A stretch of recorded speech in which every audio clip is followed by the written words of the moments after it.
Racers, we are prepping the track and getting ready to go. Those of you on the live feed, just a few minutes wait here, and we will have me telling you what's going on, and then action on the track.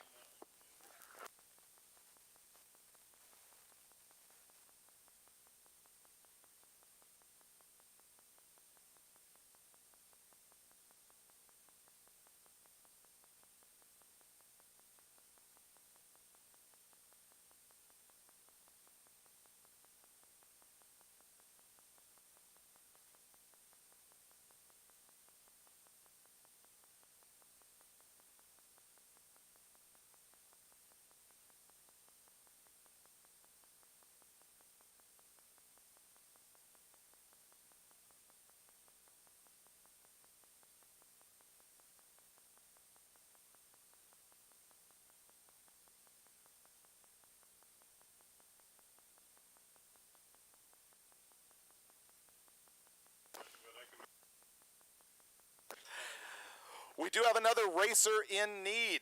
Somebody in the test and tune last night already sheared opinion. We're looking for a Ford 9-inch center section, 35 spline. He's not going to be too picky about what carrier is in it or what gear is in it. He would love to have a 350 gear. He'd accept a 410 gear.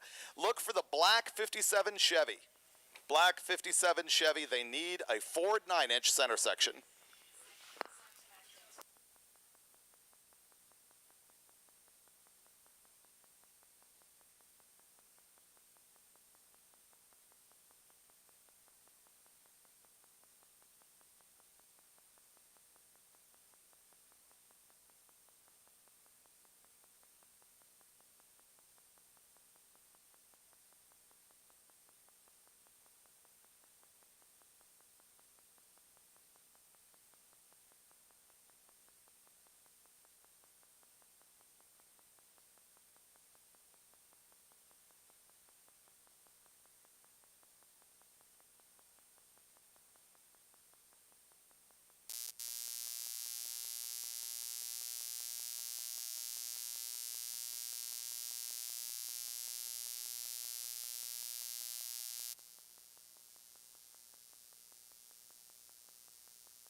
And we are live to the world from Hot Rod Magazine Drag Week 2021. Of course, we had the hiatus last year, but we're here at US 131 Motorsports Park in Martin, Michigan, for the 16th running of Hot Rod Drag Week, which is the event that started the entire drag and drive trend. We got about 350 cars here today. We're going to go into big action in just a moment. We're still prepping the track, and then we will go hot. I should mention the elephant that's not in the room, who would be Brian Loans. I have typically announced this show with Brian for, I don't know, many years now, maybe as much as 10 years. Unfortunately, he is now the NHRA announcer for Fox TV, and he could not risk getting the COVID by being here and then missing the NHRA countdown. So Brian will not be here this week. I'm going to be flying solo. I'll bring some racers up here. We do have Amanda Busick who's going to help me out a little bit. And so that's what's going on. We'll miss Brian a lot, but I'm going to give you more information than we have had in prior years. The sponsors of Hot Rod Drag Week this time: kick off with somebody we've never had before, which is eBay Motors is powering Hot Rod Drag Week, which is presented as usual by Gear Vendors Overdrive. Rick Johnson from Gear Vendors has been here many years. He is on property here. He can help you out with your overdrive needs for virtually any transmission. And he's helping people out with transmission problems as well, as he has done for years. Other sponsors that we have here are Holly through NOS, who has supplied nitrous to our racers for many years. They'll be topping off your nitrous bottles here in the pits if you need. We've also got Iski Racing Cams as the official cam and lifters of Drag Week. Mothers is our sponsor of this live feed that you are watching from home. And we've also got Rocket Brand Racing Fuel. Jack Day at Rocket Brand is one of 3 people that we know of who have been to every single Hot Rod Drag Week since 2005. He is here selling gas at every single stop, including methanol, and so our racers will be able to top off with race gas or methanol from Rocket Brand Racing Fuels. I mentioned that Jack is one of 3 people who have been to every single race. The other 2 would be Tanya Turk, who handles all the data at Drag Week. All of the time slips that get handed in, she manages all the people that make that happen, and those reports end up at hotrod.com every single night. The other person who's been here every time is Michelle Turzin. She was part of our events team that helped me kick off this entire thing in 2005, and she's now working here as my producer on the live feed, and my handler, which she enjoys very much. So, those are the 3 people who've been here every time. We have a lot of racers who have been doing this for a long, long time as well. But I will say there are more new cars that I have seen here in Drag Week than I have in a long time. There's been a lot of pent-up demand, and we had, I believe, 34 waitlist cars that were here on property yesterday just hoping to get in. The way Drag Week registration works is you go online, you have to register. We sell out about 400 spots in 7 minutes. Then, if you don't get in, you add your name to the wait list via email.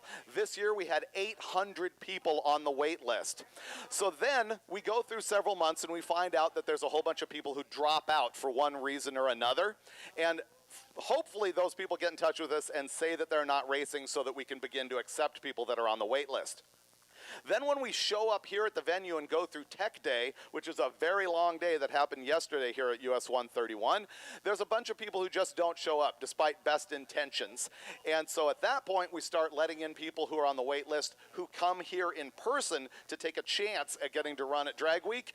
And as usual, we are able to get in every single wait list person. We have about 350 cars running Drag Week this week.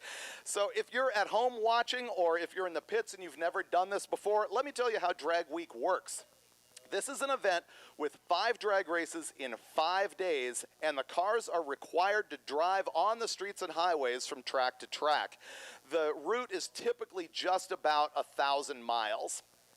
And so every day we hand the racers a map, and they are required to follow that map, follow the route, because we're trying to get every racer to have the same experience at Drag Week and go through the same challenges, the same potholes, the same rain, the same, grassy roadside ditches and all of that stuff. So that's why they're required to drive the route, and there are checkpoints along the way.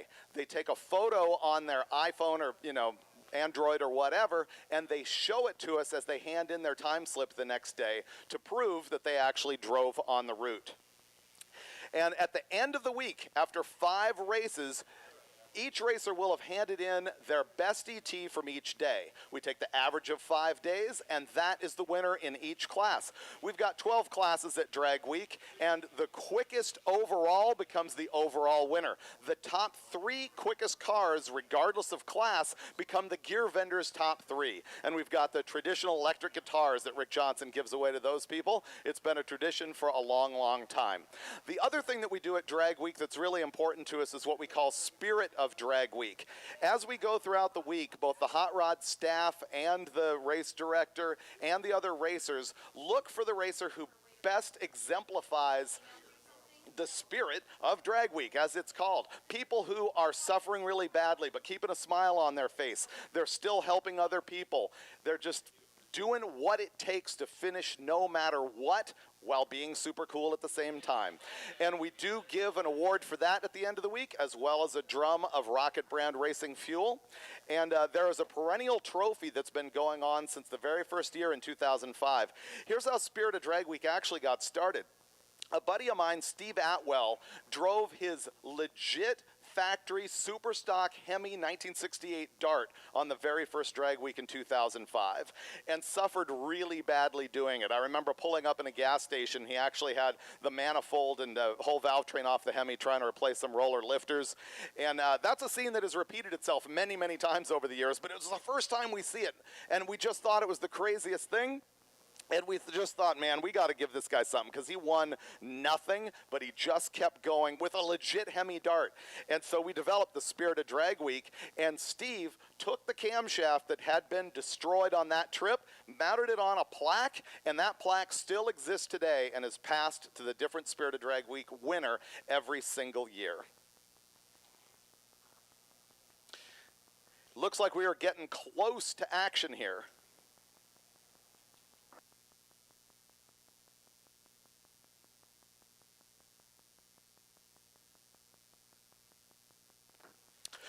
While you are watching the live feed or while you are here in person, don't forget to check out all the content from Drag Week that you can find on hotrod.com and also on Hot Rod Magazine's social media pages, both on Instagram and on Facebook.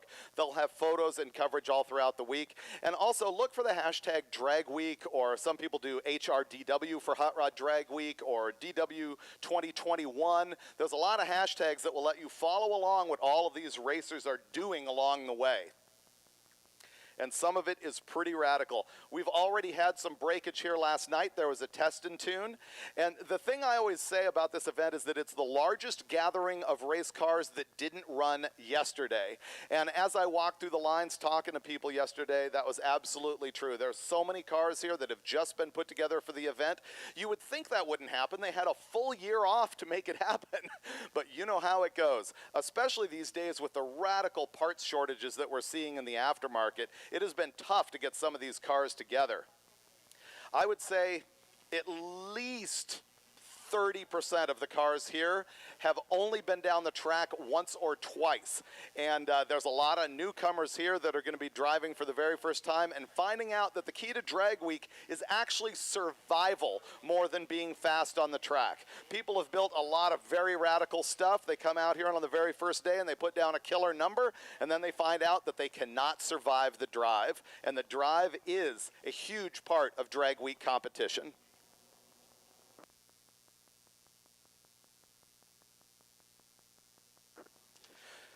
In 2005, for our very first drag week, we had 3 cars that averaged in the 8s throughout the week. Last year, we had 24. So this is a huge gathering of very fast cars, and I'm going to say there's even more 8-second cars on property now than we had last year. The tracks that we're going to be visiting this week, it's going to kick off and end here at US 131. Next, we're going to Summit Motorsports Park in Norwalk, Ohio, then Indy, then Byron, and then back here to US 131.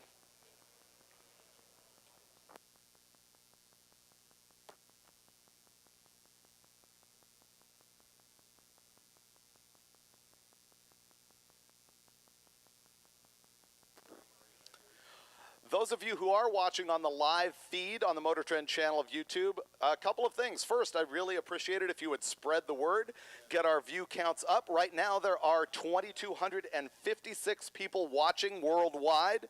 The second thing for you YouTubers is go ahead and post questions in the live chat that's going on.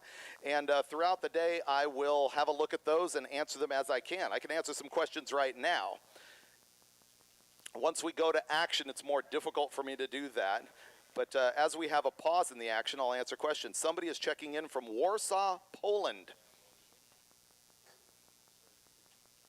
Oh, somebody's asking about the international racers that we've had for so many years. That's been a spectacular part of Drag Week. We've had people from Australia and go on down the list, Germany, England, Canada, of course, the Bahamas, Puerto Rico. And unfortunately this year, because of the COVID, we're just not seeing that. I'm only aware of a couple of Canadians who are here, as well as some Australians who live here in the States. But we do not have those cars that have been shipped over like we have in years past. And that's very unfortunate. We hope we can get back to that in 2022.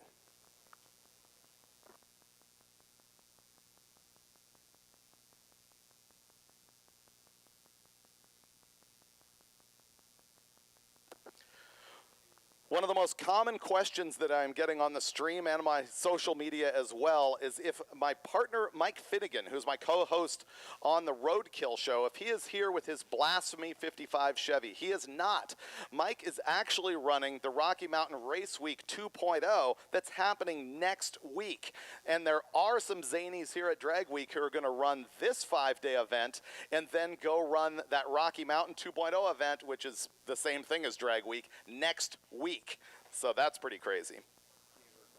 People checking in from Liverpool. Watching from Australia. So we're happy to have all those international people watching. Checking in from Japan, Sweden, Santa Ynez, California.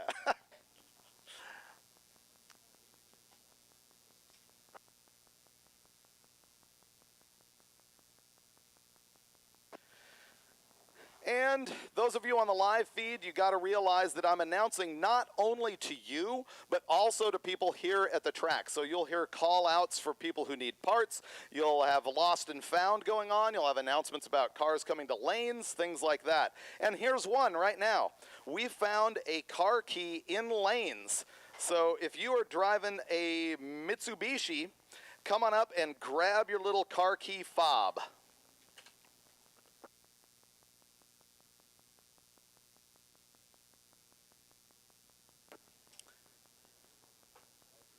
Wow, Israel, Argentina, Germany, Iceland, India, Montreal, South Africa, New Zealand, Scotland, Spain, Norway. Pretty wild. Someone in the tower commented, shouldn't you be asleep? No, people wake up at all hours to see Drag Week.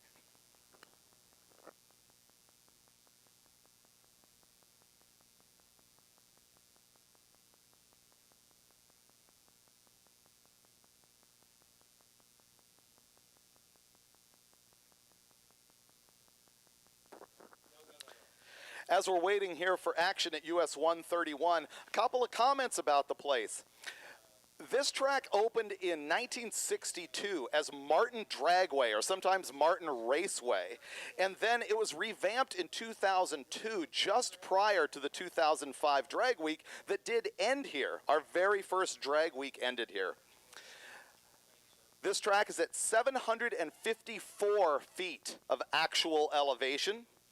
It is known for the popular hot rodding championship that happened here from roughly 1968 to about 1987. That was a big, big deal. The Michigan Jam played here in 1977 with Bob Seger. The Little River Band, Hart Nazareth, and Joan Jett was here in 2010.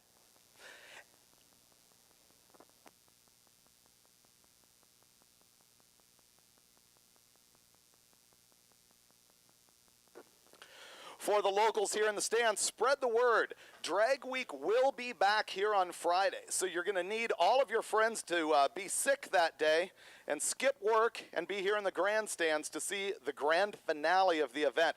The cool thing about Friday at Drag Week is that at that point, they don't have to make any drives in these cars anymore. That means they are willing to take risks. That means they're stepping up the boost, stepping up the nitrous, putting cars on the bumper, and going for their best ETs of the week. So be here at US 131 on Friday.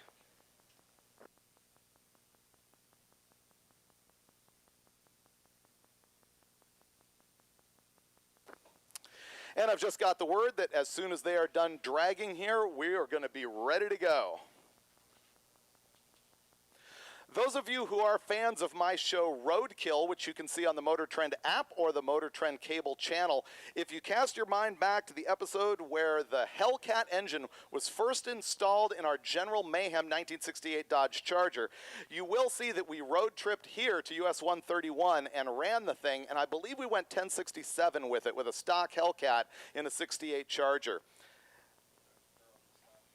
That would have been many years ago on Roadkill. However, if you do sign in to the MotorTrend app and subscribe, you can see every single episode of Roadkill that we've done, and we are just now starting on season 11, which is hard to believe. Of course, we also do Roadkill Garage. I also host Engine Masters with Steve Dulcich and Steve Brule. And there's a whole bunch of other original content that you can see there. Hot Rod Garage, Dirt Every Day, and of course they've got newer shows like Top Gear and so on. Kevin Hart Show. I see a lady in the grandstands wearing the same shirt I am, the firing order shirt. 1-843-6572. Pretty nice. Thank you.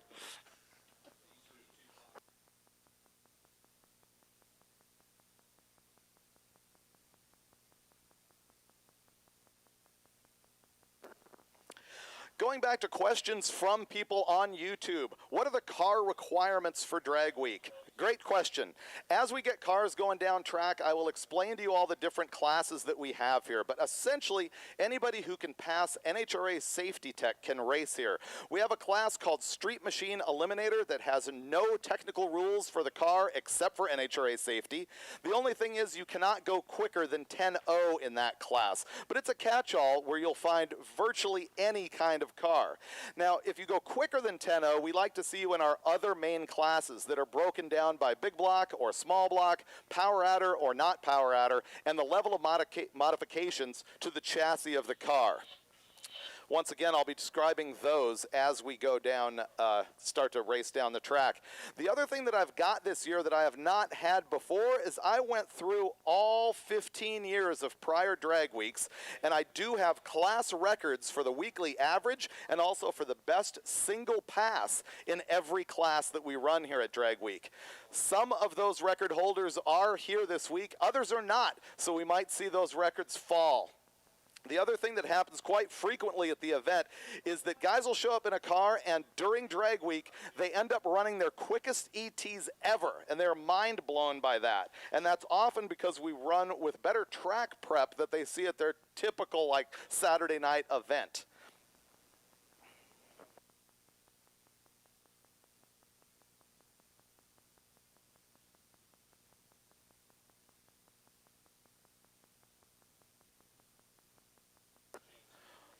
Once again, for the folks on the live feed, the schedule for Drag Week this year is beginning and ending here at US 131. Then we go to Norwalk, Ohio, to the Summit Track. Then we go to Indy, where they just had the US Nationals, and then Byron, and then back to US 131 on Friday.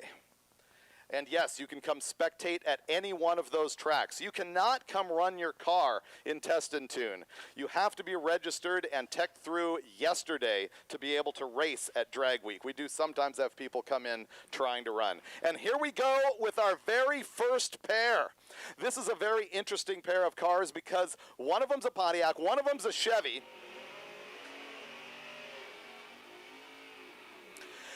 They're owned by a couple of buddies, and these cars are built very similarly. One of them is a 565 cubic inch Pontiac, the Gold Firebird in the left-hand lane. The other, a 565 big block Chevy. They're both running naturally aspirated. They're both running Sniper EFI. I've seen this Holly Sniper on a bunch of cars in tech yesterday. Seems to be the hot new thing.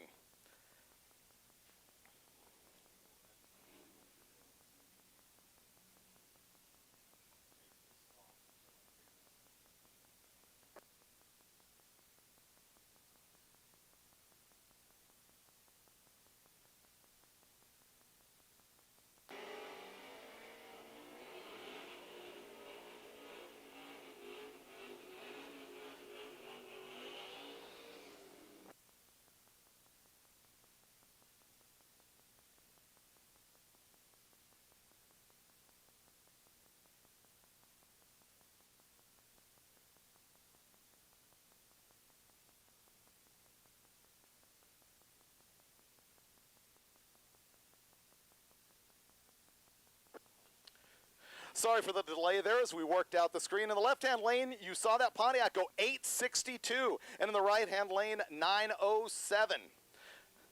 Our next pair is on track now. Little hot rod class car in the left-hand lane goes 12067, and in the right-hand lane, 12948.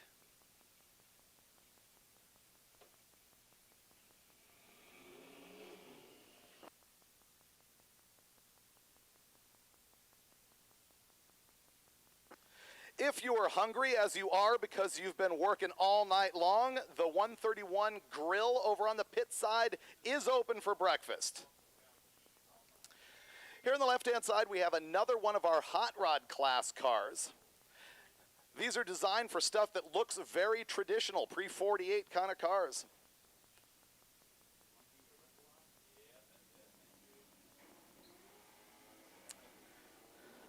And the Mustang's out with a 1:27 short time. He goes to the 8th mile, 5:79 at 1:19, and out the back, 9:049 at 151 miles an hour.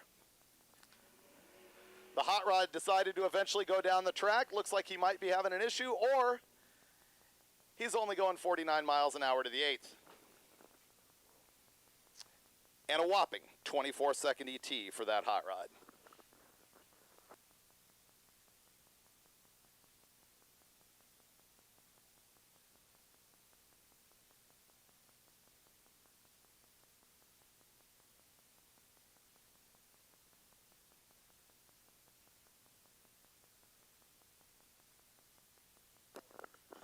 Here's another very cool hot rod class car on the right-hand side. Small block Chevy powered 28 Model A Roadster. This thing is built to look like it's about 1963, and I think he nailed that. The GTO got out on him just a little bit, although reaction time matters absolutely nothing here at Drag Week. These are nothing more than time trials going on. Sometimes we get some grudge racing, but reaction time does not matter. The little Roadster goes 1168 at 110 miles an hour, and the GTO 1552 at 86.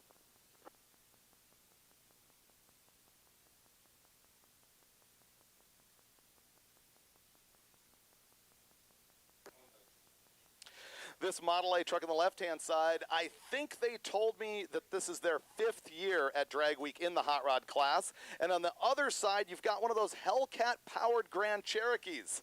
All-wheel drive deal, boogieing down the track. The short time on the Grand Cherokee is a 169. The hot rod went 180. The Jeep runs a quarter mile at 1190 at 116 miles an hour. And the hot rod on the left-hand side, 1250 at 105. One thing I should mention is I spent a lot of time yesterday walking the staging lanes and talking to as many people as I could, but I will, throughout the week, have more technical data as I get to know the cars and the racers a little better and see them on the road, see them in the pits, get more information as we go. In the left-hand side here, the spork of vehicles, the El Camino, is owned by Jeff Oppenheim, a past winner of our Spirit Drag Week Award. As you can see on the left front fender of that thing, it had a pretty severe fire. That did not stop him on a previous drag week. It burned at the side of the road. A bunch of people got together and helped him out, got the thing running, and he finished. You can see he is staging as shallow as he can for ET.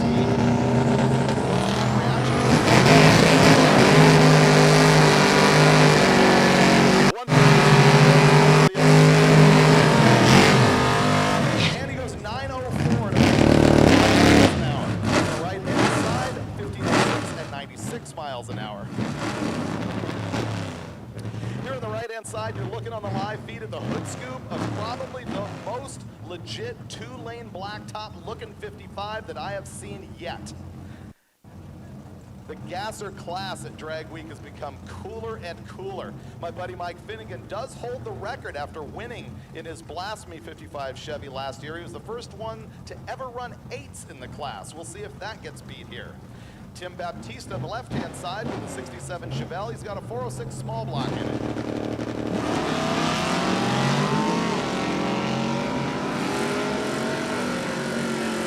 Looks like the first time we've had an actual drag race here, side by side. The 55 is going to get there first, running 10:38 with a 9 at 131 miles an hour, and the Chevelle goes 10:83, 124. Now we're looking at Clark Lamb's 68 Barracuda. This has a very cool tunnel ram small block in it, and you can see that he's running a couple throttle bodies and EFI on it as well.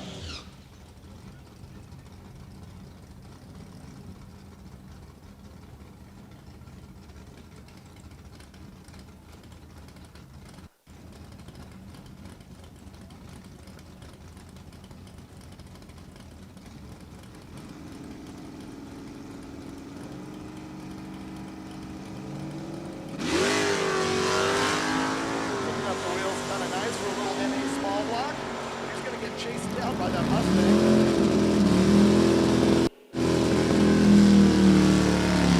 10:54 from Clark's little Barracuda, and the Mustang, I think of the first 8-second time we've seen so far this morning. 8:56 at 158 miles an hour. Rich Pedraza here in the left-hand side is running against that black, looks like a 67 Nova. Rich used to be from California. I understand he's moved to Indy, so it's not as far of a haul for him to drag me. He's run this thing many, many times. He's running in Grove Street, naturally aspirated.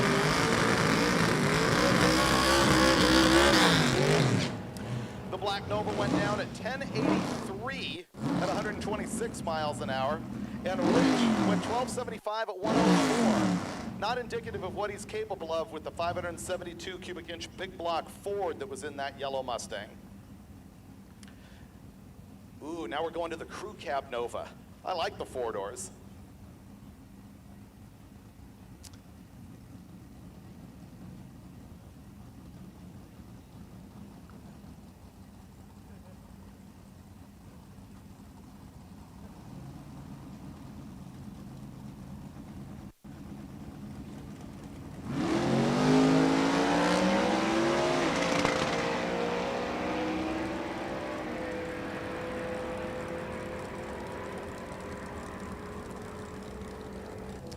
The Mustang there running in Super Street, big block power out of it, lays down at 891 miles an hour. At 141.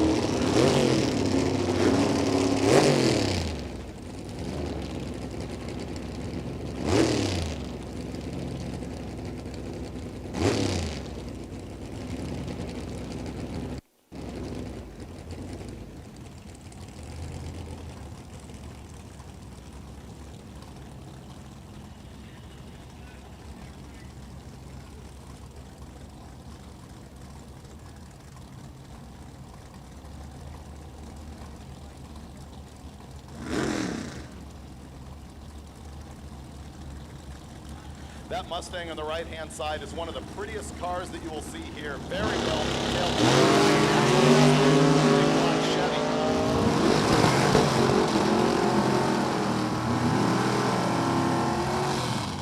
And that NA big block Chevy gets there at 839 at 168. I'm gonna have to check on that, make sure that's the car that I think it is. Wow. And the left-hand side, 899 at 151.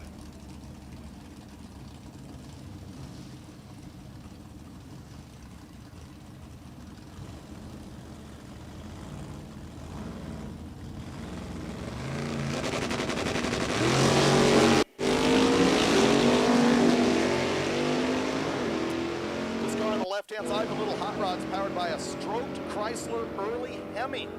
The right-hand lane goes 899 at 146, and that early Hemi that's got a T56 in it goes 1015 at a big 133 miles an hour.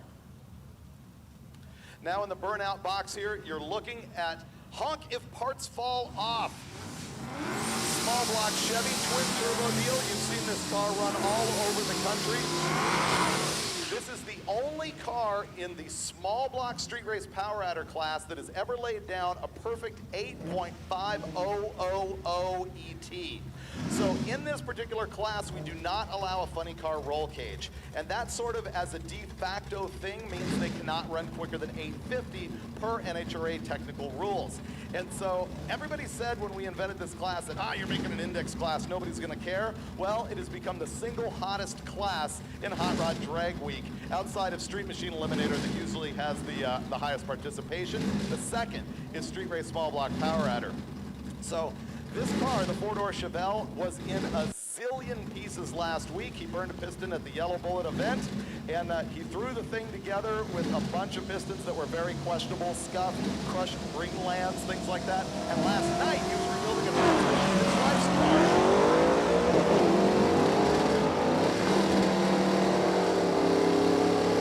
Snikey in the Chevelle goes 862 with that hacked-together engine. That is too quick for the class. He cannot hand in that time slip. He's got to come back and try and slow it down by 2 in the left-hand lane. I believe that was a Capri that went 942 at 152.39. Line it up now. 73 or 74 Plymouth Duster.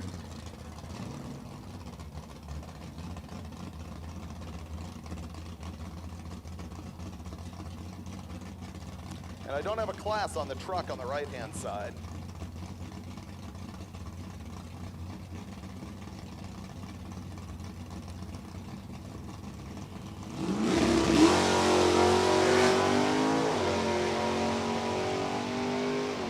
The Duster is running in Super Street small block, naturally aspirated. And the Duster gets there at 10:25 at 132 miles an hour. The truck runs 1586 at 83 miles an hour. And I'm seeing now that he is running in the hot rod class. Ooh, this Corvette is super cool. I did not see this in tech yesterday. I can't wait to get more information on that. He will be racing in the right-hand lane, Jason Tapscott. So Tapscott has won this thing 4 times in a row. And the year before that, he lost by 1.5 hun. He is running in street race, small block, naturally aspirated. You should be looking at very, very low 9s from that silver second-gen Camaro on the right-hand side. He has not yet touched an 8, as far as I can tell, in drag week competition.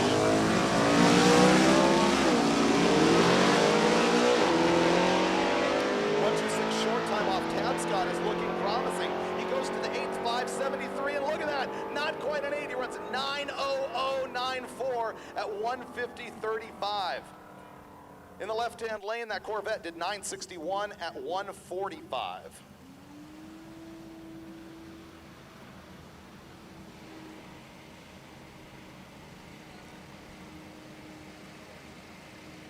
So Tapscott in that silver second gen that you just saw go down in the right-hand lane running that 9:00. As I said, he has won this class 4 times in a row. He also holds the record for the very quickest average we've ever seen in the class, which is 9:12. So running 5 drag strips in 5 days after driving 1,000 miles, that thing averaged a 9:12.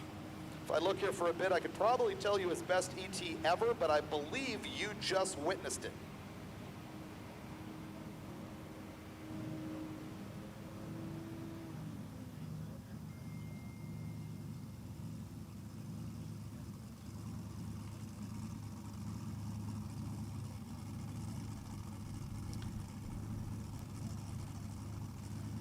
Okay, I actually do not have the record for that particular class, but I believe you just watched it, 9:009 at 150.35 miles an hour. Here comes one of those LS turbo-powered Volvos that we've seen so many of in Drag Week. It was unusual to me at the beginning that these Volvos were such a popular platform. This guy showed up, you can see the stickers on his windshield. He's run several of these events, and the car's just gotten quicker and quicker. How do you like the dual parachutes on the back of the wagon?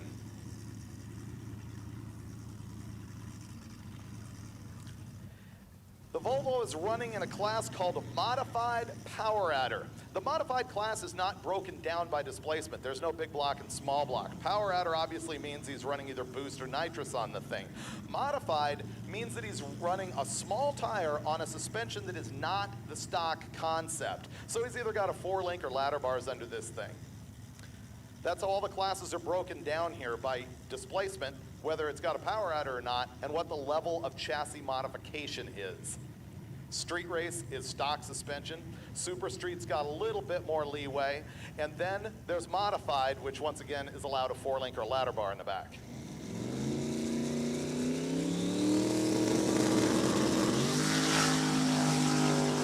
.124 short time from the Volvo. That's a 60-foot time. He goes 5:16 to the 8th. And out the back, 8:00 at 173 miles an hour. 8:0077 at 173 from the Volvo wagon. And that is drag week.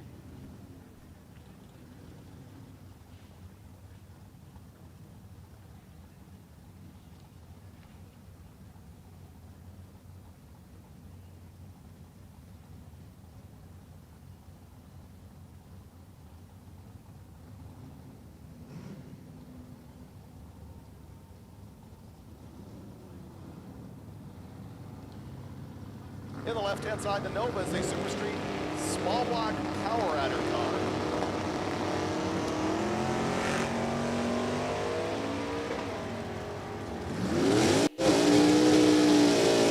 Right-hand lane goes down at 12:39 at 117. Left-hand side, 960 at 145.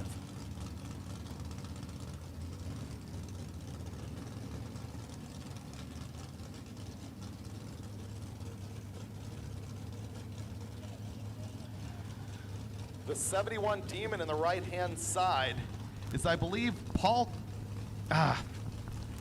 Cornant, I think is his last name. He won this class a few years ago. I'm going to look that up for you. This is a little naturally aspirated small block Mopar in that 71 Demon. And he goes 891 at 149.7 miles an hour. He is running in Super Street small block, naturally aspirated. He just laid down the quickest time we have ever seen for a single pass in that class. The prior quickest time was 9:044.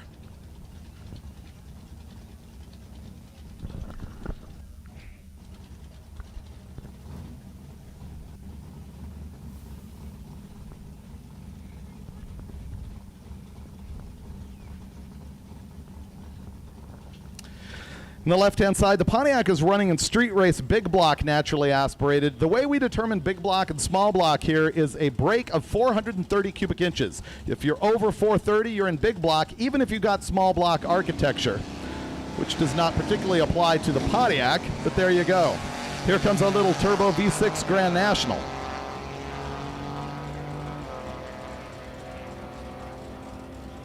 And the Pontiac rolls 1268 at 107.09. And the Grand National 917 at 147. I was discussing how we break down big block and small block. So there's that 430 cubic inch break. The other thing is we look at your engine architecture. If you've got a 426 Hemi or a big block Chevy, even if it is under that displacement limit, we still put you in big block. So a small block that's 440 inches goes in a big block class. A Hemi at 426 inches goes in a big block class.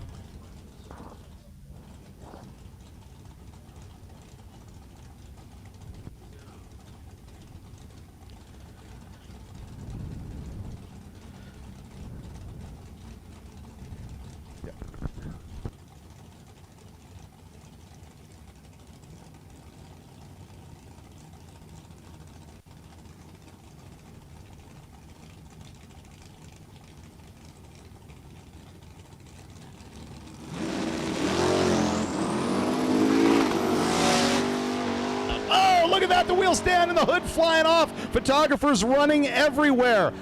just after a big old wheel stand in the right-hand lane. And unfortunately, I was talking to some people into the tower. Didn't call that live.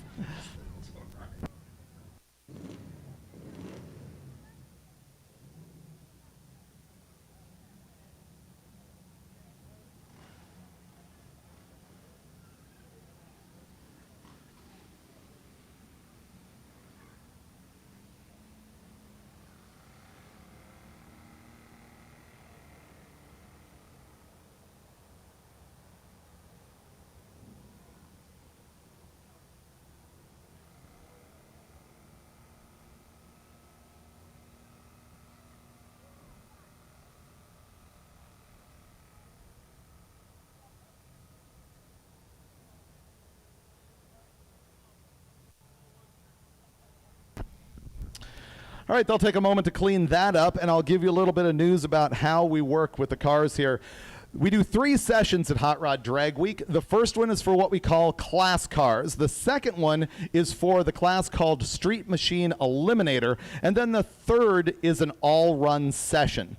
So Street Machine Eliminator is the class where you cannot run quicker than 10.0, and what you're looking to do is set a average ET throughout the week that places you on a 32-car ladder for the bracket race that we end up having on the very last day. So we recognize not only low ET in that class, but also the winner of that bracket race, which you'll see here at US 131 on Friday.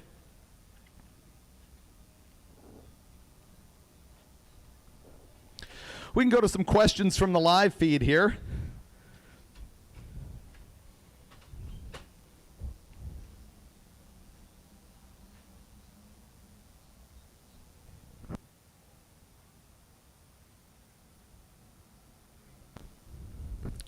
Those of you on the live feed asking why we're down right now and what's going on the track, we had a car that apparently didn't have the hood pins in it, and the hood flew open immediately in the launch in the middle of a wheel stand. And so we're picking up little fiberglass shards off the track and just making sure that everybody's okay and getting the track ready for the next pair.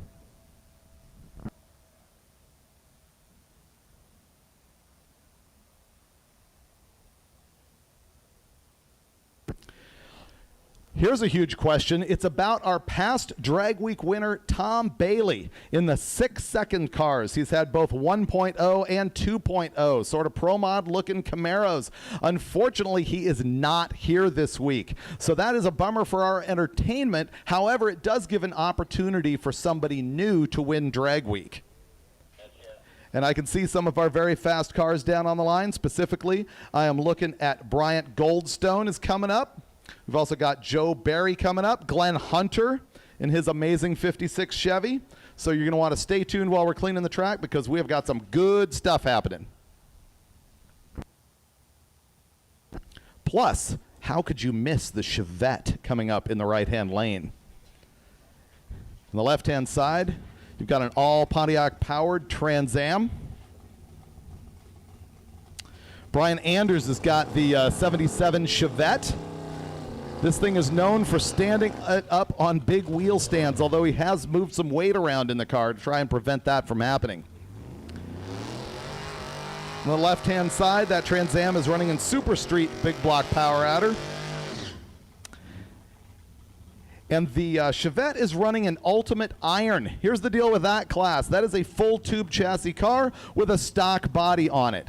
And that is going to be what you'll see coming up with Joe Barry in a far more extreme car.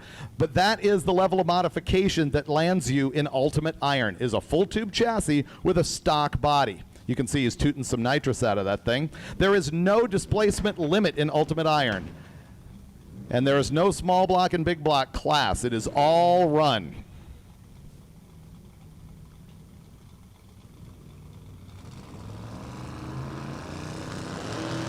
And he's got his wheel stands under control with a little Chevette, which is disappointing for us. Good for him. He cuts a 1:39 short time. He goes to the 8th, 5:89 at 117. The Chevette gets there at 9:27, 144. And look at the Trans Am.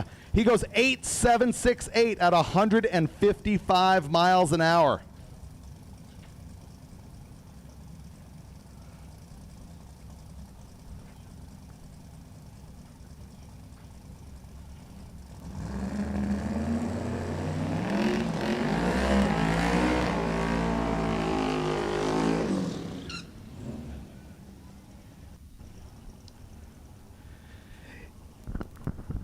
In the left-hand lane here in the 2010 Camaro is going to be Clark Rosenstengel.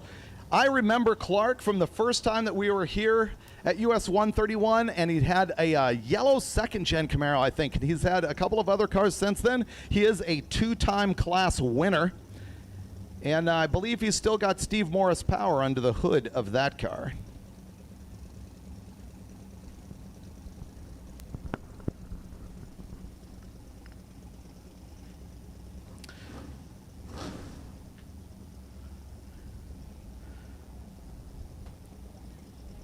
And on the right-hand side, that Mustang is in Super Street, small block power adder. Now in Super Street, you can go quicker than 850. And he gets a little bit out of the groove there, but he's staying in it. He goes 508 to the 8th, and out the back, 786 at 178 miles an hour. In the left-hand lane, Clark goes 761 at 191. Clark running in the modified power adder class.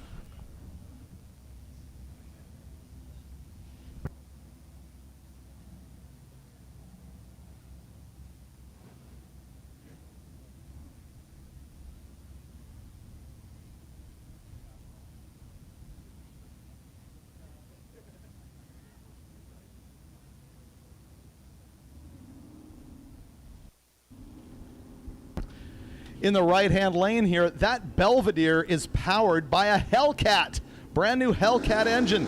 Other than that, that car is granny fresh.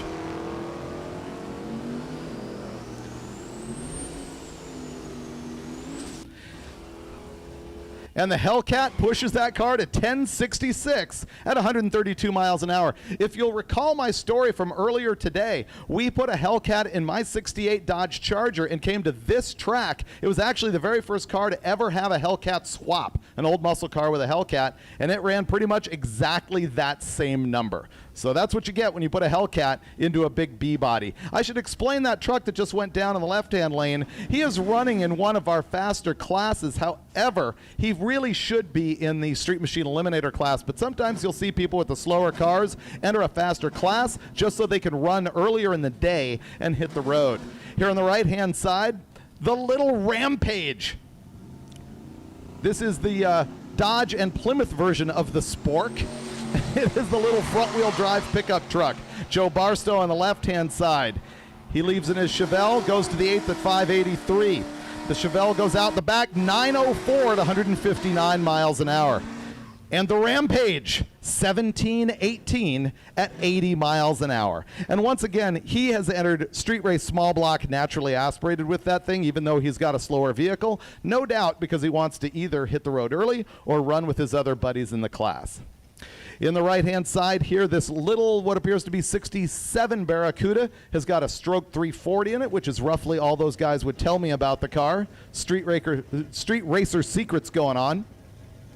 In the left-hand side, street race small block, naturally aspirated 4th-gen Camaro.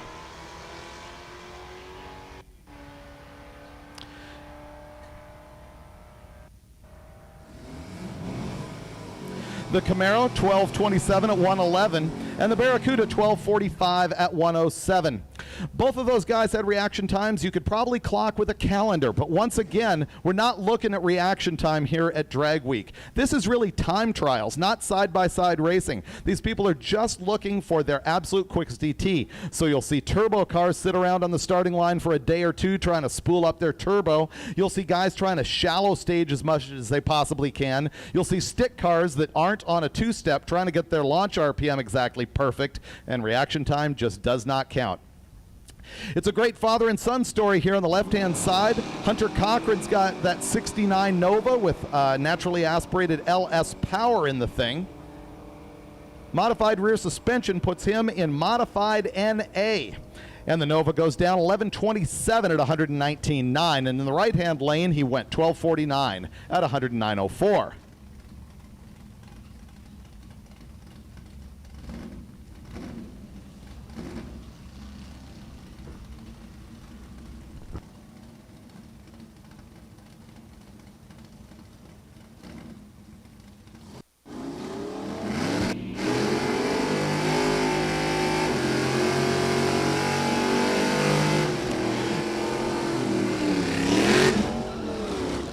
doing a burnout right now in that little 32 Ford pickup running in our hot rod class.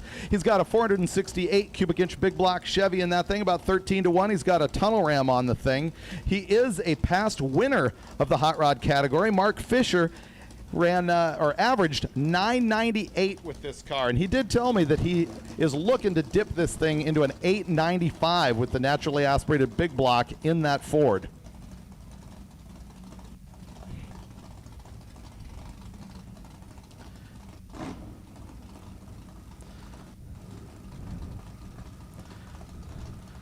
'69 Camaro on the right-hand side is running a naturally aspirated small block in it.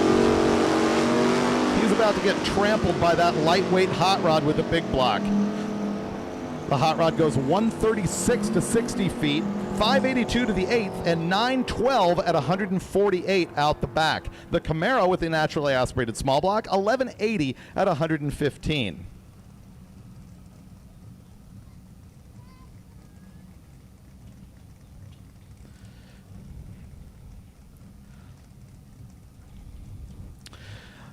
I'd watch the Mustang on the left-hand side. He is in Super Street small block power adder. I mentioned that Street Race small block power adder is limited to 850. Super Street is allowed to have whatever it takes to run into the sevens as far as a funny car cage, certified chassis, and so on. You can see the parachute on the back of that thing. This class is typically in the high sevens. And I think he rolled the beam there a little bit, drawing the red light. That's not going to help him. Yeah, his 60 foot was 3 seconds, so his ET is going to be way off the plot. Yeah, 1091, but look at the 153 mile an hour. The right-hand side, the GTO goes 1185 at 114.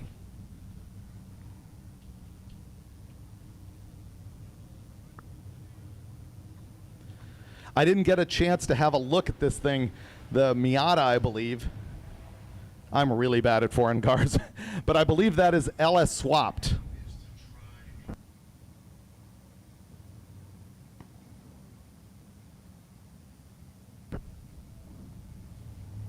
On the right-hand side, that Dart is running in modified, naturally aspirated, and it does have a big block under the hood.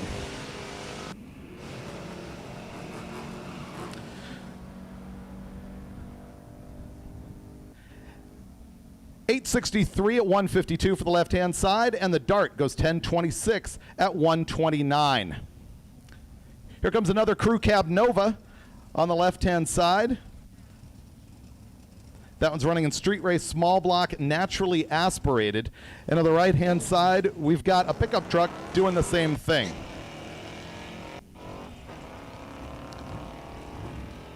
I kind of like the roof rack action on the Nova. You'll see a lot of that at Drag Week as these guys are carrying spare tires and tools on the roof in a car that runs 1257 at 110 miles an hour, while the pickup goes 1459 at 93.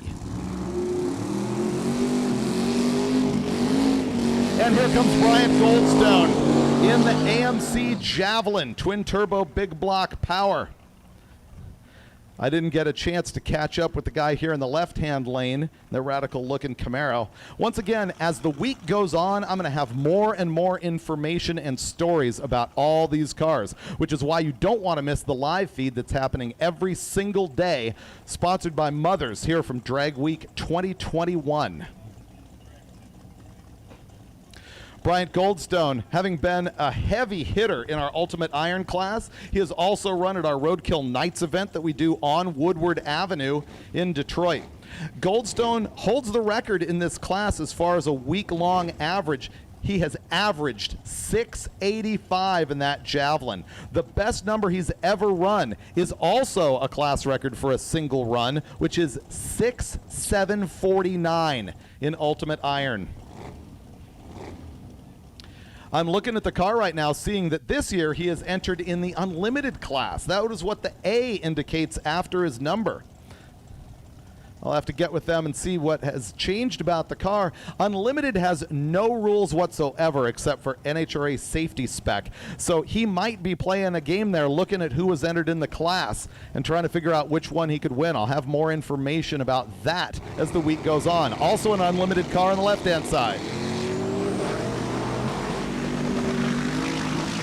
112 short times for both cars. In the left-hand lane, the 8th mile's 498. Goldstone in the Javelin, 461 to the 8th, and out the back, 804 at 160 miles an hour in the left-hand lane. But there you go, Bryant Goldstone, 787 at only 126 miles an hour. Wrap your head around that.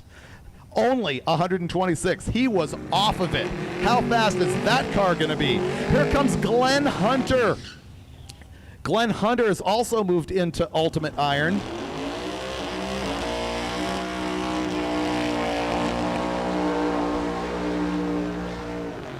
And Joe Barry putting on the big old burnout show for us. This is going to be a very good matchup.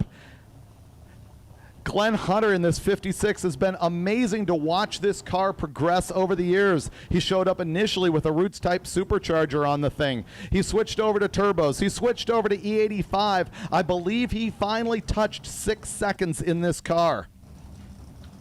He is running in the Pro Street Power Adder class. So Pro Street means it's a back half car. Stock concept front suspension, tube chassis from the firewall back. In the right-hand lane, you've got Joe Barry running in Ultimate Iron. That is a full tube chassis car with a full steel body with the exception of the hood. And I believe we allow Lexan windows and maybe a fiberglass deck lid in that class. But it's essentially a full, heavy Detroit body. This is going to be a fun race.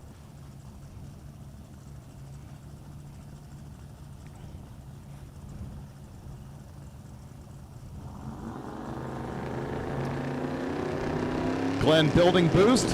He's going to knock it in. Glenn gets out first with a 1:59 reaction time. Joe is a 0.3. Joe's got the better short time and the better to the 8th, and Joe goes out the back 7:18 at 179 miles an hour, while Glenn goes 7:52 at 188.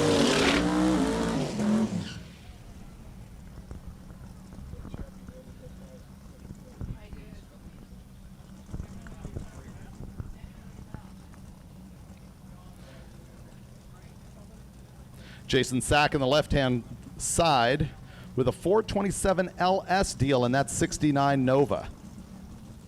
He is also running in the Unlimited class.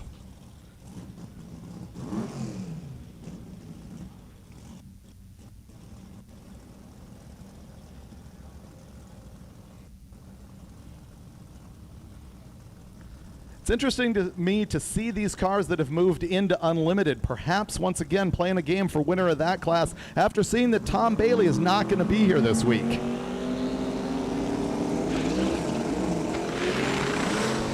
Something ungood going on with the little Square Nova. Meanwhile, on the left-hand side, a 1:13 60-foot time. He goes 472 to the 8th and 734 at 185 miles an hour on the left-hand side. The little green Nova went 883 at a big 189. He lost a bunch of time with a 2-second 60-foot. He'll be back. This is interesting. On the right-hand side, we've got Mrs. Hawk. Jackie Steinecke, they had the transmission out of this thing just last night. They lost second gear, and they were rebuilding the thing in the pits. She is the wife of Honk If Parts Fall Off, that black sort of beater-looking four-door 67 Chevelle that you saw earlier.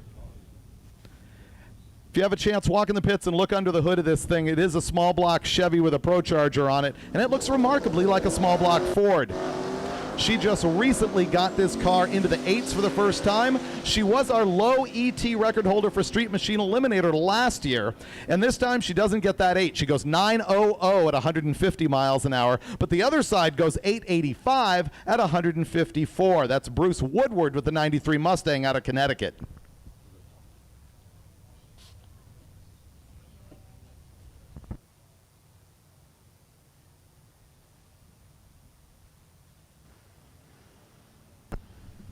Jackie let some smoke out, and so we're going to roll down there and have a look at what's going on.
We have a racer in need looking for some tools here.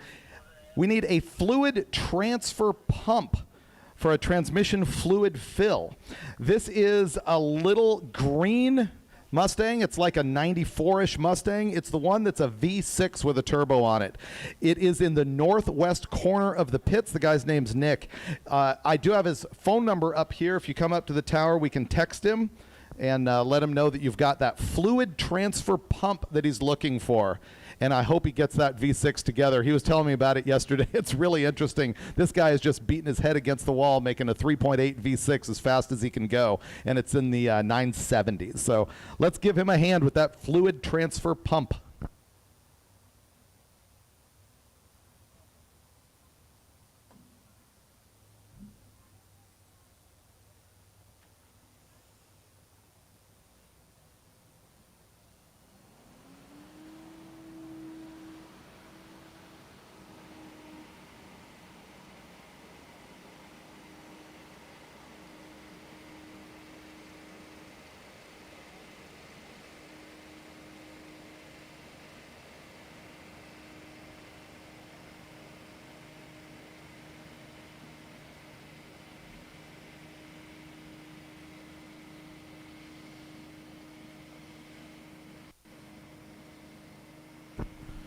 We're just going to have a quick moment of downtime here. There is not much oil on the track. They're going to get it solved fairly quickly, but I can answer some questions off the live feed if you like.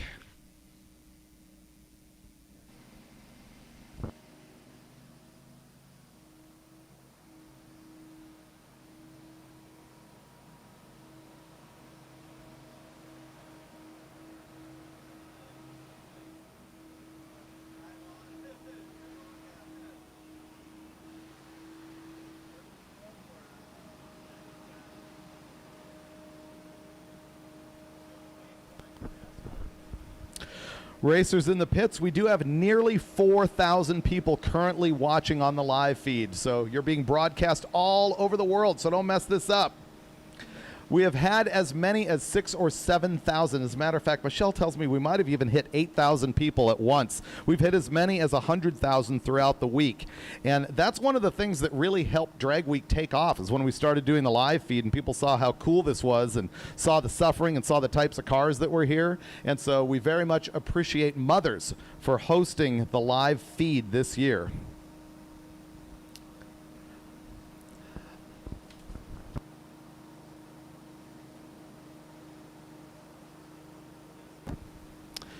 Looking at some questions of people that are posting in the chat on the live feed.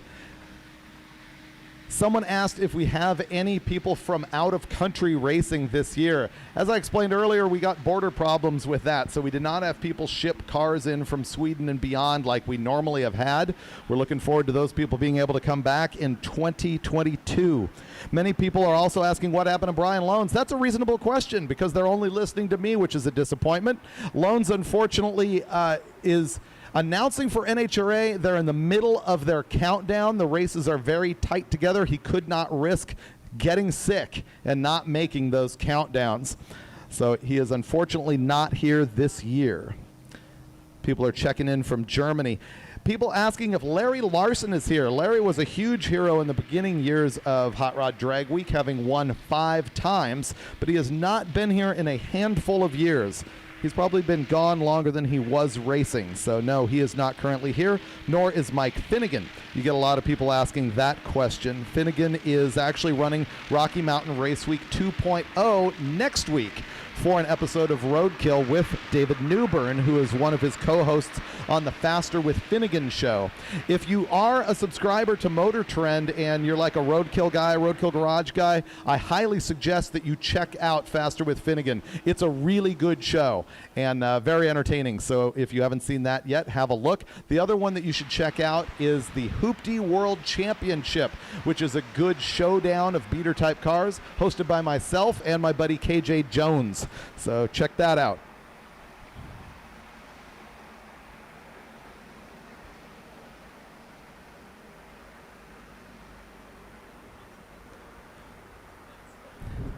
More and more people checking in from all over the world here. Netherlands, Sweden.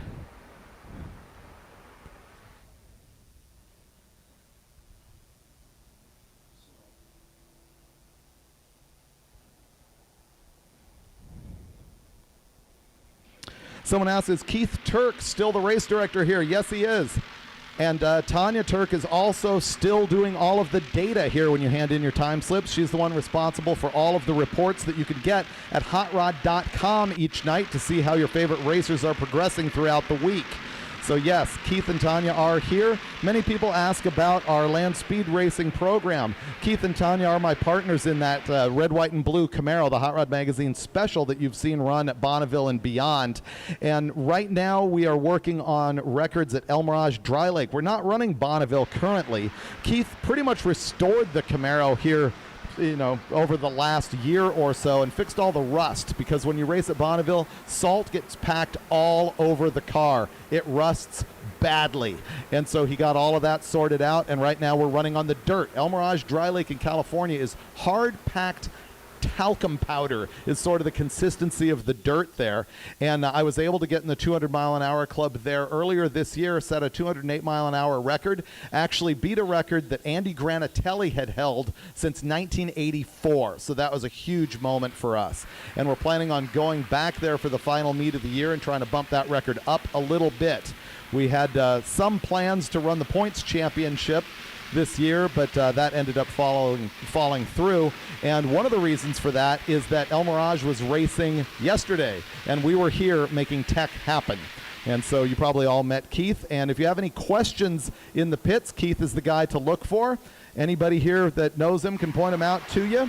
And he will also be the one barbecuing you for things like not getting your trailer out of the pits and not getting in staging in time and things like that. So look for Keith Turk, race director, to handle all of that stuff.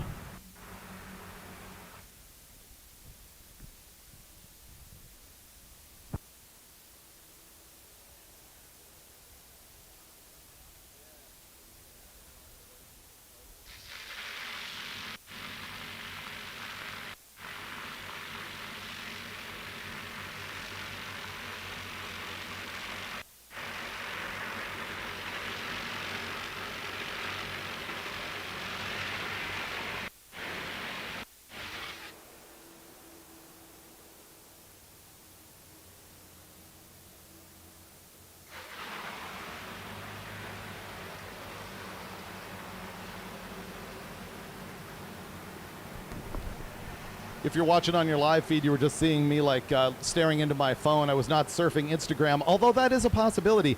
I was, in fact, texting some of our people running lanes and Keith getting information about what's going on down there. Well, that's how we communicate via text so that we can know what's going on with each other as we go, as we make this event happen. Speaking of which, if you are one of the racers who does have my phone number, I encourage you to sort of text me throughout the week. Let me know what's going on. I'll also be following everybody's social media to try and get the stories from the road to see who's suffering the worst, because that is the most entertaining part of Drag Week, in truth, is the road trips and people rebuilding engines in parking lots and things like that. So I would need all of those stories that I can get. We got people on the live feed who are watching in school. Someone said hello from first period. I endorse this behavior. People asking, is Tom Bailey racing this week? No, they were unable to get the car prepped in time. Once again, a COVID situation, and they are not here. I think Tom is walking around on property. He was here yesterday, although I missed him, and I think he'll be back on Friday as well. But he is not racing that car, and that's a disappointment to all of us. Of course, he's our past winner in the 6 Seconds Camaro. And it's a disappointment to us, but I'm looking forward to an opportunity for somebody else probably to get their first win, unless we have Dave Schroeder take the overall, which will be his second. So it's still going to be a fantastic Drag Week to watch. Here's the other thing that has gone on over the years with Drag Week is the reason I started this event is so many people had whined and moaned about how fastest streetcar racing was not really streetcars. And so I said to myself, there's no way to prove this other than to actually drive them on the street. And that's why we do this, driving a 1,000 miles. But nonetheless, people look at cars like Tom's, which is essentially a street legal pro mod, and they go, that's bogus. Never mind that it drove 1,000 miles. They think it's bogus. Well, here's your opportunity to pay more attention to all of the cars that we have here that are in the 10s, the 9s, the 8s. These are all extremely fast, extremely cool street cars. You get jaded to a 10-second car these days. You just go, that's kind of whatever. But you know what? That is a fast car to drive 1,000 miles and keep alive for a week. And so if you're one of those people complaining about how these cars are out of control, I'm telling you, there's probably 5 cars here that are radically out of control, and then there's probably another 30 that are like, wow, I can't believe that. And then there's a whole bunch of others that are, wow, I can't believe that, but I could do it myself. And we're back to racing.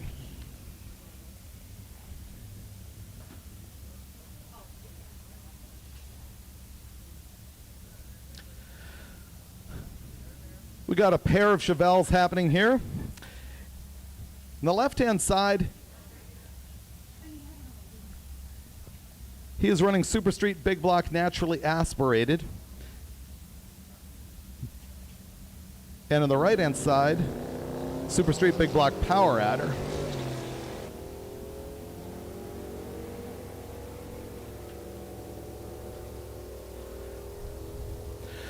The left lane runs 1147 at 122 miles an hour, and the similar red Chevelle on the right-hand side, 1195 at 125.45.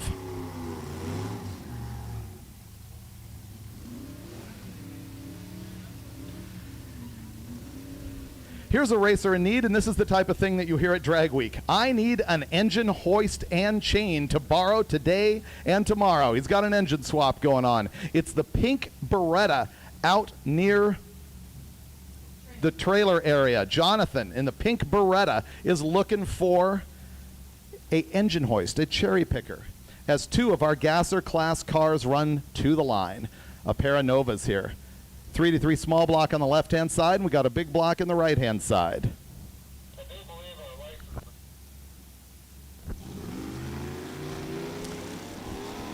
They both get off slow with a pair of 2-second 60-foot times.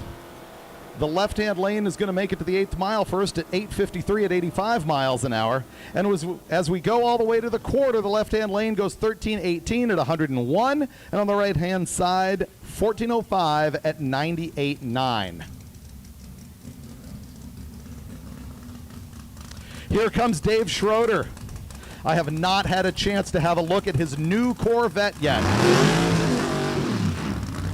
You know Schroeder from the past running that 66 Corvette that he's had for so many years. He was the fastest nitrous car in the history of Drag Week. He did win overall 1 time. This is a brand new car for him and his longtime partner John Enns. And we're looking forward to seeing what it'll do and bringing you more information about the car as the week goes on. I saw these guys roll by yesterday, but they got through tech so early that I didn't get a chance to see them. As he's purging the nitrous out there, we're looking at a little bit of humidity in the air. You saw how high that plume was. It's freezing the water in the air.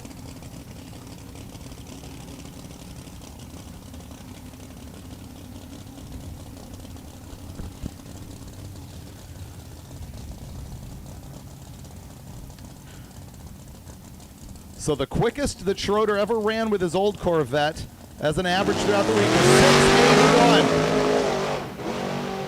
Oh, he's getting way out of the groove, close to the wall, but he gets down.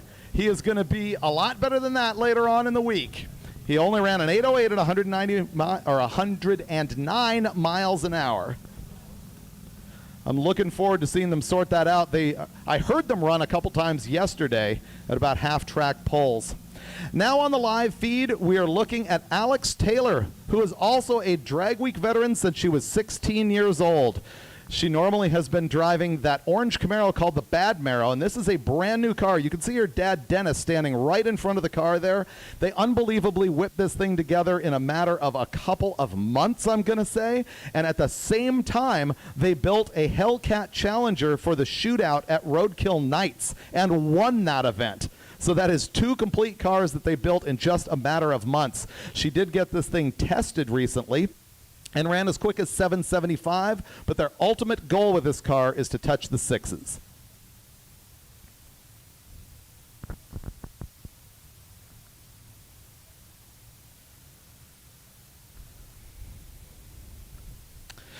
The 55 you're looking at is a legit patina car, except for the doors that are handmade fiberglass by Dennis, and they are patina matched. The same with the hood there. So it is a lightweight car, but the steel parts of it, the roof, the quarters, and everything is sort of farm fresh. And they are running unlimited with that car.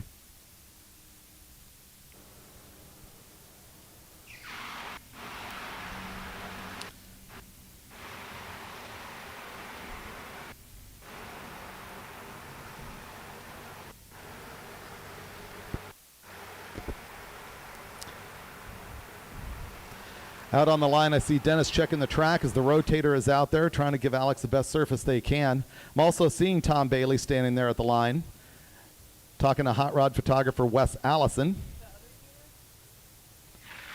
Tom Bailey has a new magazine called Sick the Mag, which is all about these drag and drive type events. Of course, as you've seen for 16 years, you'll see the bulk of the coverage here in Hot Rod Magazine and also hotrod.com. You want to make sure to follow Hot Rod's social media as well. And, of course, spread the word about the live feed happening all throughout the week. 4,400 people watching from all over the world right now. Many people have been anticipating Alex Taylor running this car, so you might want to spread the word to your buddies that she is actually on the line. You're going to have a few minutes while they are dragging the rotator down the track before she makes her pass, and we're hoping to see something real healthy. I believe the engine in this car is the same one that was in the Retro Nova, which was Dennis's car that has run here in years past. A silver Nova that is mostly blue with panel paint all over it.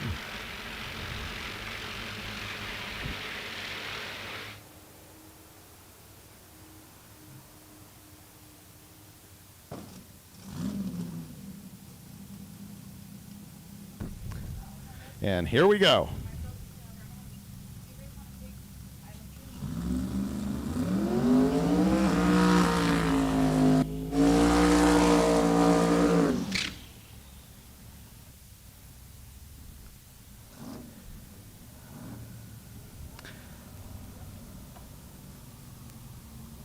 I believe Alex's normal Camaro, the orange car, has gone as deep as like 830, but is commonly like an 850 to 880 car. And she jumped from that into this, and just, I think, last week in testing ran her very first 7 in the car, a 775. And honestly, they're looking to go quicker than that.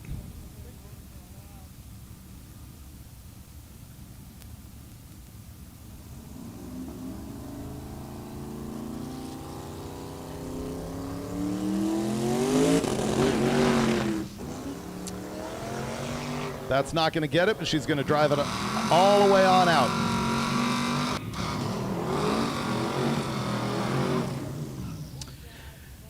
.11:53 at 77 miles an hour for the record, and you can bet that we will see that car back on track. Some people at Drag Week like to make one pass and hit the road, but if your one pass is an 11-second time in a 6-second class, then typically you got some work to do, and you got to come back here and try and run either late in the first session or in the all-run session near the end of the day.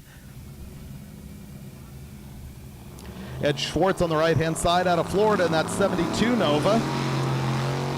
The Dart on the left-hand side, I believe, is loaded with a Stroker Low-Deck 512. The Nova goes 913 at 147 miles an hour, and the Low-Deck Big Block Dart runs 1180 at 116.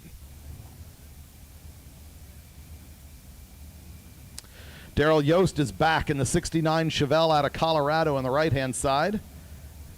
And in the left, we've got that 55 Chevy running in Pro Street Power Adder with a Roots blower.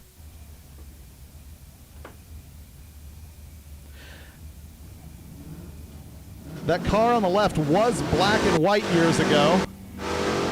And they had an incident with it where they drove it through the back wall of their garage and had to repaint it and get the thing going again. In the right-hand side, Yost goes 869 at 158 miles an hour. And the Pro Street 55, 1024 at 139.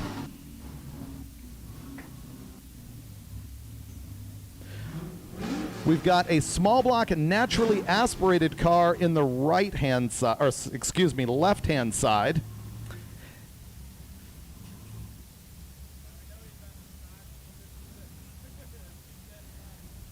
And a small block power adder car on the right-hand side. Pair of F bodies for you.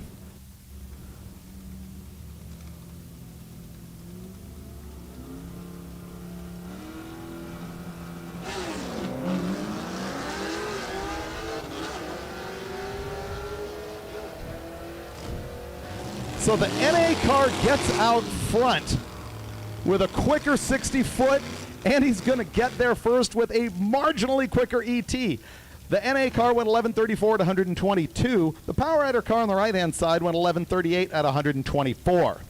Okay, look at this freak show. Apparently this guy is called Pepsi Joe. I read about him on social media. I didn't get a chance to catch up with him last night, but that appears to be a 408 cubic inch small block according to his fender. And that is a Volkswagen running in our gasser category. On the left-hand side, we got a car that's running in our hot rod class, a little 32 Ford channeled over the frame with Ford power. That VW is good entertainment. You got a good long time to look at it as he runs 1524 at 52 miles an hour. And the hot rod, the 32 Ford, all steel car on the left-hand side, went 1430 at 95 miles an hour.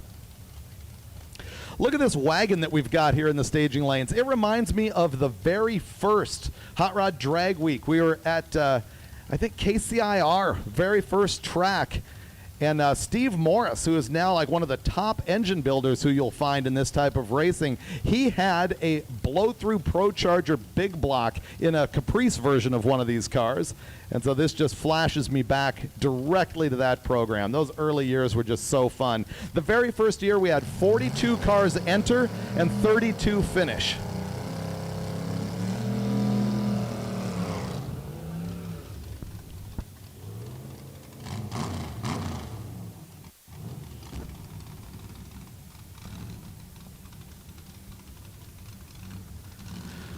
The wagon in Super Street, small block power adder. And in the left-hand side, you've got the Camaro in street race, small block, naturally aspirated.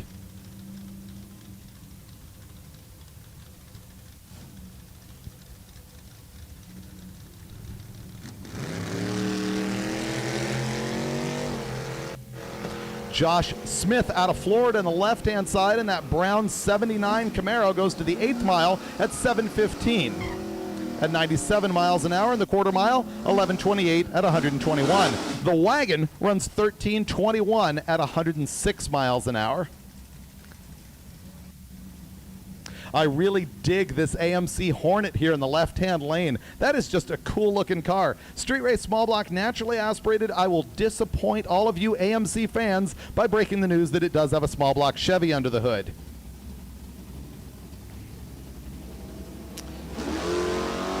Oh, nice wheel stand out of the Camaro. That's some entertainment. He is running in street race big block, naturally aspirated with that Camaro.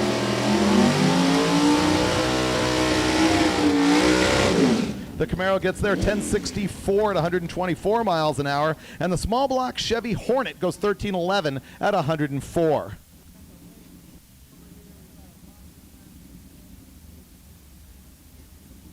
Craig Ridenour on the left-hand side has got the Chevy 2 out of Florida.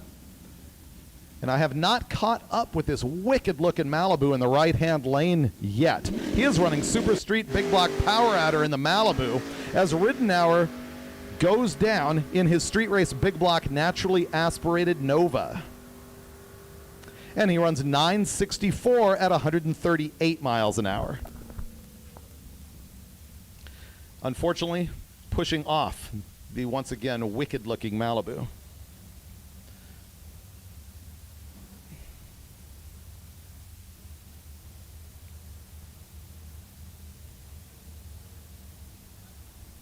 That Nova that just went down was running in street race big block naturally aspirated. And I'm looking through our past winners in this thing, and it's casting me back to Jay Brown, our very first winner in the class.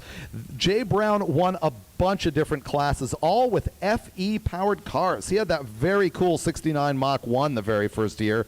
And you know what? An FE has won the past 3 years in a row. Scott Miller in a red 68 Cougar that you'll see here coming up. He has won street race big block naturally aspirated 3 times. So that is 4 overall wins for Ford FEs. However, the record in the class for the average of 5 days is an 8.9764 that is held by Kurt Johnson. And he's got a big block in a Fox body Mustang holding that number. Kurt is the most winning racer in the history of Drag Week. He's won 9 times, and he is here again this week, and so he's going for number 10.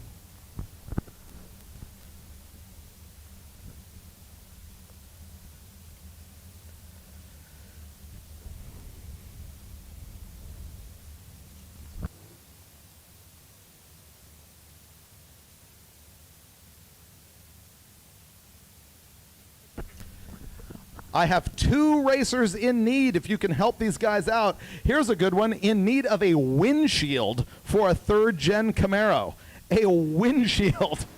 So we've got his number up here in the tower. If you can help out with that, then he will be in your debt.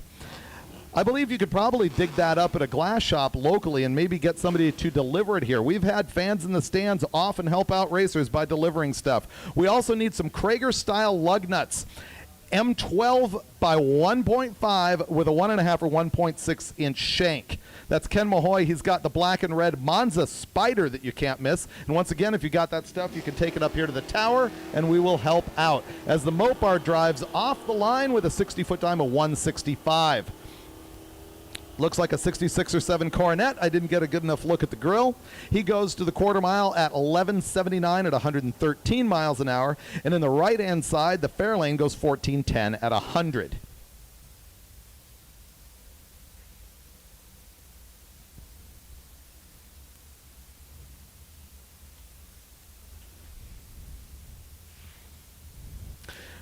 People on the live feed asking, where are we? We are at US 131 Motorsports Park since 1962, right here in Martin, Michigan.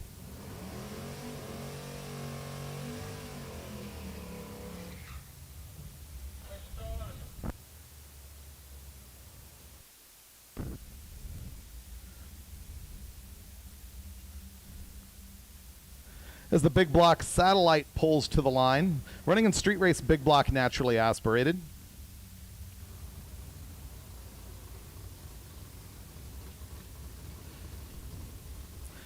You can see the Rocket Brand decal there on his car, which reminds me to remind you that Rocket Brand racing fuel and methanol will be available at every track. See Jack Day, he can dial you in with that. They'll be here every day. The Plymouth runs 797 at 88 miles an hour to the 8th mile, and he does the quarter at 12:45 at 109.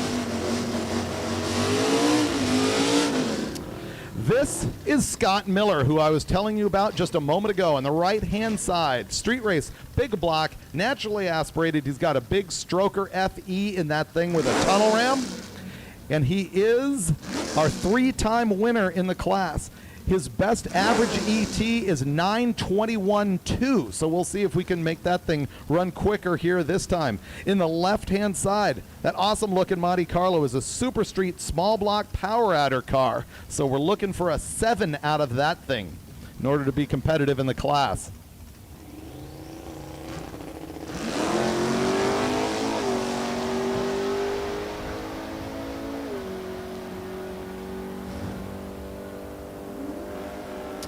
Scott Miller, not exactly where he needs to be in that FE-powered Cougar. He runs 990 at 144, and the left-hand lane 867 at 160.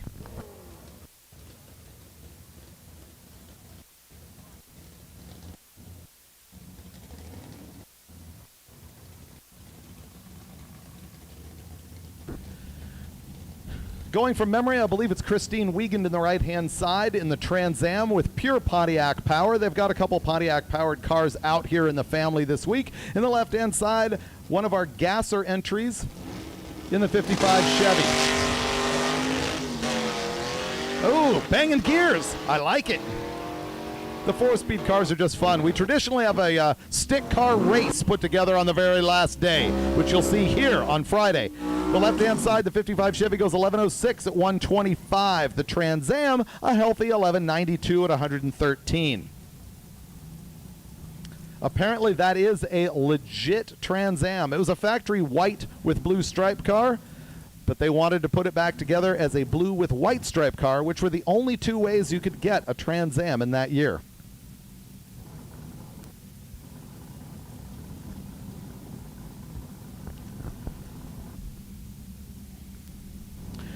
$5,000 people watching worldwide right now. In the right-hand side, Turbo LS Firebird, very pretty car. They have not laid the clear on it yet, but I kind of like the matte finish on the thing. Both of these cars are street race small block power adder. That means they've got to run 850s in order to be somebody. This guy's taking a vacation while the Firebird goes down the track at 871 at 165.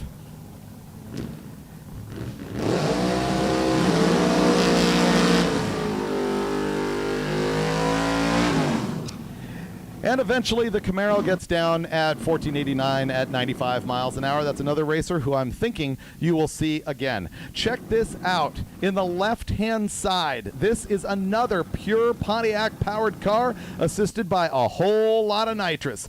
Randy here used to run a big Grand Prix in drag week that was just mammoth. He got tired of breaking rear ends and transmissions and stuff because of the weight, and so he stepped up to this Firebird. It is a fun car to watch. I have not yet caught up with the truck in the right-hand lane, but I can't wait to.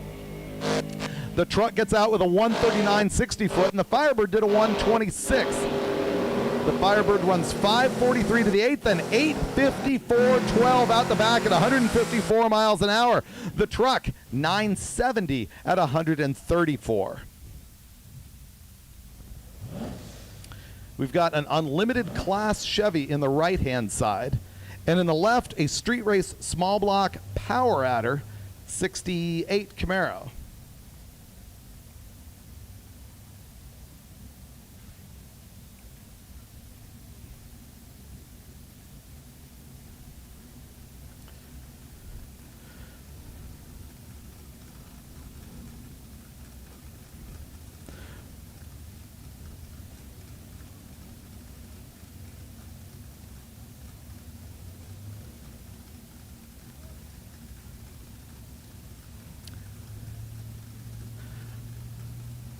Right, we're going to send the 55 while wiping up some oil on the track.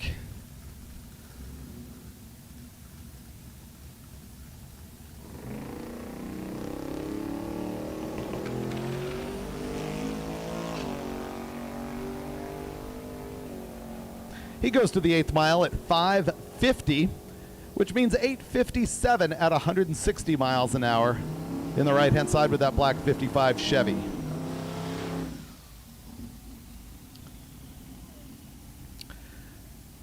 Here on the right-hand side is Chris Thompson out of California. He's got a small block Mopar on this thing, a aftermarket block, big cubic inch turbocharged deal. He has been thrashing on this car. The engine was in pieces just last week. He made a cannonball drive out here, got teched yesterday, and is good to go. Looks like he is running in modified power adder in that back half car.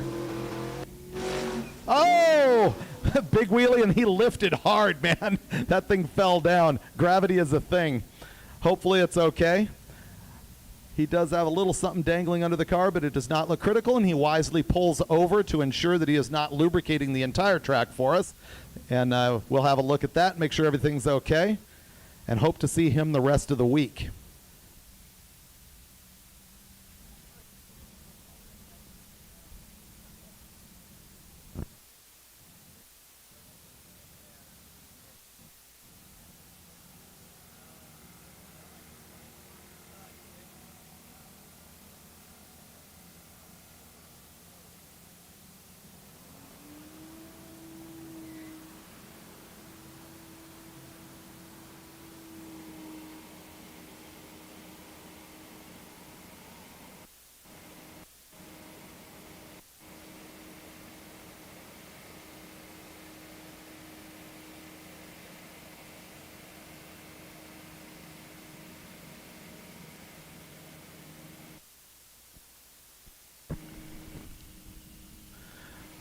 Someone on the live feed asked, is that Freiberger announcing, or does it just sound like him? That would be unfortunate if anybody else had to sound like me, but yes, it is me, Freiberger. And you might ask, why is this guy on the mic? I'm clearly not a normal drag race announcer. This is the only event of the year that I do. The reason I'm here is that I was the editor of Hot Rod Magazine for 12 years, although I haven't been there for about 5. Unfortunately, a lot of people don't realize that there's been, I think, 4 editors since me. There's David Kennedy, Johnny Hunkins, Evan Perkins, and currently John McGann. So I've been gone for quite a bit. However, I was there in 2005 when we invented this event.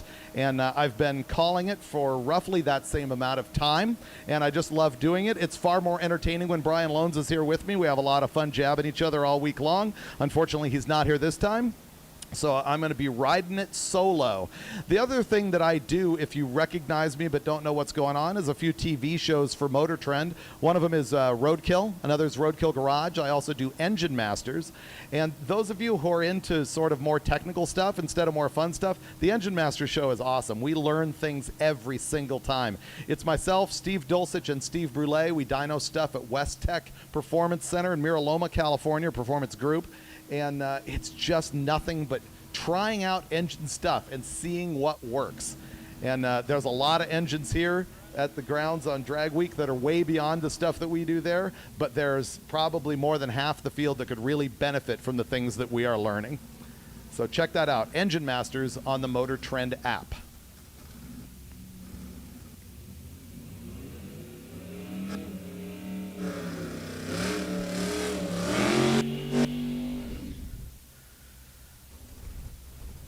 Super Street, big block, naturally aspirated class for this Pontiac. And a buzzy sounding Corvette in the right-hand side. He is running in modified power adder.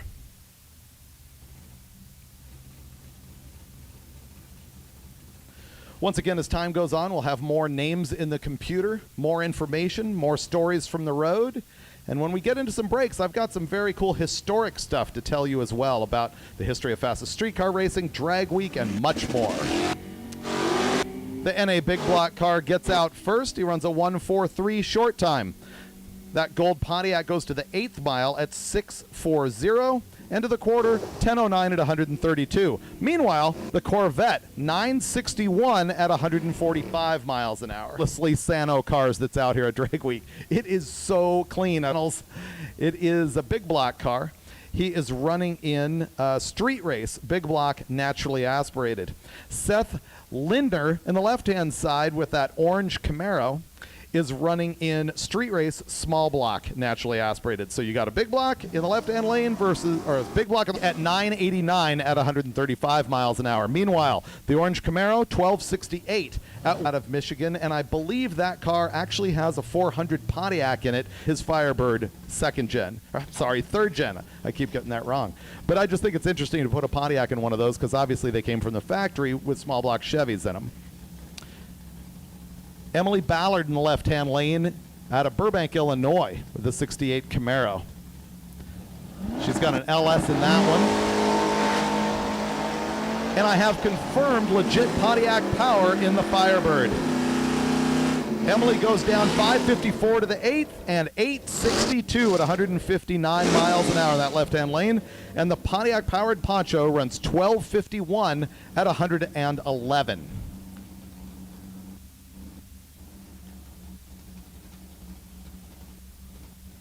Greg Weigert in the left-hand lane in the 68 Firebird, another Pontiac-powered car. 1208 at 130 miles an hour. The Roadrunner, 1323 at 106.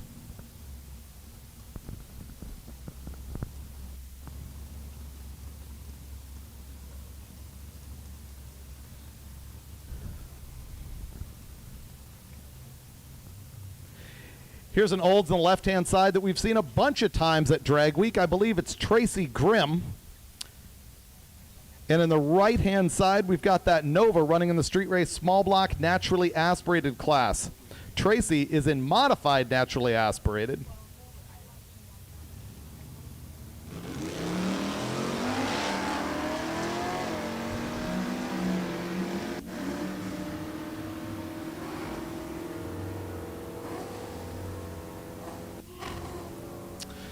The Oldsmobile goes 1024 at 129 miles an hour, and the Nova 1212 also at 109. Sorry, the Oldsmobile went 129, the Nova 109.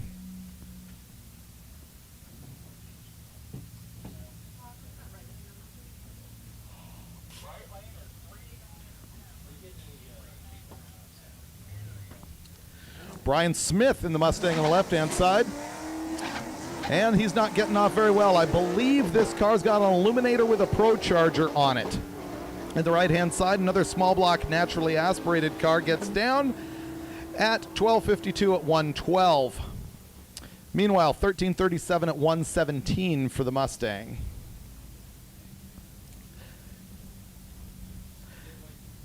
Okay, in the left-hand side, the Mitsubishi is powered by a 4G63. It's an all-wheel drive deal. He said it's making roughly 1,000 horsepower, and I believe this is a guy who also runs a Mitsubishi four-cylinder in a dragster that goes 640s.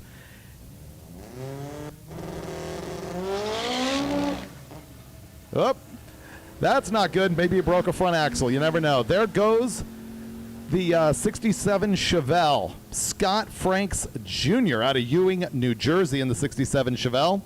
Goes 1092 at 127 miles an hour while we go figure out what went wrong with the Mitsubishi.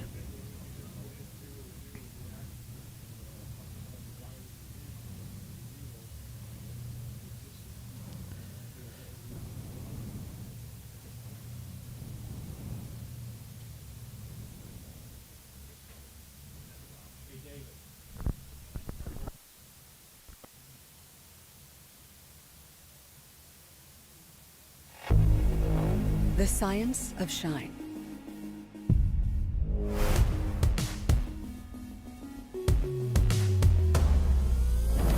Washing, prepping, polishing, coating. Lightning fast with ultra-durable, super hydrophobic results. Mother's CMX line of car care products. The advanced science of shine.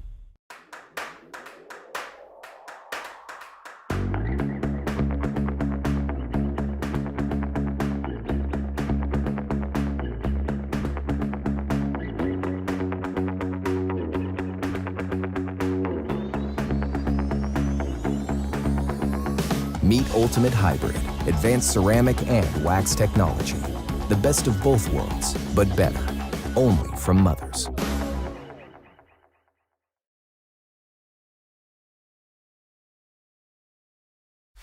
Ever wish buying and selling cars and car parts online could be worry-free?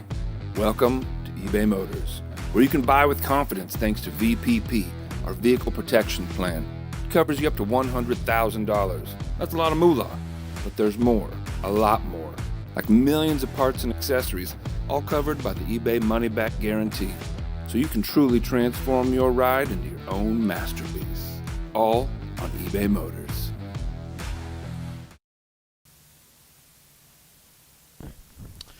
People on the live feed just watched a couple of commercials that we have for a couple companies that we really appreciate for supporting Drag Week. We have Mothers, which sponsored this live feed so that we could bring this to you worldwide. All 4,400 of you watching right now. And also our new presenting sponsor for Drag Week, eBay Motors. I ran into at least one car yesterday that had been purchased on eBay for this race. And of course, if you're like me, you're completely addicted to eBay Motors. I've bought so many intake manifolds off of that deal.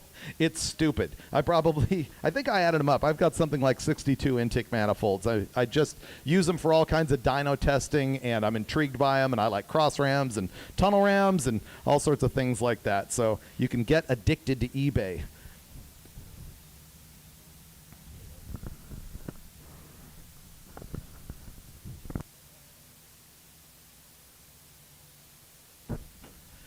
Couple comments on the live feed saying that they were thrilled to see that Mitsubishi here. There are 3 of them powered by those four-cylinder 4G63s out here this week. I love it when we get variety at Drag Week, and I saw a bunch of new and different stuff. If there was any one trend that I noticed from walking through the tech lanes, it was Mopars. There's more of them here than I think we've ever had. It's kind of the new thing. And of course, there are 8 zillion turbo LS engines here. And the variety with those things is not the engine itself, but it's what car you put them in. Check out this Gasser Class Nova that's coming up. He told me that he built this car very much on the formula of the Wilshire Shaker, which is a car that Steve Magnante of Hot Rod Magazine built way back in, I'm going to say, early 2000s, probably 2002. He used that formula and put together this blown big block Rusty Nova. And on the left-hand side, we got Bill Schwartz out of Eldridge, Iowa.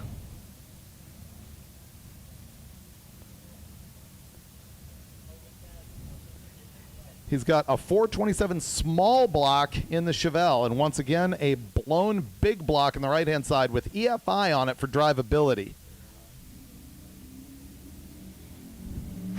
Oh, look at the wheel stand out of the Nova. That's what we like to see.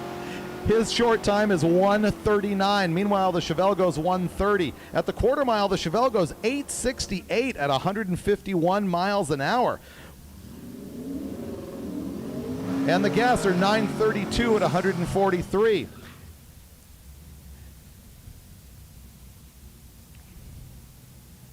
It's Jason Bergeson taking a second attempt in that 84 Monte Carlo in the right-hand side. He is running in Super Street small block power adder. We saw him make a disappointing run earlier today, so he's back for a second shot at it.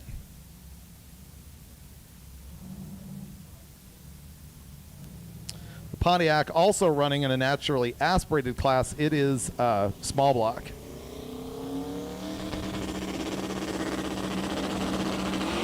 Super Street small block power adder.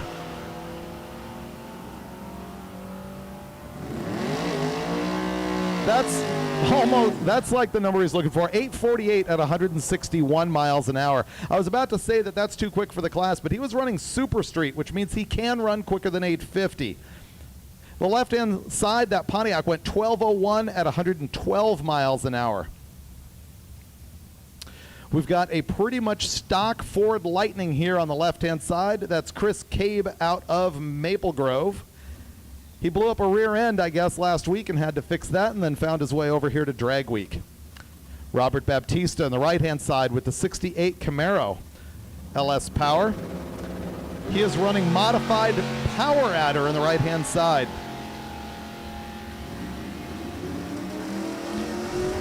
Baptista, 665 to the 8th, and the quarter mile 1049 at 127. And the Lightning is going to take a very leisurely 1564 at 85 miles an hour. This is interesting. Actually, both of these cars are interesting. On the right-hand side, we've got the ridiculous prison bus. And on the left-hand side, the Super Street small block naturally aspirated Fox body is running a 427 cubic inch LS engine with the canted valve RHD heads on it. This thing makes north of 900 horsepower. He would not admit to 1,000 horsepower, but it's somewhere in that range. It's his first time at Drag Week with this car.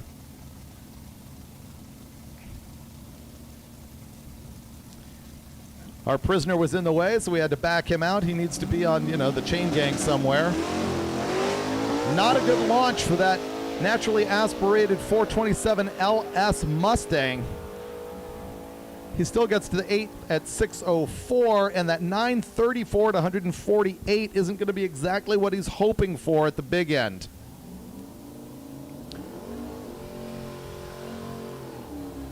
Should you care about the prison bus, I will advise you that it ran 25.78 seconds at 56 miles an hour.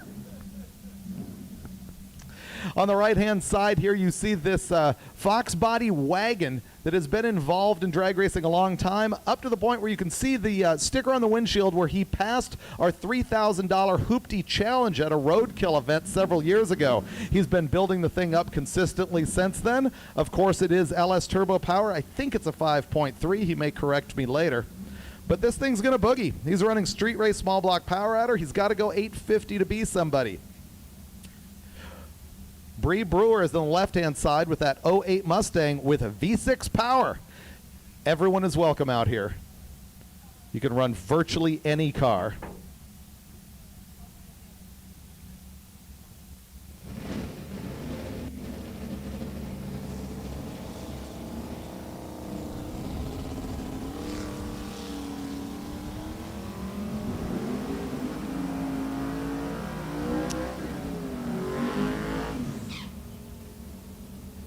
And here comes the wagon through the quarter mile at 11:54 at 114, and the V6 car 15:42 at 88 miles an hour.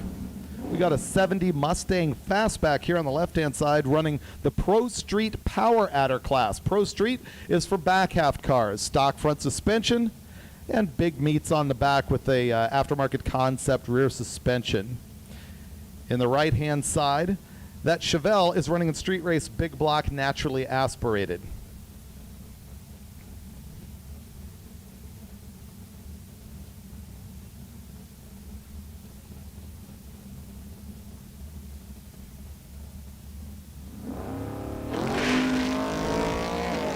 Getting it on in the fastback, a 1:25 short time.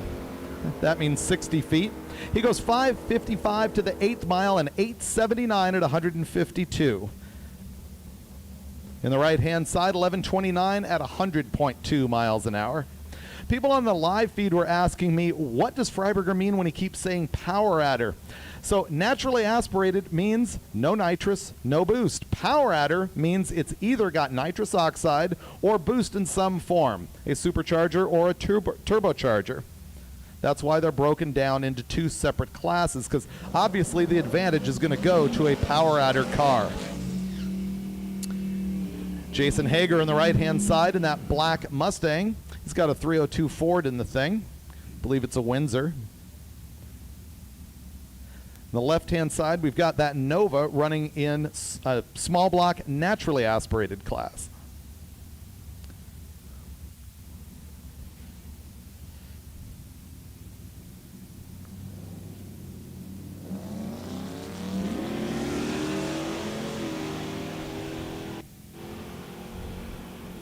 And the Mustang will go to the 8th mile with a 6:30 at 122 miles an hour.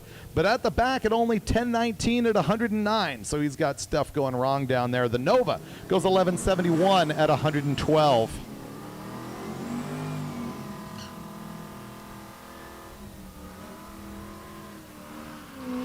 This Butternut Nova on the right-hand side is a very nice car. Another one that I believe is a Turbo LS program. He is running in modified power adder. In the left-hand side is Bruce Fleming out of Mount Airy, Maryland. He's got the 67442 that is powered by a 468 cubic inch Olds engine that looks very stock. Nice sleeper. He should run in the 12s. The Nova should be significantly quicker than that.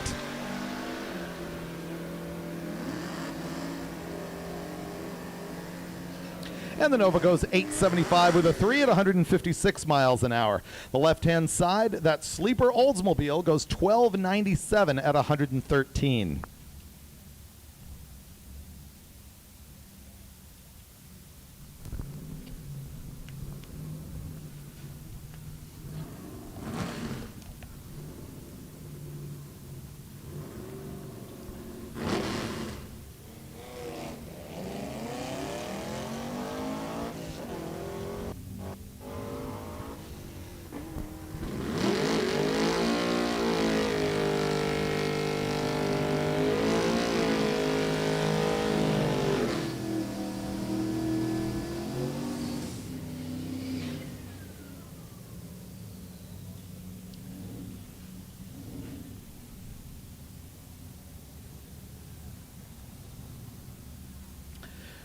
The Dart in the left-hand side is Pro Street Power Adder with a turbo big block in that thing. Right-hand side, Pro Street naturally aspirated.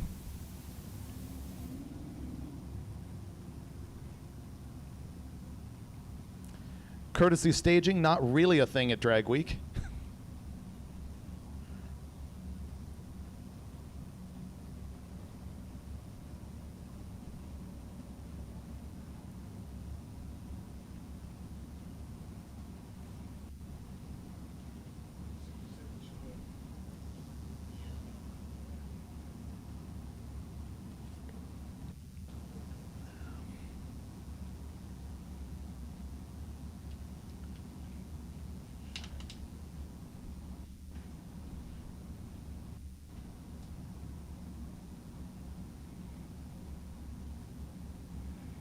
The Dart's wondering if he should take a lunch break.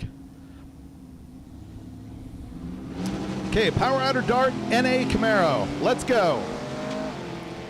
Wheels up 140, 60 foot for the Camaro. He goes to the 8th at 635. Out the back at 997 at 140, and the Dart 981 at 142.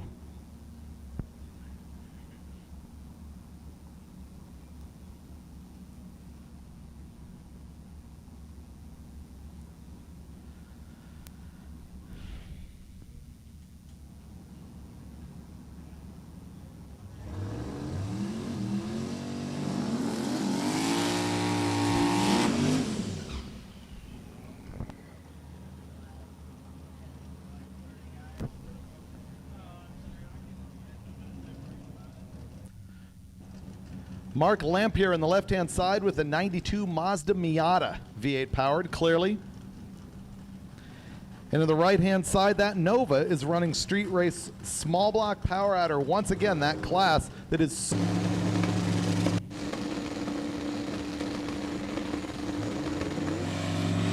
Super Street small block power adder Miata is off. The Miata's 8-mile time, 5:55. And he goes 861 at 160. That was a wicked burnout. In the right-hand lane, 883 at 153.9 miles an hour.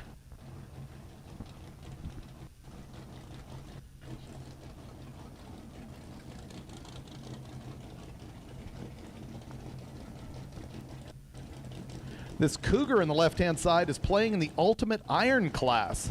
It's another one I didn't get a chance to look over in staging lanes yesterday. I can't wait to see what he's got going on with that. In the right-hand side, street race small block power adder in the G-body.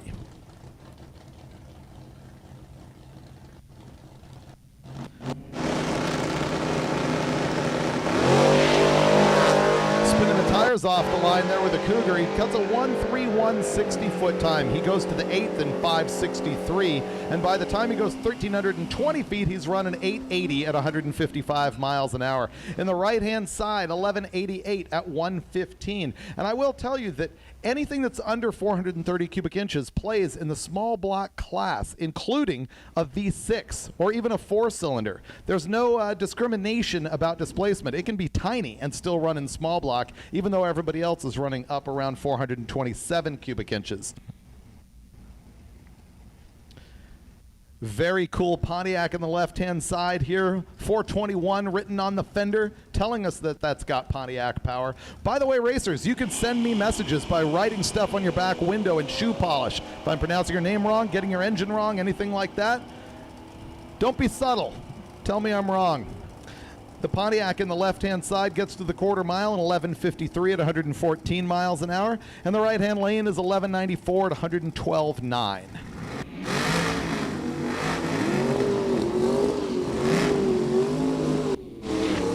Craig Grosvenor, right-hand side, Pro Street Power Adder. He has recently changed this thing from ProCharger power to twin turbos. This is another one of those just wickedly clean cars that you'll see out there in the pits. In the left-hand side, the Pro Street naturally aspirated, looks like 72 El Camino.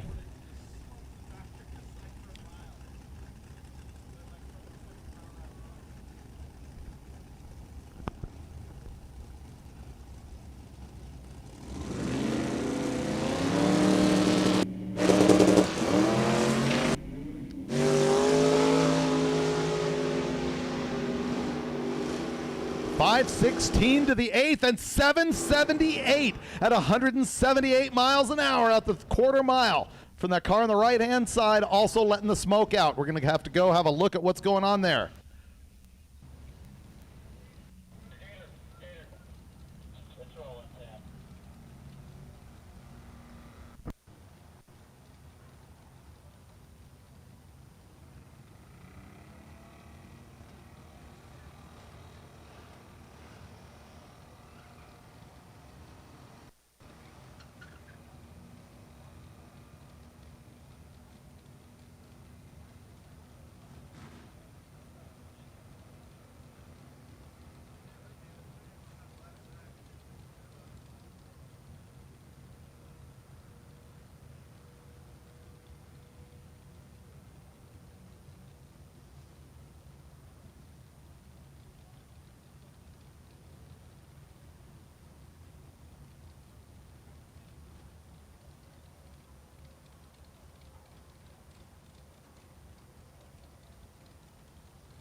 From dust and dirt, a champion will emerge. Welcome to the Hoopty World Championship. Perfect. Oh, he loops it! 12 contestants on 6 teams compete for the glory. And they gotta do it all with the same car. It is freaking exciting! For our entertainment and yours, to be a Hoopty World Champion, you gotta build the car to be the best.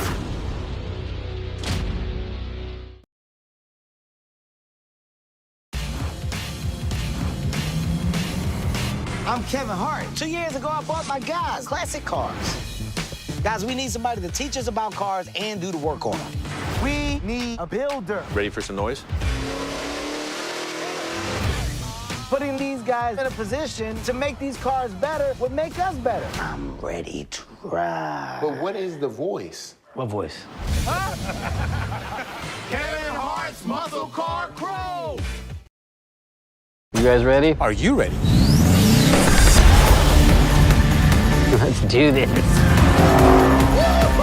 When it comes to busting myths, there's a new crew in town. This is our job! Join Tori, Feels good. Faye, More power. and BC Absolutely gorgeous. on their quest to solve motor myths or go or bust.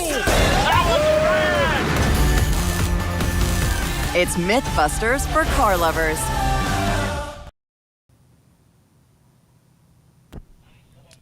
Folks watching the live stream, seeing some commercials for some of our new shows that are happening on the MotorTrend app. Hoopty World Championship hosted by me and KJ Jones. Also Motor Mythbusters, as well as Kevin Hart's Muscle Car Crew. Check those all out on the MotorTrend app.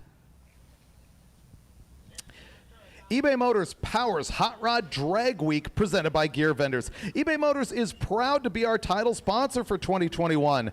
They help all types of enthusiasts one part at a time to realize their dream builds, including these drag racers trying to capture the title of fastest street car in America. With eBay's support, fans can access exclusive live content, including racer profiles, the intricacies of a tech inspection, and of course, exciting drag racing action right here on the live feed. While here at the track, or after Hot Rod Drag Week, eBay Motors is where you will find new and used vehicles, as well as parts for fixing, update, or maintaining your existing vehicle. Visit ebaymotors.com and start shopping. And don't forget to join the eBay Motors community. Visit community.ebay.com to talk with all your gearhead buddies.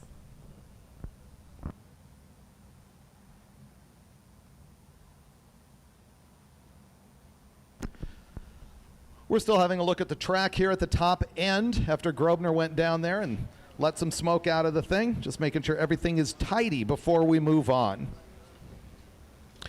People ask, how did this whole thing start? Well, having been there, I can give you the laser version of that, but I will go way back to the beginning of time. See, I think that hot rodding started, literally the very beginning of hot rodding in the late 30s was about who has the fastest street car. I mean, racing already existed by this time, but what separates racing from hot rodding? Well, it was street racing, honestly, and so it goes all the way back to that time. The very first sanctioned drag race, meaning there was a gate and a crowd, was held in 1946 in Goleta, California. And it was a guy called Tom Cobb versus another guy called Fran Hernandez. Now, Fran Hernandez would go on to actually be the leader of Ford Motorsports, and he would invent the flopper funny car. But at the time, he was just a kid street racing, and he had help from Edelbrock, who had built his engines. Bobby Meeks at Edelbrock would build engines for this guy, and they ran nitromethane. Meanwhile, there was a supercharger on the flathead in Tom Cobb's Roadster. So this goes all the way back to the beginning of time. Nitromethane versus supercharged, racing in Goleta, California on the access road to the airport. And Fran Hernandez won. And that was the beginning of streetcar racing, the very first organized drag race ever held.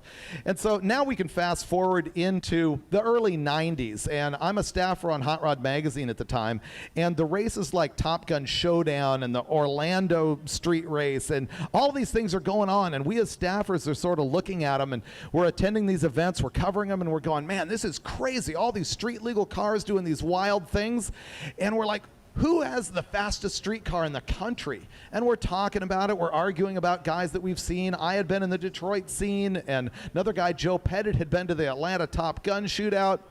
And ultimately I said, guys, the only way to know who has the fastest street car in America is to race them. And Jeff Smith, who was the editor of Hot Rod at the time, got on the horn with Richard Small from Flowmaster, who got on the horn with the guys from the National Muscle Car Association. And next thing you know, the very first fastest street car in America shootout was born in Memphis, Tennessee. And we had that race and immediately knew that we had struck something special. It's not that we invented the fastest street car racing, it's that we were able to create an event that really shined a light on it. But like most streetcar racing, it got really out of control with the full tube chassis cars and everything that weren't street at all. And so it sort of got watered down. Now later on in 2001, I became the editor of Hot Rod Magazine, and I sort of saw what was going on, and I started this event called the Pump Gas Drags.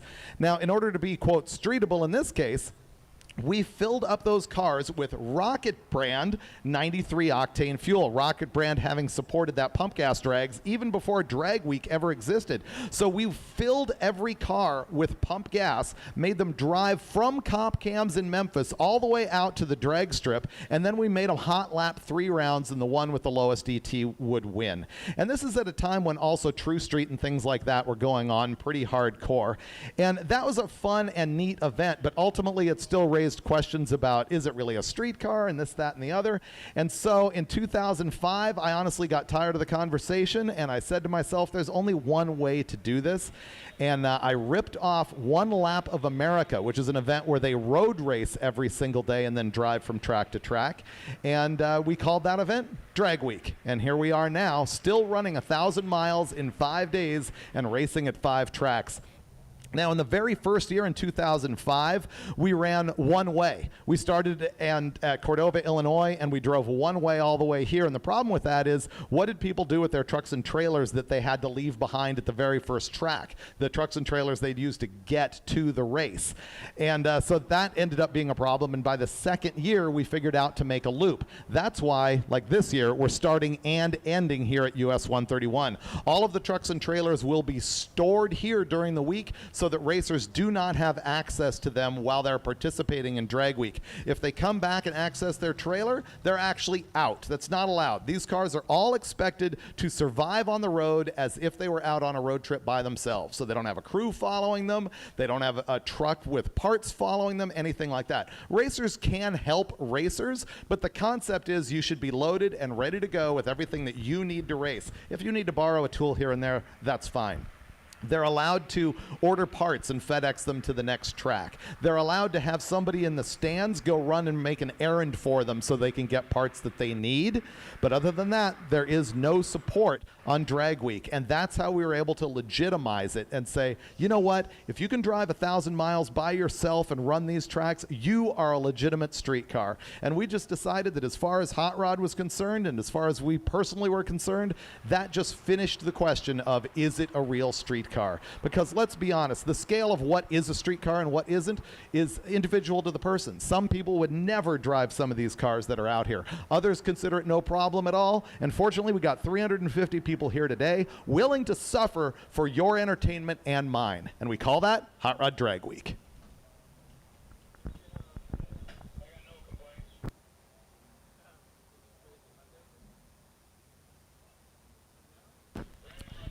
If you are looking for current standings on the event, we do not have live ET or live class-by-class breakdowns. However, the data is posted to hotrod.com each evening, so you should be able to download a PDF and see what every car here ran. And then you'll be able to pick that up again every single day. We thank Tanya Turk for making all of that happen and her whole crew.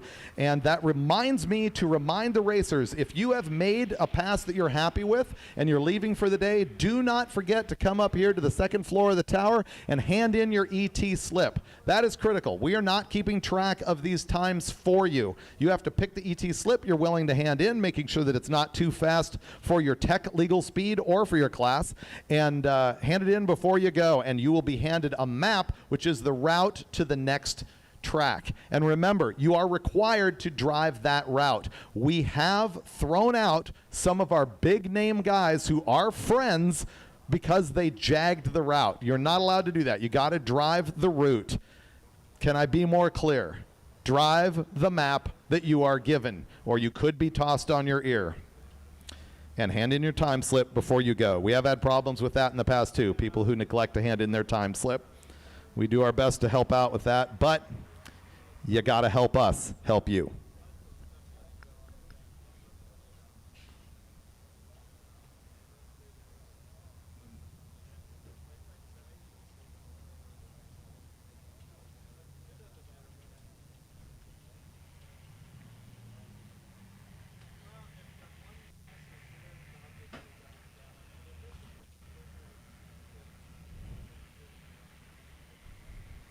You know, you can watch this live feed in a variety of different places. There's YouTube, but there's also hotrod.com, and you can be watching on the MotorTrend app. Currently, we've got 5,000 people watching on YouTube, and that would also include the people on hotrod.com, but not the people who are watching on the app. So, you know, we got a lot of people following Drag Week worldwide, and we really appreciate every single one of you, and I hope in the future that we'll be able to cross some borders and get more cars imported for Drag Week, because we love racing with our international friends.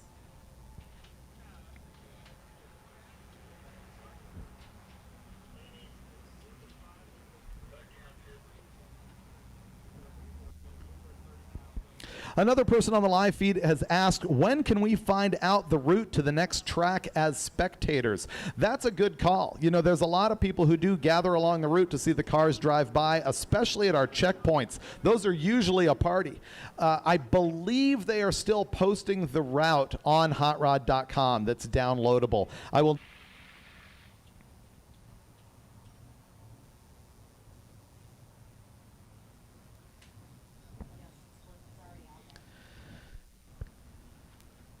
You know, Drag Week has spun off so many different events that have sort of generically become drag and drive events. You know, I've seen them in Europe. They have one in Australia. You know, Sweden specifically, I think, has one. Of course, locally or here in the United States, there's Rocky Mountain Drag Week, as well as Rocky Mountain Drag Week 2.0, which is happening just next week. There's Midwest Drags. There's a guy who runs, I can't remember the name of the sort of social handle that he's got, but he runs something called Drag Weekend coming up. And Hot Rod itself had an event called Drag Weekend years ago, and we did that out in Arizona. And it wasn't awesomely attended, so we stopped doing that. People have asked why we don't do multiple drag weeks. You know, Hot Rod obviously sells this thing out in 7 minutes every single year, 400 cars with an 800 car wait list. We could have multiple events, but the decision was made that, you know, Christmas is only special if it comes once a year. This is the granddaddy, and for now, we're sticking with one. But there are a whole lot of other similar events that you can participate in throughout the year.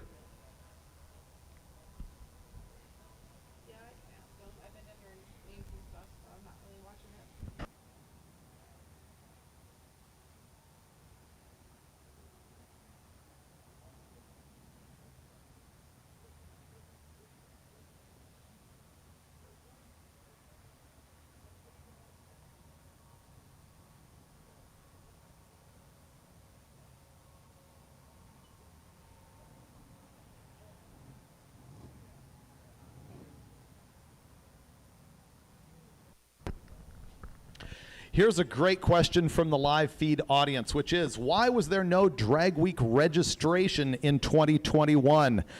Good point.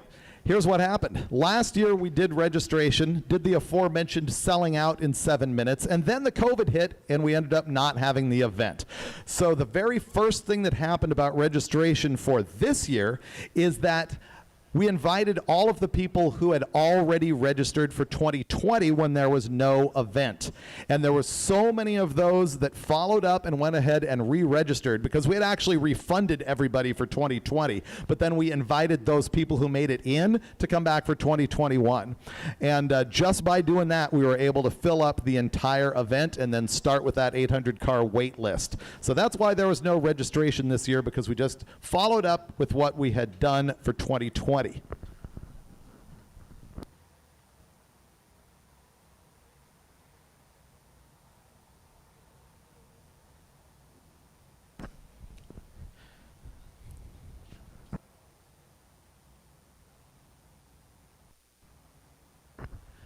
Just as a reminder of what we're doing here, whether you want to watch online or come spectate in person, we're starting here at US 131. Tomorrow we will be at Summit Motorsports Park in Norwalk, Ohio. Then we're moving on to Indy, site of the U.S. Nationals just a few days ago. Then we're going to do Byron, the home of the Power Wheel Standing Championships. And then we will be back here at US 131 on Friday. So the Mother's live feed will happen every single day, presuming that there's no rain, and we will go ahead and presume that. And then we will also have gates open so that you can spectate every day. So you're going to want to come back here to 131 on Friday, when you're going to see all of these cars all hanging out. That's the day that everybody ups their boost, ups their nitrous, and just has a fantastic day.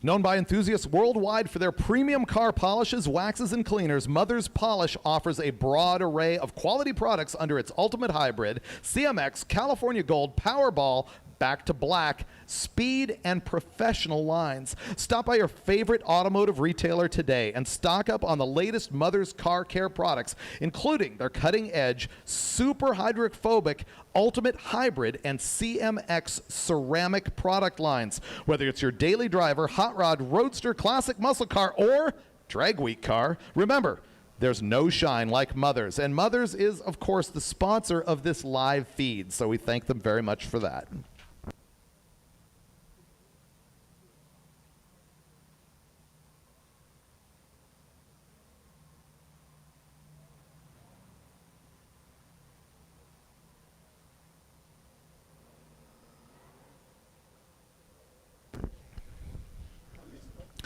So many people asking on the live feed where we are broadcasting from. This is US 131 Motorsports Park in Martin, Michigan. Drag Week has actually been here in 2005, 2006, 2009, and 2016. So we've been here a bunch. We ended here on that very first year, and when I come back on Friday, I will tell you some good stories about how that went down. I'll go through some of the history once again for those of you who are just tuning in. This place has been here since 1962.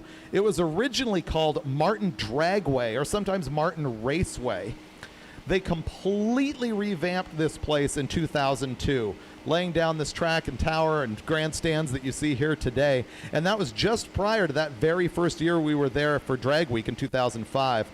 There was a half-mile dirt oval here, I think 79 to 84. Is there still an oval track here? Nope, no more oval track, but they did have that dirt oval from 79 to 84. The physical elevation of the place is 754 feet, not bad. Popular Hot Rodding, which is a magazine, Popular Hot Rodding magazine, which no longer is in print, they had a big race that happened here from 1968 to, I think, 1987-ish. I'm not positive of that final year. And I thought this was just a fun trivia tip that Michigan Jam was here in 1977, and Bob Seger played, as well as Little River Band, Hart, and Nazareth.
While they're still picking up some engine chunks off the track here, let's talk about the history of Hot Rod Magazine and drag racing. You know, the magazine started in January of 1948, founded by Robert E. Peterson, and back then it was really like a newsletter for the dry lakes racing that was going on in Southern California. Places like El Mirage and Muroc and Harper Dry Lake and things like that, where guys had been racing since the 30s on this hard-packed silt in these dry lakes. It's very hard to understand what these places are like if you've never been there. People from this part of the country are like, huh? Dry lake? But it is an absolutely flat, hard-packed chunk of dirt. It is similar to the Bonneville Salt Flats, but it's dirt. And that's where hot rodding really began, where these street racing kids out of LA would run up there to get away from the cops, and they would race like 5, 6, 7 wide, and it was scary. A lot of people got killed doing it. In 1937, late 37, the Southern California Timing Association was organized, and they started doing top speed racing. And it was safer, more organized, and Wally Parks was involved even way back then. Wally Parks, later the first editor of Hot Rod Magazine and the founder of the National Hot Rod Association. So Hot Rod began on that dry lakes, but pretty quickly started covering some drag racing. The National Hot Rod Association was founded out of the Hot Rod Magazine office in 1951 and had their first event in April of 1953. I don't know when Hot Rod Magazine first covered a drag racing event, but we know that it was going on at Pomona as early as 51, Santa Ana even 1950, and it was going on with the ATAA back here in the East like around that same time. By 1954 and 55, Wally Parks was the editor of Hot Rod, and he started the Drag Safari. He put together a group of guys that would go on the road with just a car and a trailer, and they would teach local car clubs how to run drag races on local airstrips. Sometimes they even ran on dirt. Here in Michigan, they ran behind the transmission assembly plant in Livonia. So it was just like the Wild West back then. And Wally Parks and NHRA had the idea to go train people how to run drag races. Of course, there was a lot of other places that already had this figured out, like Cordova, for example, a lot of places like that. But as far as grassroots stuff, the Drag Safari spread the word all the way over the place, and everything they did was covered in Hot Rod Magazine. So that was the first big drag racing push. The NHRA didn't actually move out of the Hot Rod Magazine's offices in Hollywood until 1957. one of the first drag races, or probably the first, that actually had Hot Rod Magazine's name on it was the Hot Rod Championship drags that were held at Riverside International Raceway from 1964 to 1969. And that was the brainchild of Ray Brock, who was like a just killer hot rod staffer who innovated a lot of things. And also Bob Green, who was the editor at the time, because Wally Parks had finally left Peterson Publishing, I believe in 1961, to do NHRA full time. So Robert E. Peterson, who founded Hot Rod, was actually one of the investors in the Riverside track, which is why they were able to race there. They also did the MotorTrend 500 NASCAR race there from 63 to 71. The Hot Rod Championship drags at Riverside were interesting because they were a Hot Rod Magazine event, but they were actually sanctioned, or not sanctioned, they were run and timed by the NHRA, and you could set an NHRA national record there, even though it wasn't kind of an officially NHRA event. Of course, the fastest streetcar racing came in 1992. Pump gas drags was, I think, 2003 or 4, and Drag Week in 2005. So in a nutshell, that's the history of Hot Rod Magazine's association with drag racing.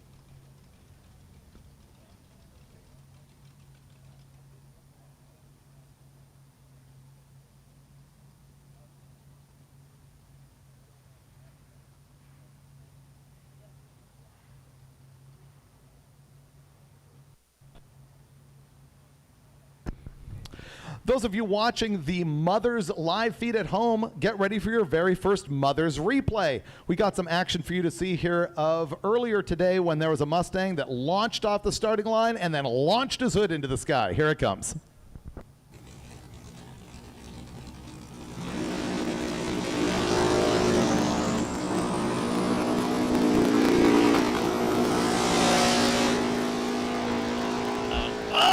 Look at that, the wheel stand and the hood flying off. Photographers running everywhere. Just after a big old wheel stand in the right-hand lane. And unfortunately, I was talking to some people into the tower and didn't call that live. Okay, that was fun. We had a little bit of strange audio going on there, but we'll get that tuned up so we can bring you more Mother's replays throughout the week. But that was some good action. It reminded me of my years that I spent actually shooting drag racing down on the wall, like you saw those guys who were running for cover with that hood.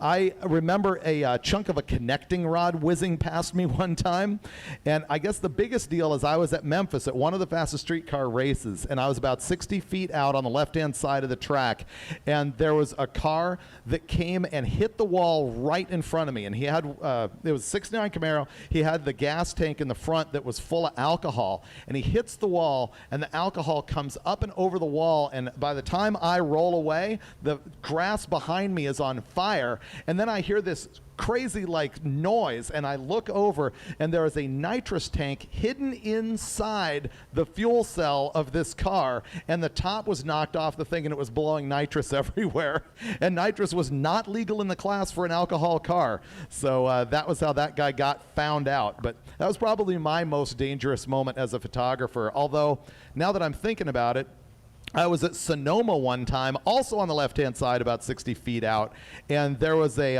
altered that just drilled the wall, came across from the right-hand lane and head-on into the wall right where I was standing, and I just ducked, and parts flew over me, but I was okay there too. So there are some hazards to being a drag race photographer.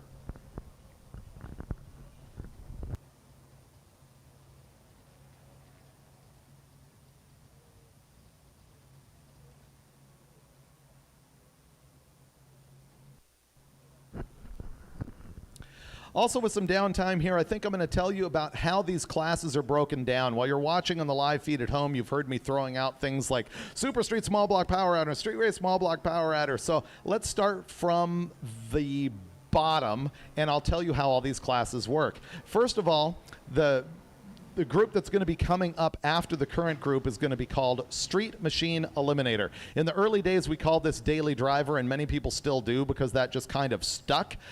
But Street Machine Eliminator is no rules whatsoever, except for NHRA safety tech, and your car cannot go quicker than 10.0. What you're doing in that class is running for a 5-day average ET to put you on a ladder, a 32-car ladder for a bracket race that happens on the very last day. That'll happen back here at US 131 on Friday. And we're fired back up into action, so there's your story about Street Machine Eliminator, and I will pick it up with the other classes later on today. But you don't want to hear me when we've got action on track. With a 68 Mustang in the right-hand lane, James England.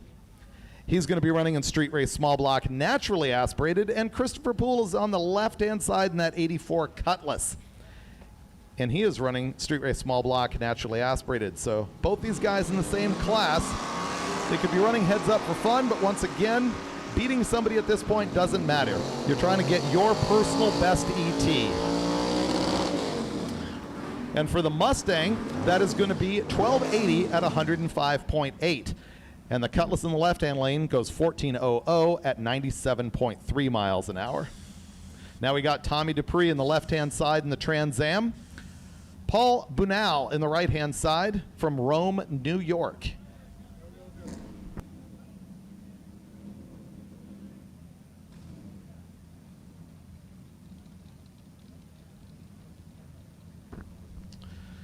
A modified, naturally aspirated car in the right-hand lane, and Super Street Small Block Power Adder in the left-hand lane. So left-hand lane should be quicker.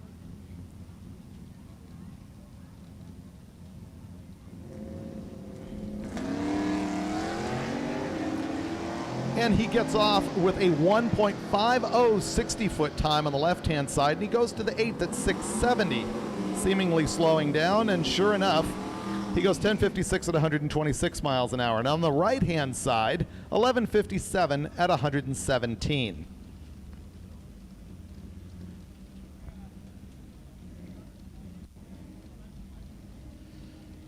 We got the Crew Cab 55 Chevy on the right-hand side, and Fred Simmons in the 00 Camaro on the left-hand side. You can see stickers on the windshield of that 55 where it's been here for a few years. He's got his Aussie Tribute Kangaroo in the right hand, or in the rear hand window. Rear hand, left hand, rear foot.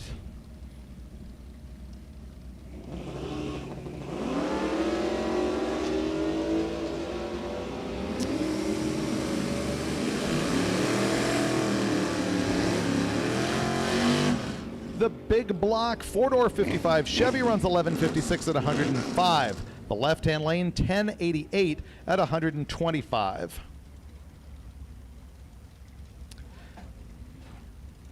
This is the Little Dart, a 67 on the right-hand side. Got a 360 under the hood. And on the left-hand side, this is a wicked cool turbo small block in the purple Duster.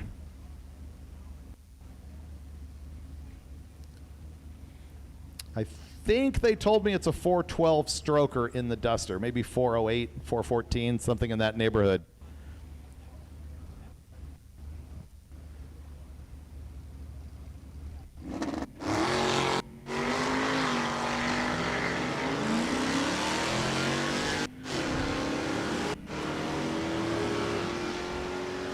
The big end lights say 984 at the quarter for the Duster at 138 miles an hour. And the little small block Dart goes 1318 at 103.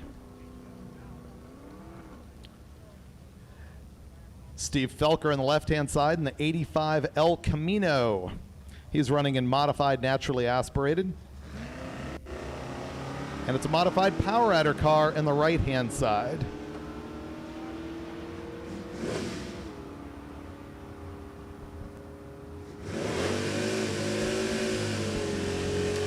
Apparently that's Sean Fink in the right-hand side, a past drag weaker friend. 1191 at 108 on the right-hand side, 1274, 104 on the left-hand side.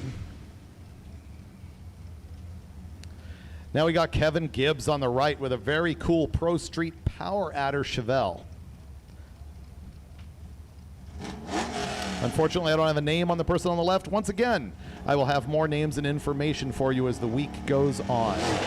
Oh, nice wheel stand and a triple bouncer and a lot of oil pan clanking off the ground, throwing sparks. Hopefully he gets to the wall sooner than later. No. He is going to irrigate this whole track, isn't he? Let's hope we don't have oil out of that thing. We saw plenty of sparks that could have come from a control arm. Oil pan on the engine and transmission is always a concern in this situation. The left-hand lane goes down 1181 at a very slow 97 miles an hour, so he lifted as well.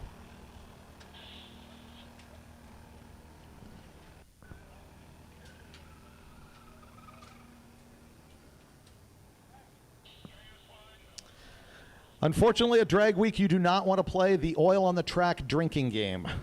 That could get ugly. More questions from people on the live feed as we take a break here and have a look at the track and make sure that we're all good. Somebody says, do we see any C-body Mopars? I don't recall having seen a C-body here yesterday, but I didn't see 100% of the cars. We had nearly 400 go through tech, 350 here this morning after we had some breakage, and I did not spot a C-body.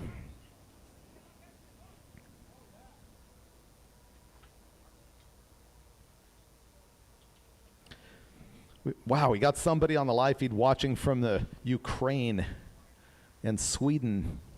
I just can never get over how international this thing has become. It's so great when we have our guys from Sweden out here racing. Oh, we just got the word that he did, in fact, lubricate the entire track. So this is going to be a little while. I would say if you need to run to the stand, I guess 131 Cafe is probably still open for food. Grab a hot dog, tune up your car. They're going to be scraping up oil for a little while.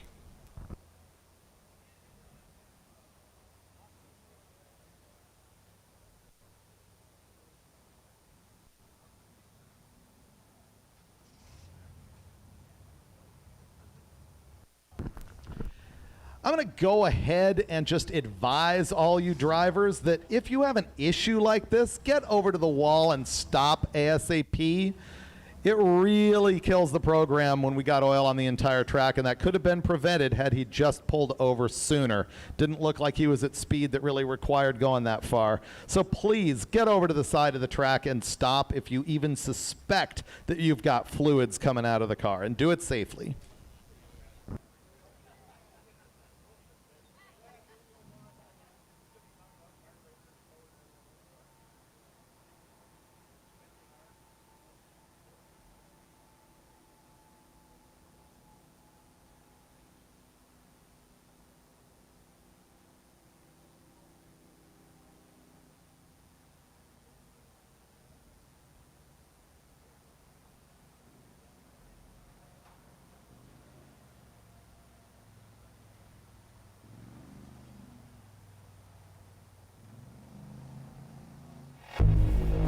The science of shine.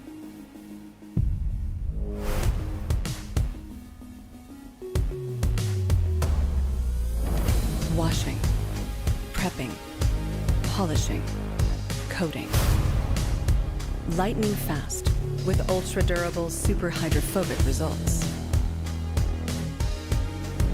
Mother's CMX line of car care products. The advanced science of shine.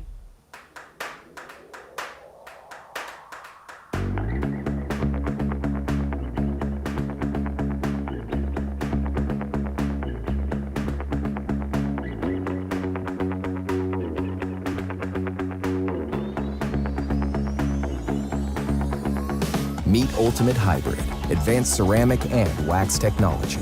The best of both worlds, but better. Only from Mothers.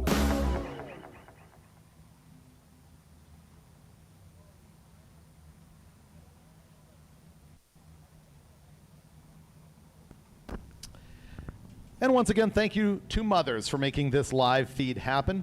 Earlier, I was starting to give you a breakdown of how all of the classes work here at Drag Week. So let's pick that back up.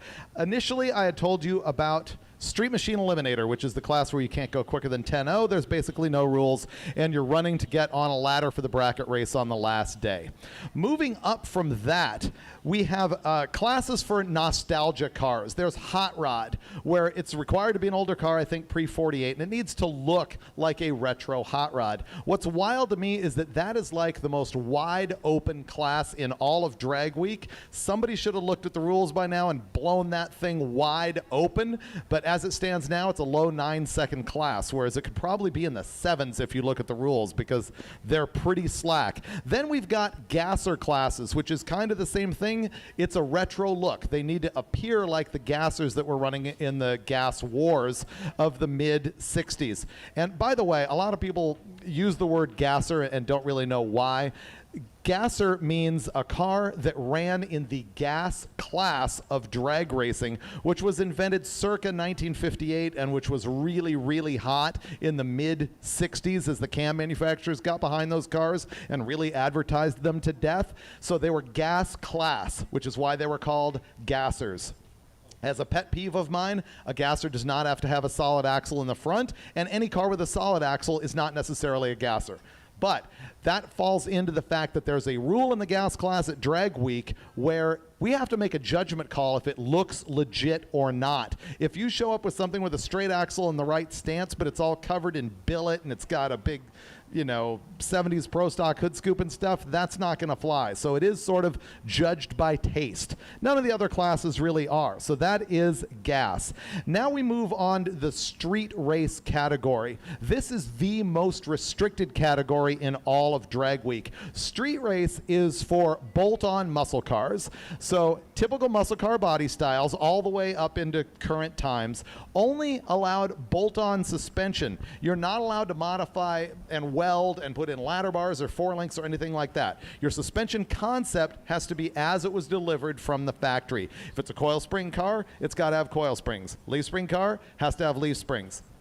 There are applications where you can get bolt-on kits that change that up, but there are rules that accommodate that as well. Those cars have to have full bodies, minimal fiberglass, real glass, nearly full interiors. They're not required to have back seats or headliners, I don't think.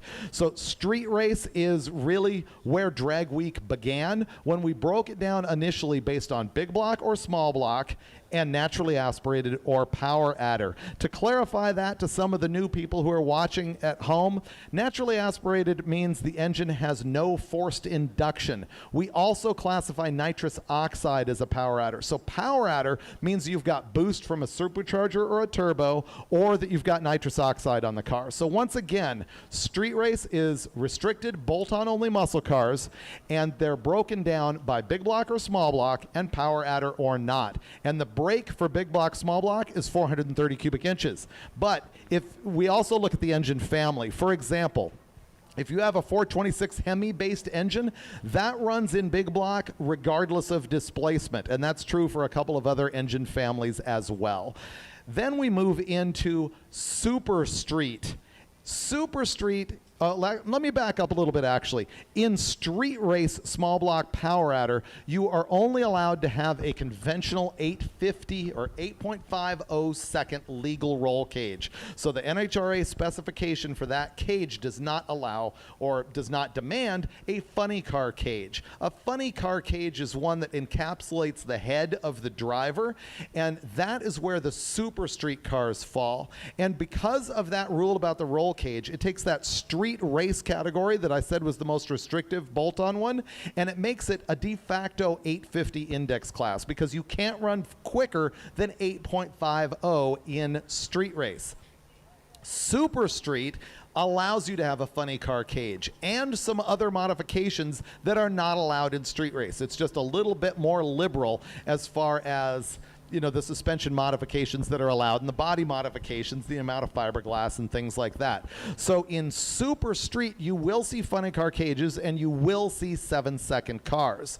Moving up from there, we've got the class that's called Modified. Modified is the only one that is not broken up into big block and small block. It's just power adder or naturally aspirated.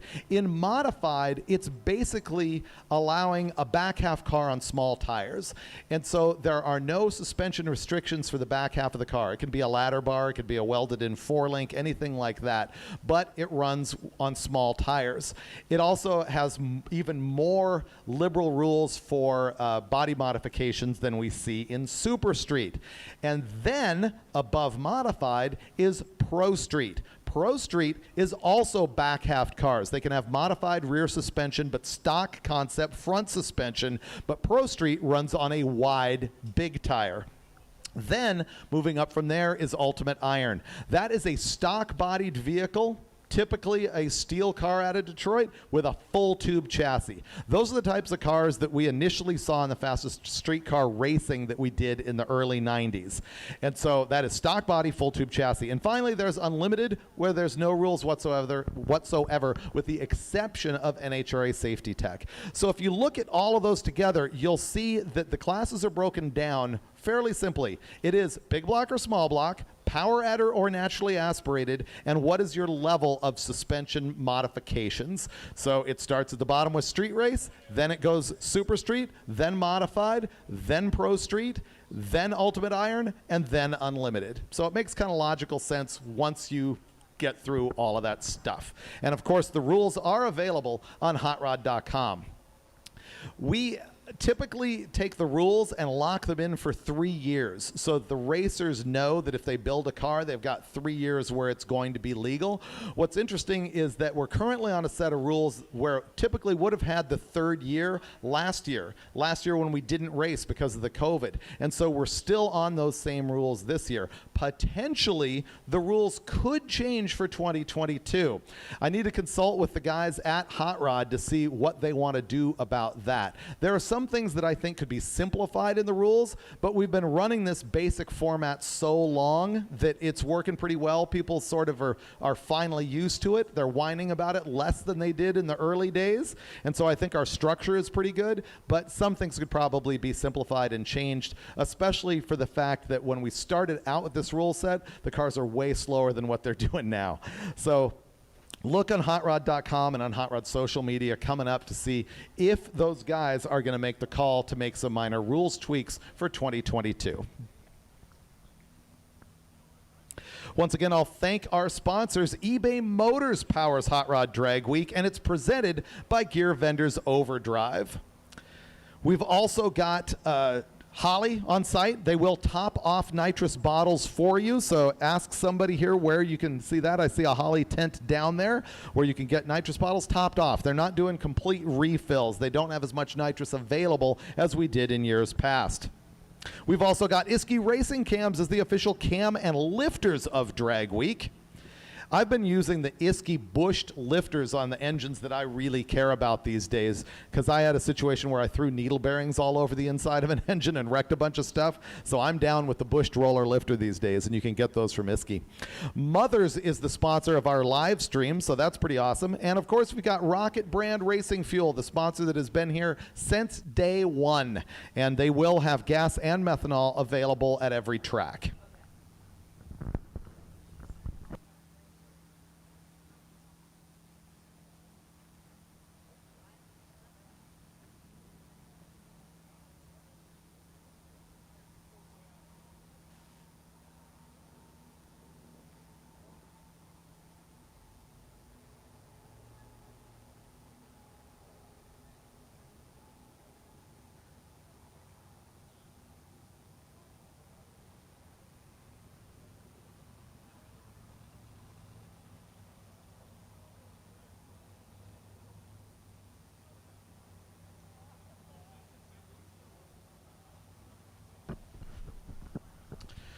Earlier, I was giving you sort of the breakdown of the history of Hot Rod Magazine in drag racing, but let me give you the quick version of the history of Hot Rod Magazine itself. I love the whole history of our hobby in general, so you'll find me talking a lot about it. I share it a bunch on social media as well because there's a whole new generation of people who are into this, but they don't understand where it all came from. They don't realize that hot rodding was really initiated in the 30s and really strong in the early 40s. And then when all of these guys, these young kids, went off to war and started talking to each other in foxholes everywhere about hot rodding and modifying their cars at the same time that the military was teaching them a bunch of mechanical stuff, teaching them to be aircraft mechanics or into radio or, motor pool guys, they were teaching them how to be hot rodders, and they didn't know it. And they came home from the war, and so many of them started the industries that we know today.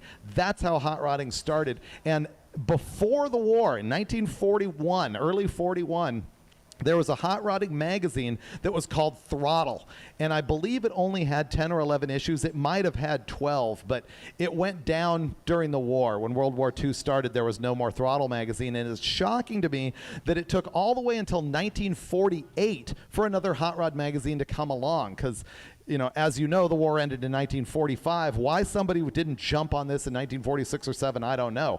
But by January of 1948, Robert E. Peterson was a guy who had been doing PR work for MGM.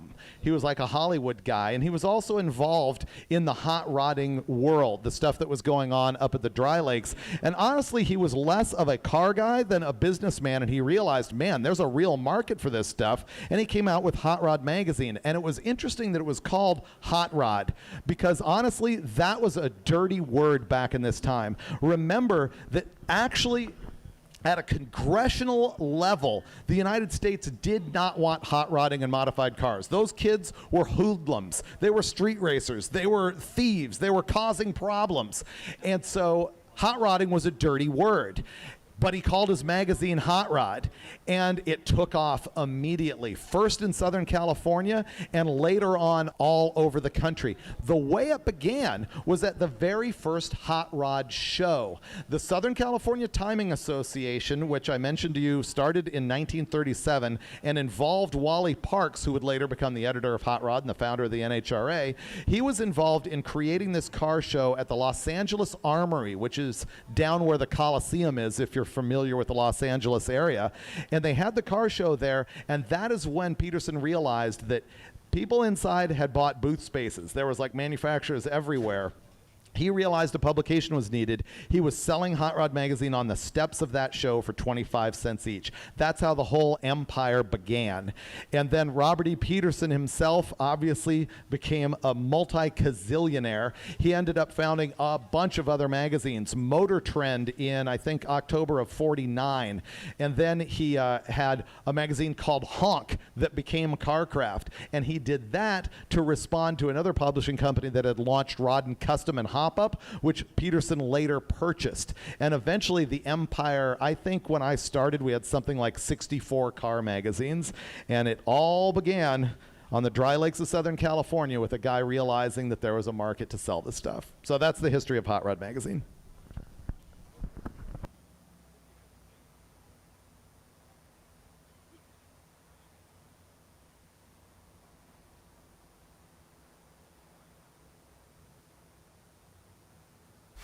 Ever wish buying and selling cars and car parts online could be worry-free?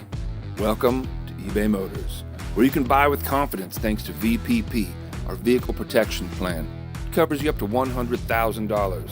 That's a lot of moolah, but there's more, a lot more, like millions of parts and accessories, all covered by the eBay money-back guarantee, so you can truly transform your ride into your own masterpiece, all on eBay Motors.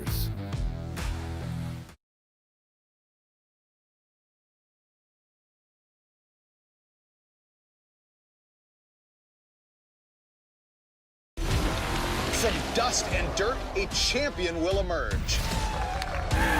Welcome to the Hoopty World Championship. Perfect.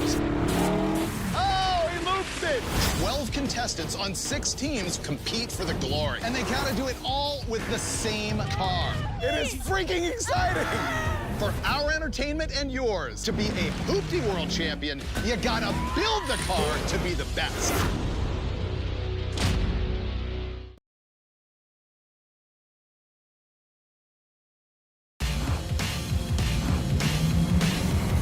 I'm Kevin Hart. 2 years ago, I bought my guys classic cars. Guys, we need somebody to teach us about cars and do the work on them. We need a builder. Ready for some noise?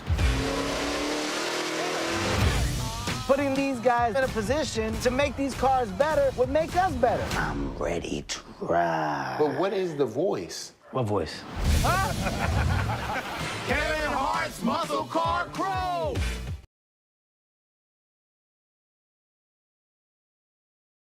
You guys ready? Are you ready? Let's do this. When it comes to busting myths, there's a new crew in town. This is our job! Join Tori, Feels good. Faye, More power. and BC Absolutely gorgeous. on their quest to solve motor myths or go for bust. It's Mythbusters for car lovers.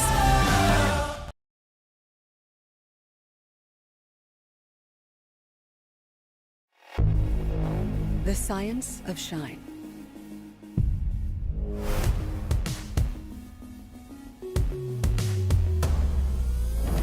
Washing, prepping, polishing, coating.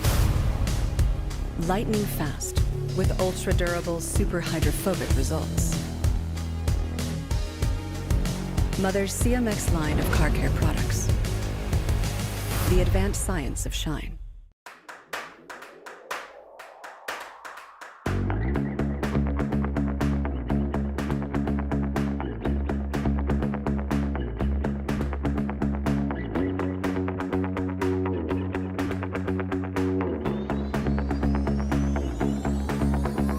Meet Ultimate Hybrid, advanced ceramic and wax technology.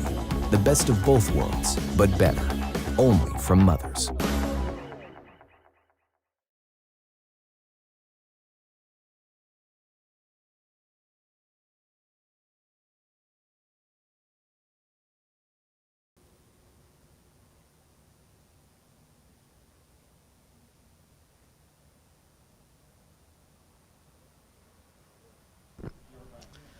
And we're back on the live feed. Here is the official word from Rocket Brand, which is the official fuel of Hot Rod Drag Week 2021. They do have fuel available at every track. It's going to be dispensed directly into your car or fuel container. In other words, you don't need to buy pails or anything like that. They're going to put it right in your car or in your can. Here are the available octanes. This is all Rocket Brand. They've got the street legal 100 octane unleaded. They have leaded 110, 112, 114, and 118. And Rocket Brand 112 octane racing E85. They also have methanol. Their distributor is G&G Oil of Muncie, Indiana, and they'll be on site every day to fill up your car if needed. So that race fuel is available here. And especially with the volume of people running E85, this is going to be a much more consistent E85 than what you'll find at most of the pumps. I know out in California it varies. It doesn't vary as much as you sometimes read on the net, but we see it go from 75 to 85%, and the Rocket Brand E85 is going to be very consistent.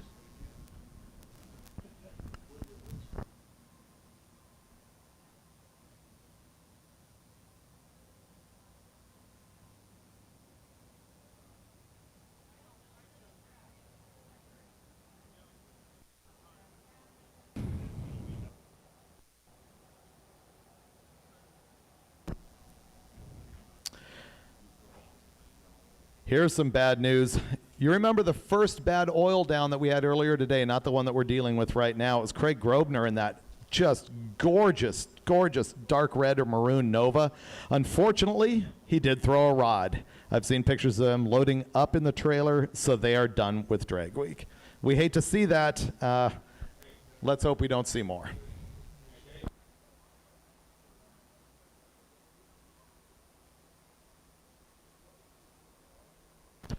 And as it turns out, Craig is standing right here in the tower, and I had no idea. Tell me what you changed about your combo and what happened this week. Well, we changed to twin turbos instead of having the Pro Charger on there because we were having a lot of issues with that. And then yesterday we made passes for changing the license. So with the twin turbos on it, and I don't know, the fuel pump doesn't like it as much, so we were going to make a nice easy pass today and get it through and then get another fuel pump at the next place. But that didn't work out very good. I guess so. Is this the first time that you had run it with the twin turbos? Yep, we ran it at Woodward Avenue and raced there. Yeah. And then, but that was, 2 pounds of boost or whatever you do there. But this time was the first time that it was, 25, 30. And it did kick a rod? Yep. So loaded it up at home. Hate to see that. The Woodward event that he was talking about is Roadkill Nights, where we actually race on the street. He's showing me his time slip. Did it go 2:06 at the 8th? What are you looking at? It's 7:39 at 2:06 yesterday, but it was a 3. 159. Right. I was looking at his thumb was covering up the time slip. He ran a 4:98 at 1:59 to the 8th yesterday, and it went 7:39.3 at 2:06.52 out the back.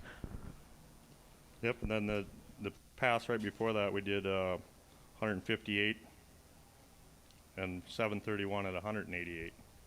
Yeah. So completely stout, but unfortunately parts on the track. Sorry to hear it. Hope you'll be back. Yep. Yep.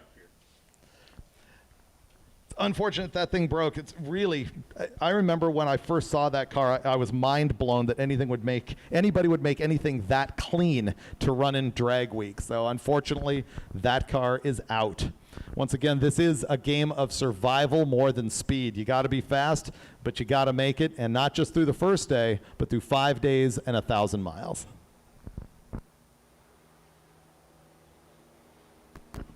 If you got any questions on the live feed, now is a good time for me to answer them. They are cleaning an oil spill off of the entire length of the track. So that is just torture for the poor track workers here at US 131. And they probably don't want to be hearing me over the PA answering these questions. But the rest of you on the live feed, happy to address whatever you've got for me.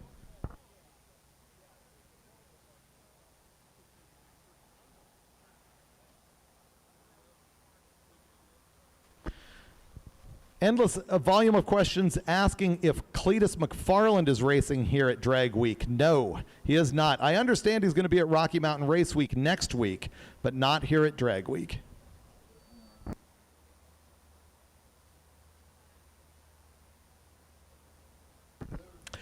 Someone's asking here about a pump gas drags revival, and that's something I've been asked about before. Once again, that was the event that we did in the early to mid 2000s, where we would fill up a car with Rocket brand 93 octane fuel and make them race 3 laps in a row and average their time. We overlapped Pump Gas Drags and Drag Week for a year or two, and eventually just shut down Pump Gas Drags because at the time, being able to run on pump gas was like a big topic. These days, not that many people care, and E85 has really overtaken pump gas as being the thing. So I don't think it has the buzz that it used to, and I think Drag Week is a much more serious test of a real street car, so I don't anticipate a Pump Gas Drags comeback.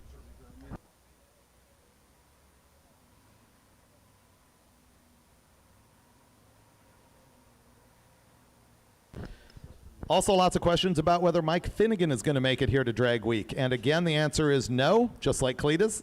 And just like Cletus, I think he will be at Rocky Mountain next week. As a matter of fact, I know that that's their target, as he and David Newbern are shooting an episode of Roadkill without me. And while I'm mentioning that, let me address this as well. So many people ask me, it's like, oh, is Roadkill over? Have you and Mike broken up? You're not doing the show together anymore? And I have no idea where that comes from. We're in season 11 now, and I added it up the other day. I think that there are 5 episodes without Finnegan and 8 without me. So 8 episodes gone out of something like 130. And people always ask if we're breaking up. No. We're still doing shows together. However, the one shot at Rocky Mountain next week is going to be with Finnegan and Dave Newbern. Another question, will Brian Loans be making it in for Drag Week on any of the days? No, he will not. You've got me the entire week.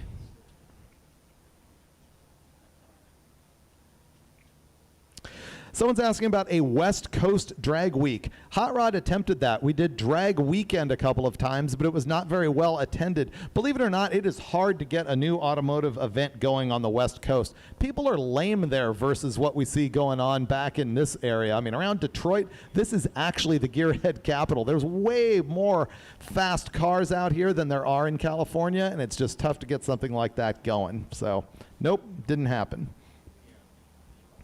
Are there any turbo diesel powered vehicles? I have seen one 57 Ford pickup that has a Cummins in it, compound turbo deal. I believe that's the only diesel here, but once again, I did not see every car yesterday, so we'll find out if there's more.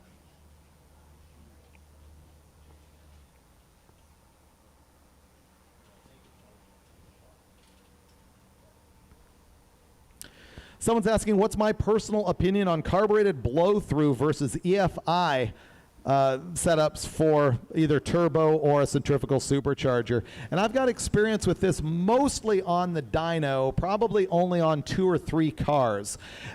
I think the carburetor is a really good way to go if you fear wiring, and I think that companies like CSU have really got them figured out. I have bought a couple of Demon blow-through carburetors out of Holly that have been really good, and QFT has a 650 that you can get that we have run on the dyno, and it is really good right out of the box for like a 8 to 12 PSI program. It drives really well. Once you're going to step up into the big time, I just don't think that there's any better answer than multi-point EFI.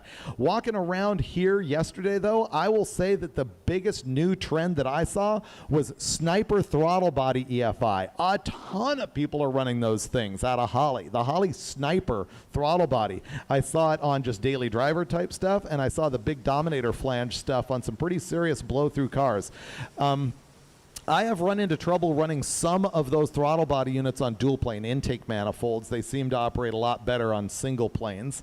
But I guess that's an overview of my answer from experience with, I don't know, 10 or 15 engine dynos and 3 or 4 cars that I've driven or assembled. There's a question about how many classes can your car run in? And the answer is 1. You're required to run the lowest class that your car fits. So with the exception of Unlimited that has no rules, if your car is legal for street race, which is the most restrictive class, then we don't let you run, or shouldn't let you run, in Super Street, which is the less restrictive class. So there is a rule that says you have to run the lowest class for which your car fits.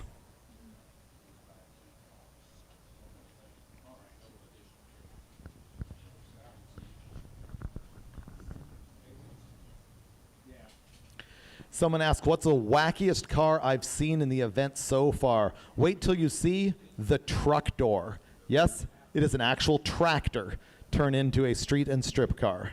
You'll see it coming up.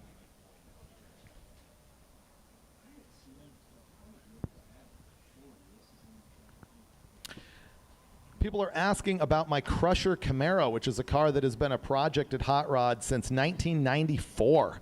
So, man, it's been around for a long time at this point, and it changes up a bunch all the time. People remember it from an episode of Roadkill where we had a blown big block in the thing, and that was arguably the best looking combo that it's ever had. But right now, it has a tunnel ram, just pump gas 406 small block in it, or it's actually exactly 400 cubic inches, and it's just a regular drive around pump gas deal that looks extremely retro.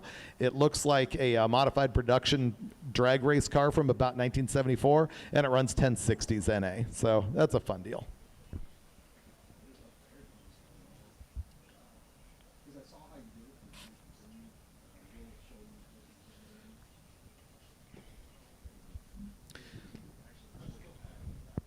Question about, are there any ET limits at Drag Week? I can think of 2. In the Street Machine Eliminator class, you cannot go quicker than 10.0. And the reason for that is that if you are quicker than that, we want to see you running in the faster classes. The other classes that have limitations are in the street race category. You are not allowed to have a funny car roll cage. You're only allowed to have a cage that is certified to 8.50 seconds in the quarter mile, and therefore that has become somewhat of an index for that class. And we have seen many cars that end that week running an 8.50 something average, like 8.507, 8.508, which is absolutely stunning that people pull that off running their car just that close. Those are the two ET limits that you'll find at Drag Week. Other than that, it's wide open based on your NHRA safety spec. Will there ever be motorcycle classes at Drag Week? No, although I'm somewhat baffled that nobody has started a motorcycle Drag Week. It seems like that could be a thing.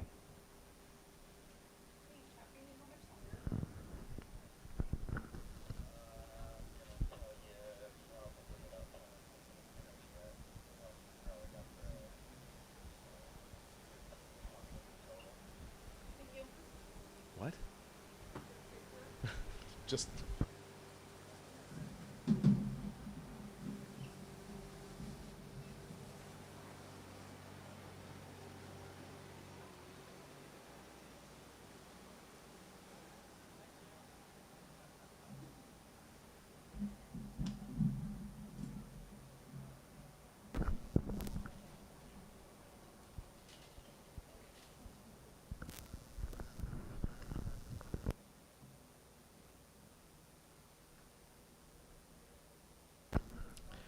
For those of you who are here and not watching the live feed, which is what I'm reacting to for questions, you can watch all of these live videos later on replay. So if you had a really good pass or a really good wheelie or something, you can go find yourself in the replay later today and all throughout the week. It is on the MotorTrend channel of YouTube. You can also be watching at hotrod.com or on the MotorTrend app.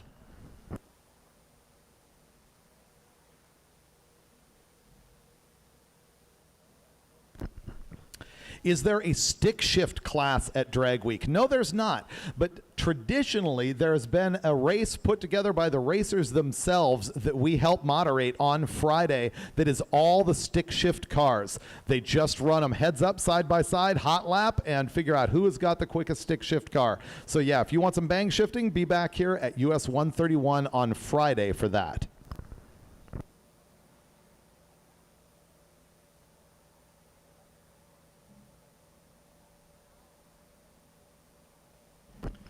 What time does racing start every day? Our plan is to start at 8 a.m. each day. Our schedule is flexible based on track conditions, rain, things like that. We announce that as we go, but the plan is to start at 8 a.m.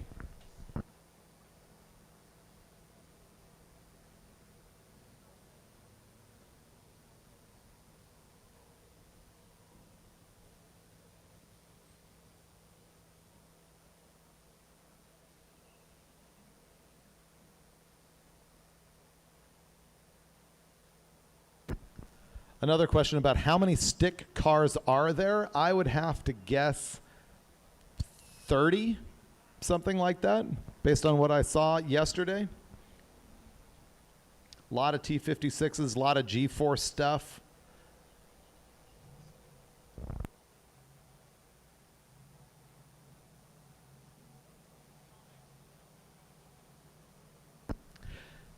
Here's a great question, which is, me personally, if I was going to build a car for Drag Week, or if I was going to recommend one to somebody, what class would it be? So similar to what I do when I'm land speed racing, I always look at the record that I think I can afford to get and then build the car to match it. So I would look through the history of what cars have been running at Drag Week, which you can download for every single year from hotrod.com. And then you can sort of look through and see what has gone on through the years. Like, for example, just look over the bump spot for the Street Machine Eliminator class, and you'll see how that has changed over the years. And then you can decide, can I build a car that fast? And if so, what do I build to beat it? And then I would recommend building the lightest car that you could get away with for the class spec, and building your engine that you can afford, and then hitting it. Let's look at the daily driver / street machine eliminator bump spot. In the very beginning years, it was just all run because we didn't have enough cars to even fill a field. By 2007, the quickest street machine eliminator, the bump spot for the 32-car field was 1286. The bump spot remained in the 12s till 2011. It slowed down to 13.0 in 2012. Then we started getting into the 11s. And finally, in 2018, the bump spot was 10.752. In 2019, it was 1085. So these days, if you want to participate in Street Machine Eliminator, which is the easiest class to run because it has the least technical requirements, you got to average 5 days in the high 10s in order to make the bump spot and get in the bracket race on Friday.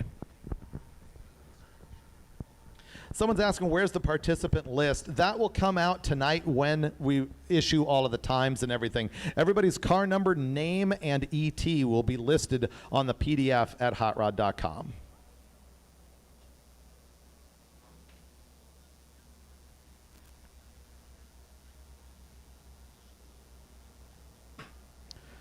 Many people are asking where Drag Week will be in coming years. I don't have the answer to that. We move it around. It moves to a lot of places. Drag Week has been to 33 different tracks in its 16-year history.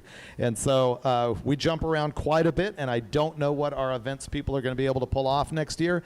It is way more difficult than you think it is to put this together, because you need to put together 4 tracks. One of them has to be willing to keep a whole bunch of trucks and trailers for an entire week.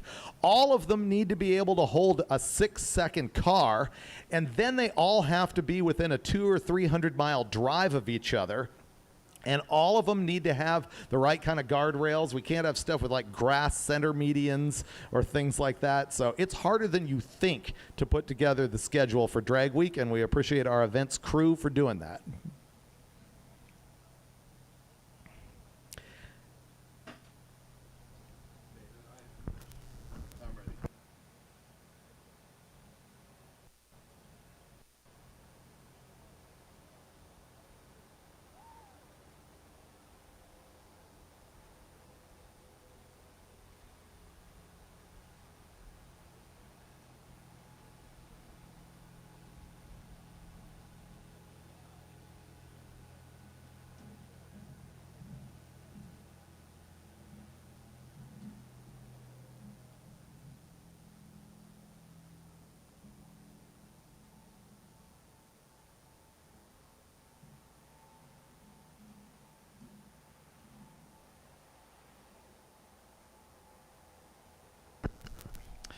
I had a question here in the tower. Have we ever considered an 8th mile drag week?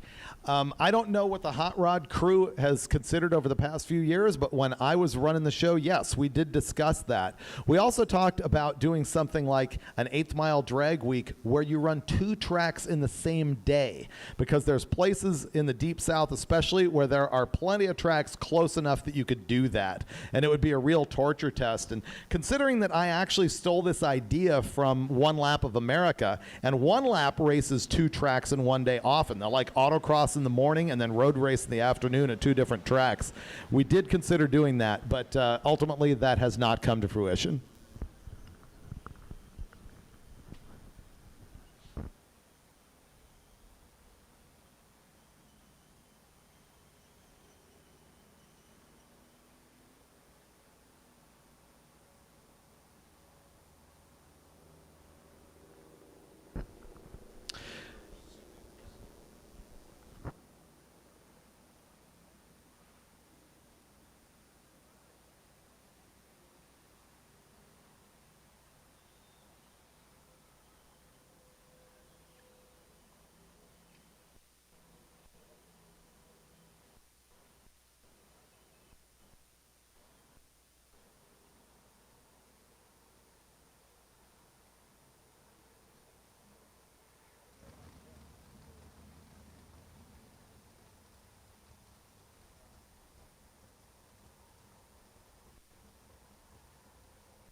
I have in my grubby little hand from Tanya Turk the number of cars that are in each class.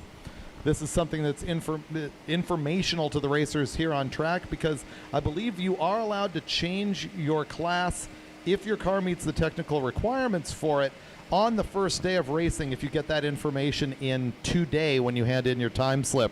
The reason for that is some people might want to jump into Street Machine Eliminator or out of it.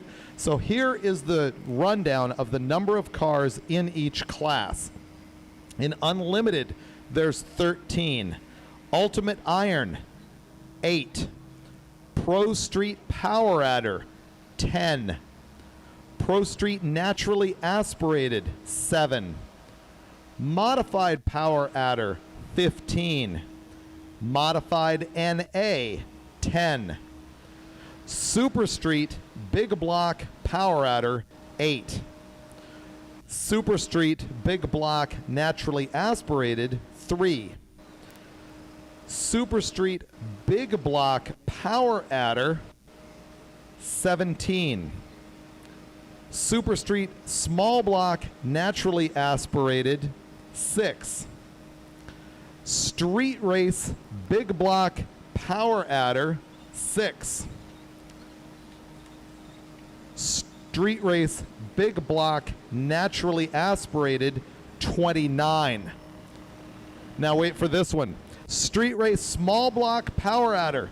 This is the class that has become so popular trying to run 8500. It's our largest class outside of Street Machine Eliminator. There's 33 of them. Street Race Small Block Naturally Aspirated actually is larger. Sorry, I made a mistake. Usually Power Adder class is bigger, but this time Naturally Aspirated has 51 cars. A Gas has 3. B Gas has 7. Hot Rod has 8. And Street Machine Eliminator has 106. So let's talk about Street Machine Eliminator for a second, because it's been a point of contention at Drag Week for a long time. So there's a lot of really hardcore racers who think that we shouldn't allow any like 14, 13 second cars here. Save the space for the stuff that's really fast. And that has been a big dilemma, just sort of morally, intellectually. What do we want this race to be? And I will say we've seen a number of racers who stepped up out of Street Machine Eliminator and into the faster classes. So we've allowed them to sort of grow once they see what's going on here. The other thing is there's some legit cars that you should pay attention to in Street Machine Eliminator. There's a lot of 10-second stuff. I think tonight I will look and see what the breakdown is of 10-second cars versus the slower cars, and you'll see that there's more fast cars than ever. And if you're a guy with an 8-second car and you're snobby about the guy with a 10-second car, I'm going to tell you to get over that.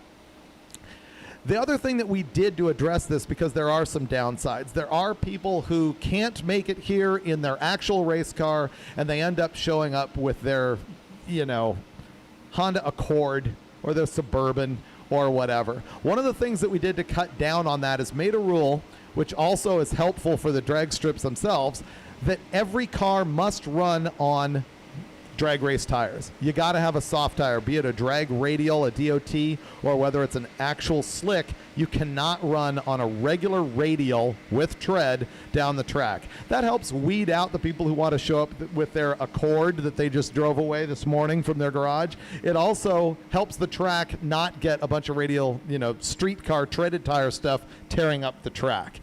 So that's kind of where that lands. There hasn't been a lot of discussion about eliminating slower cars recently. And the other question is, how would you do that? I literally considered one time having eliminations in the morning where you just do an all-run day. You run like however many cars want to show up, whether it's 1,000 or whatever, and you got to qualify for each class. Basically, nobody gets to leave the track unless they cut a, let's say, 10-0 or quicker. We considered that. The problem with that is, how would anybody end up getting their hotel rooms for the week? Because you'd only find out day of whether you qualified or not. And it would eliminate all of the grassroots people who are here with the slower cars. So ultimately, it's sticking the way it is, and we'll see what happens with the potential new rules in 2022. And I say potential because it's not a sure thing that they're really going to change, but it is a potential that they might.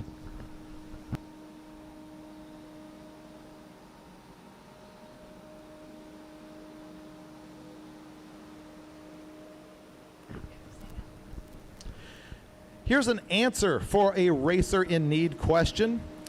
The guy was looking for a propane torch or a battery-powered grinder. Oh, they need that. Okay, I misunderstood. We had a guy earlier looking for a torch. This guy, Jim Bailey, is looking for, he needs a propane torch or a battery-powered grinder. He is near Bryant Goldstone's pit. I also have his phone number here in the tower, so if you can help him out with either a torch or a battery-powered grinder, come up here to the tower and we can get in touch with him and get him what he needs.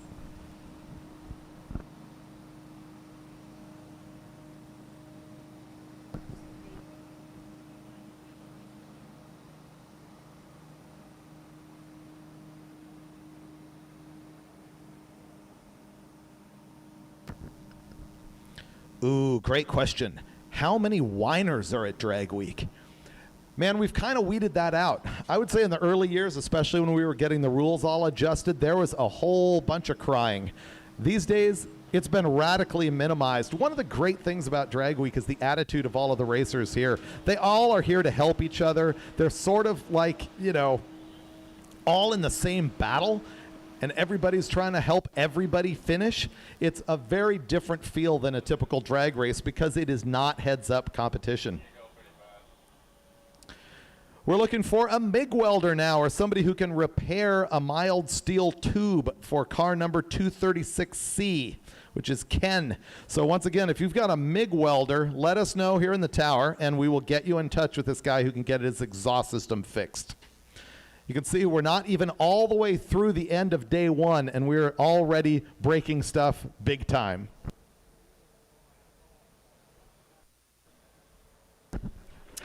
And now I'm in the tower with race director Keith Turk. He gave you your driver's meeting earlier on today, and hopefully all of you attended that.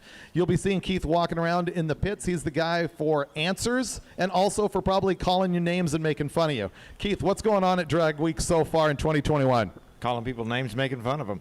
Actually, it's kind of fun looking at this and watching. I mean, we had a lot of oil downs today. It just seems like it just keeps going on.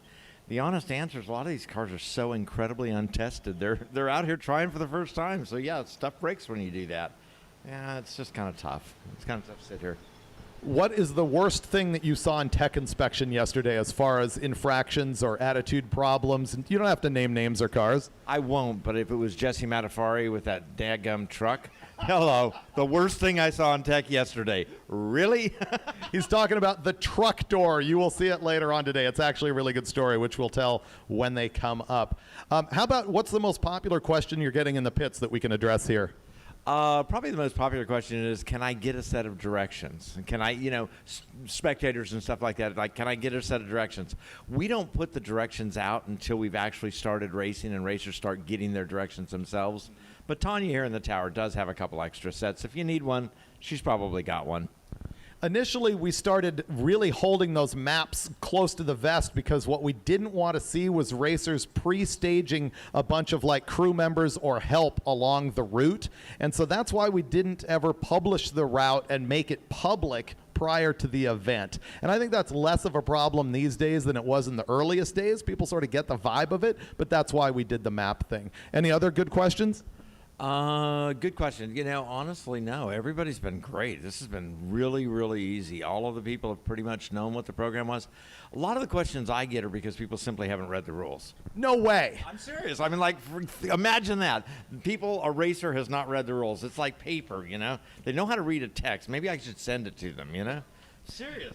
I know. They don't see the rule about the slick tires, that you cannot run a treaded tire on the track. That is a big one. They don't read the rules about how you have to leave your trailer behind. These are like common things that we see all the time. And I had people that were truly upset with me yesterday. I mean, legitimately upset. And I'm like, aside from me?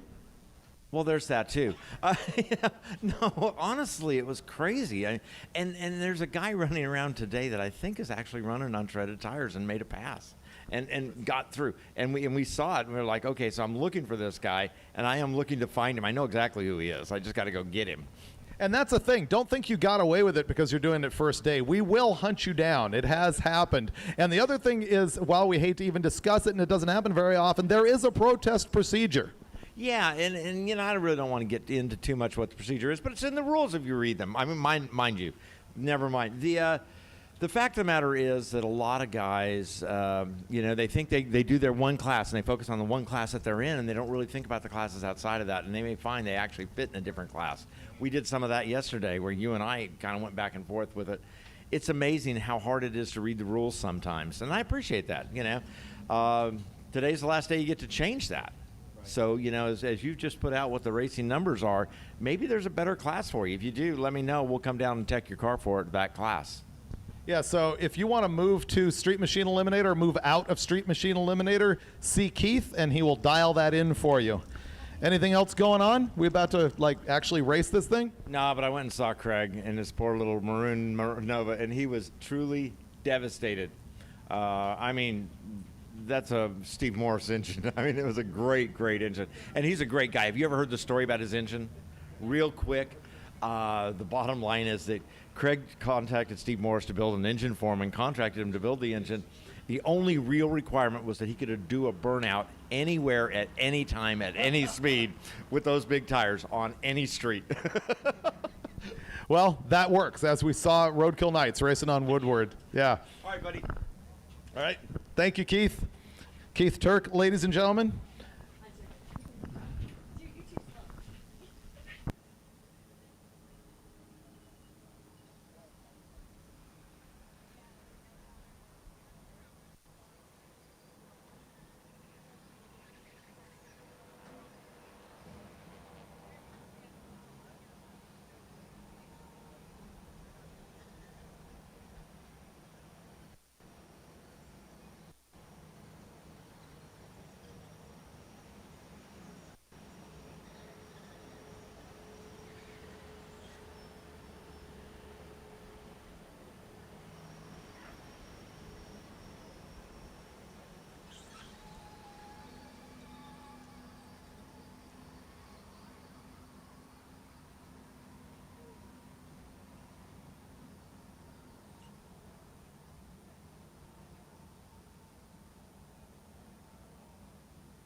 A lot of people here asking me about Keith Turk because they have seen him over the years in episodes of Roadkill and also in Hot Rod Magazine alongside me, and also with his wife Tanya, who's working here today as well. So yes, that is the same Keith Turk that we race with at Bonneville and also at El Mirage Dry Lake, and they have been involved here at Drag Week since the very beginning. Tanya's one of the people who's been to every single one of these, and so yeah, Keith Turk, the same guy.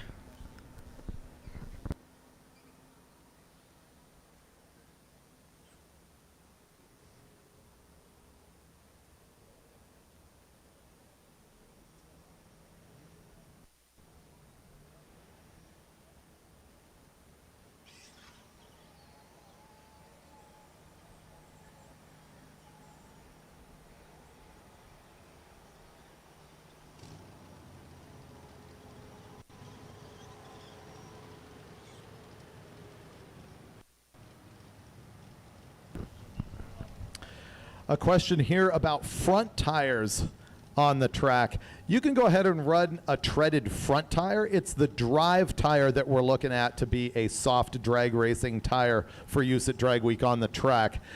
Your non-driven tire does not need to be. The difference is obviously that the non-driven tire is not digging into the rubber on the track.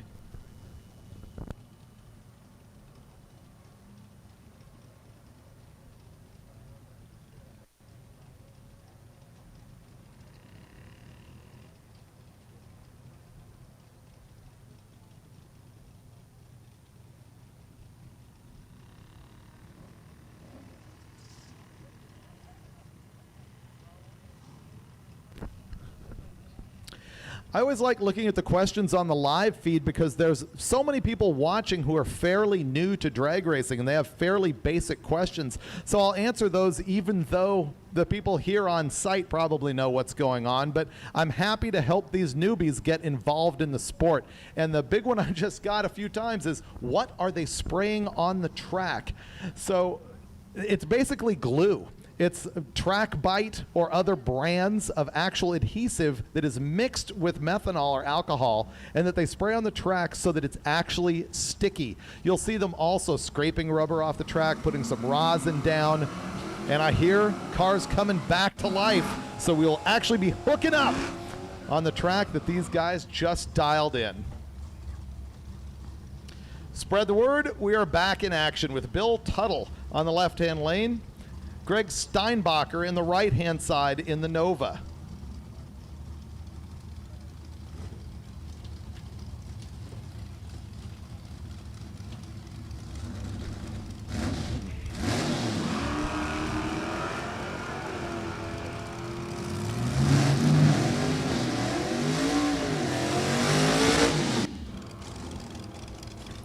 Left-hand side, the Chevelle does 1065 at 125, and in the right-hand lane, that was 1062 at 122. Here we come with a hot rod class car on the left-hand side, and Jay Grabiak returning with his Gasser class car, the 55 Chevy, in the right-hand side.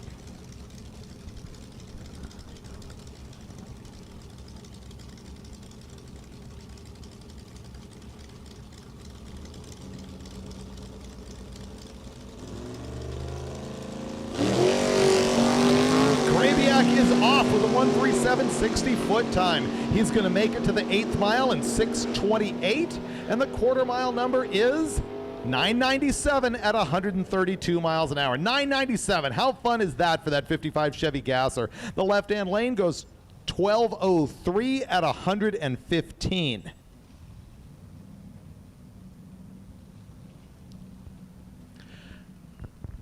On the right-hand side there, we've got an actual Challenger 1320, the drag racing package that they sold where you could actually not get a passenger seat or a rear seat. It has a bunch of drag racing launch controls in it and things like that. I believe they're all the 392 Scat Pack engine. So a pair of 2019 Challengers. The 1320 goes 12:01 at 113. The one in the other lane's a little quicker, 11:92, also at 113 miles an hour. So that was Michael Sweeney and Dean Bunting. Now we've got what says Big Ricky Russell coming up in the 96 Blazer. And this little red truck in the right-hand side is powered by a late model Hemi, a Gen 3 Hemi. And it is running in Super Street small block power adder. I believe it's twin turbos on that truck. I haven't had a chance to see it in person, but that is my understanding. The Little Red Express, of course, a special edition that Dodge made in '79. It came with those decals on it and those stacks and that wood. It is a factory package. They're also famed for initially having some R&D with the original W2 small block heads on them, which didn't make it into production, but it's sort of the basis from which those heads came.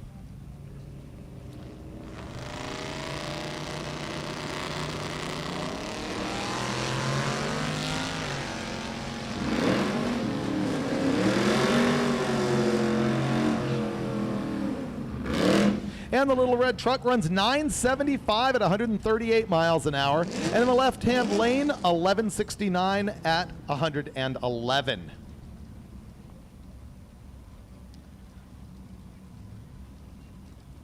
The little LS-powered Vega in the left-hand lane from Jeff Butland out of Massachusetts. And bam!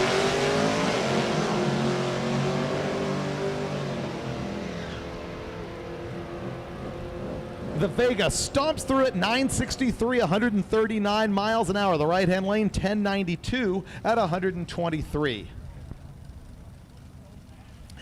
And our hood-chucking Mustang is back with a little bit of 200-mile-an-hour tape on the nose. That was probably a little bit distracting when the hood flew off. Lonnie Tibbs there in the Mustang. He's running in the unlimited class. Andrew Taylor on the left-hand side in that 89 Firebird.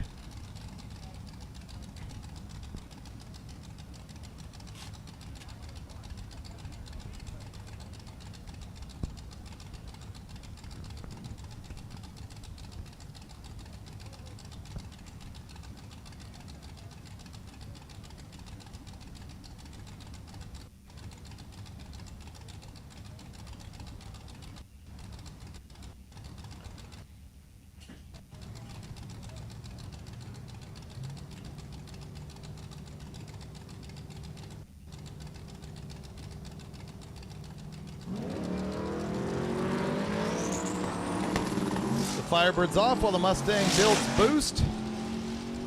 And they're not going to get it together as much as they wanted to. Let's see what his mile-an-hour number is, though. He runs 120 at 952. The left-hand lane, 1131 at 121. And here is the truck door that we warned you about.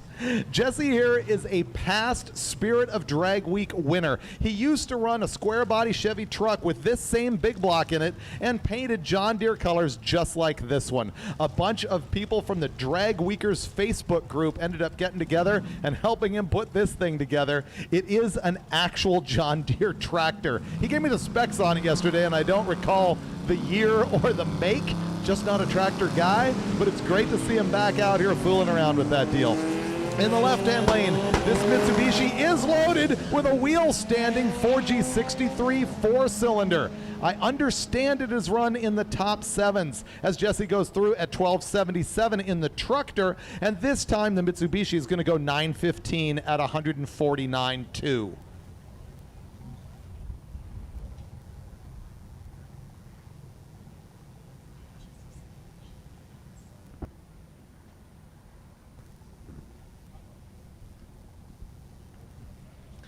This white long bed S10 is cool because the turbos are in the bed. That's a common mod that you're seeing with a lot of guys these days, but this is sort of a homemade full tube chassis deal. It's actually running in unlimited, and it's got those turbos in the bed. In the right-hand lane's Carl Stansel. He's the one in the S10 Blazer, the black truck that just left at a 165 60 foot, and he goes 685 to the 8th, and his quarter mile time's 1073.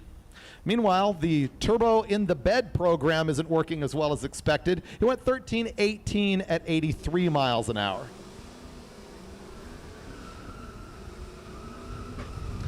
This is a good-looking Pontiac G8 with all of the decals all over it from having competed in One Lap of America. That is Jared McGahan, and what's really cool about him is that he was inspired to do that by seeing a Roadkill episode, that's the TV show that I do, where we participated in One Lap of America. He said to me, all of a sudden I realized you didn't have to have a super special car to just get out there and participate, so he did one lap and now he's doing Drag Week. Matt Skelly on the right-hand side has got that 2020 Mustang out of York, PA. And fortunately, he is pulling over to the wall after experiencing a problem. We appreciate that. The G8 goes through 1264 at 107 miles an hour.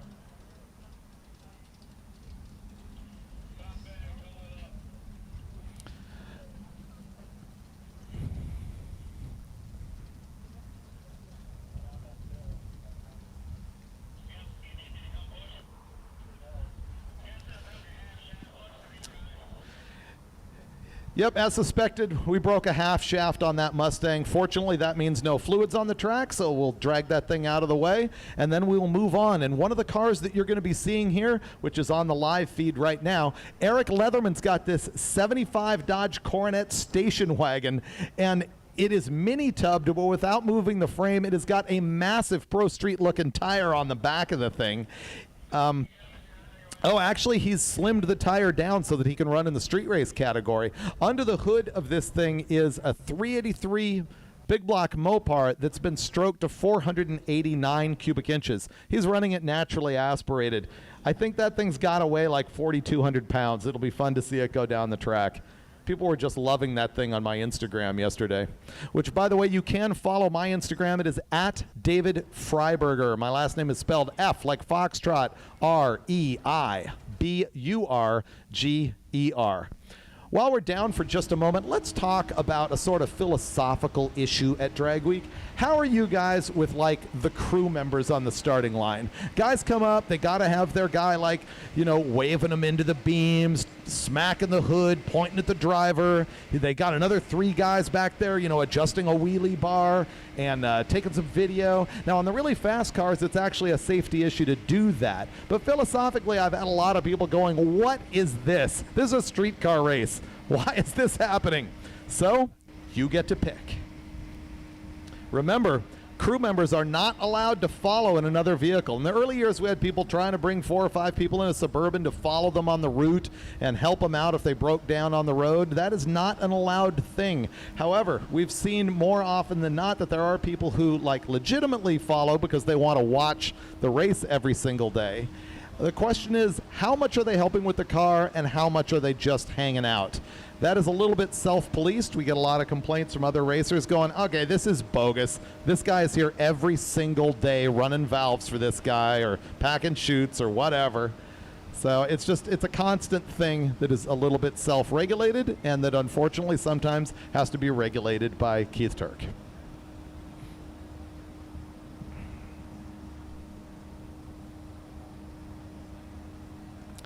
Oh, opinions on this just absolutely rolling in on the live feed now. People going, only one crew member, no crew members. Yeah. Another guy going, just let them have fun, whatever, don't care.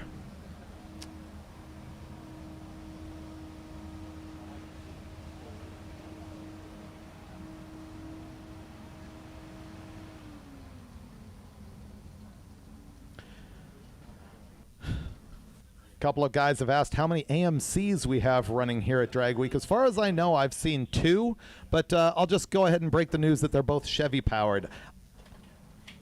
I'm trying to scan my fading memory and decide if there's ever been an AMC motored AMC on Drag Week. I can think of 6 cylinders. There was a Gremlin with I think the small 6, what is it? There's a 258 and a 232. I think he had a 232 on nitrous. It would do little wheelies and it was really fun. But I don't remember any AMC V8s that, at least not that were any serious program.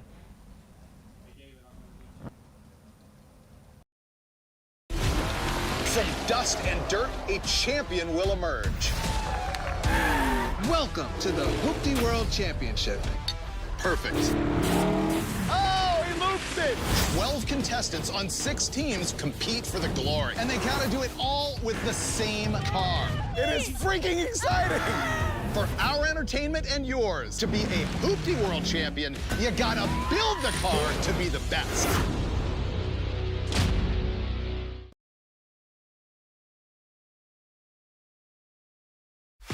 Ever wish buying and selling cars and car parts online could be worry-free? Welcome to eBay Motors, where you can buy with confidence thanks to VPP, our vehicle protection plan. It covers you up to $100,000. That's a lot of moolah, but there's more, a lot more, like millions of parts and accessories, all covered by the eBay money-back guarantee, so you can truly transform your ride into your own masterpiece, all on eBay Motors. The science of shine.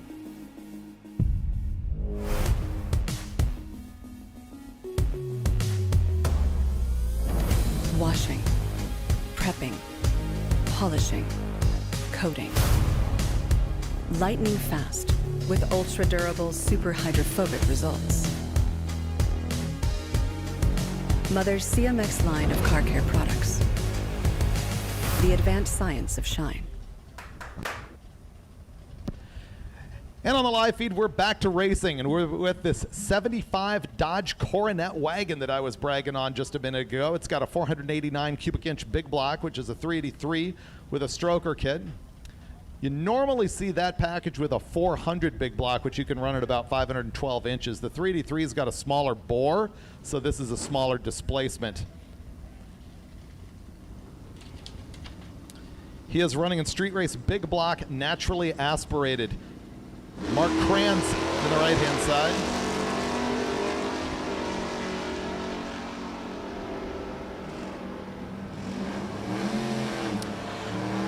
Kranz goes down 989 at 137 miles an hour in the big wagon, 1275 at 101. Kyle Kirker on the left-hand side. In that beautiful purple 57 Chevy with the roof rack on it. You'll see a lot of that at Drag Week as people are carrying tires and tools, coolers, things like that. You'll see other cars towing trailers. That's become sort of a drag week image, is just wild pro mod cars dragging trailers down the highway. But a lot of people are opting for the roof rack these days. And I asked some of the drivers how their cars handle with all of that stuff on the roof, and mixed bag. Some people said it was not too fun. Other people said it was no big deal whatsoever. I think that Kyle here told me that it's okay until he gets into some kind of crosswind situation. The 91 Mustang on the right-hand side, Terrence Hurley out of Freehold, New Jersey. Both of these cars are running in Street Machine Eliminator. This is the class with essentially no rules. You just can't go quicker than 10-0.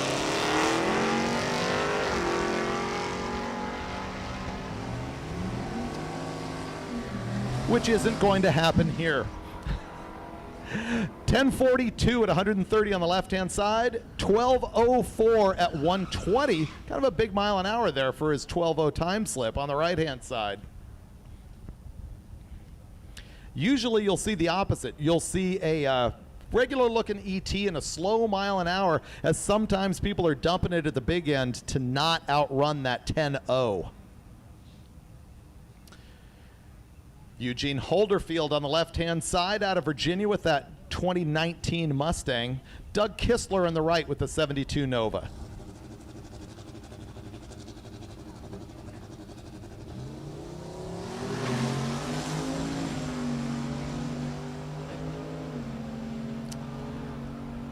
Left-hand lane, 8th mile, 661. Right-hand, 678. And at the big end, it's the right lane, 1025 at 141 miles an hour. The left-hand lane goes 1011 at 141 miles an hour.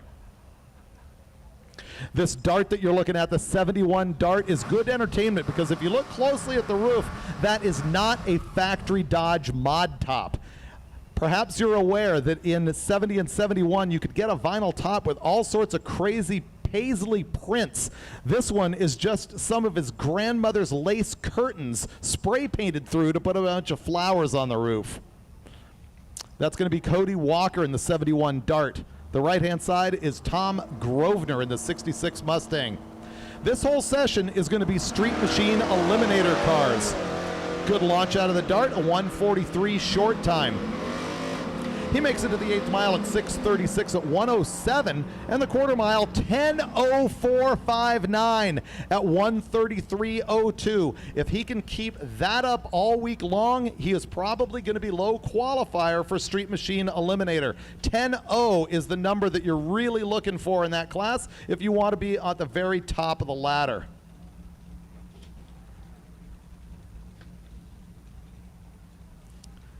Last year, the top of the ladder was an average of 10:034, which is the record by Jarrett Ball in this class. We got Rodney Weaver going down in the 280ZX V8 powered deal. The right-hand side, Michael Turner in the 70 Dart.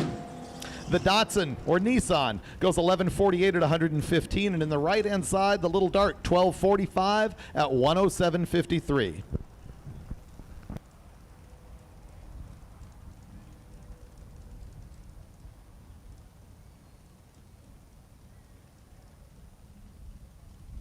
I don't know. In the left-hand lane, Kevin McKenna, an NHRA employee, a writer for National Dragster, is here. And he also took #1 in his class in NMRA racing last year, which is cool. Anthony Ferguson to the right-hand side in that 78 Malibu. Kevin has got basically a stock Mustang with a supercharger, a torque converter, not much else. And he runs 10:58 at 129 miles an hour. Ferguson in the right-hand side, 12:39 at 1:11.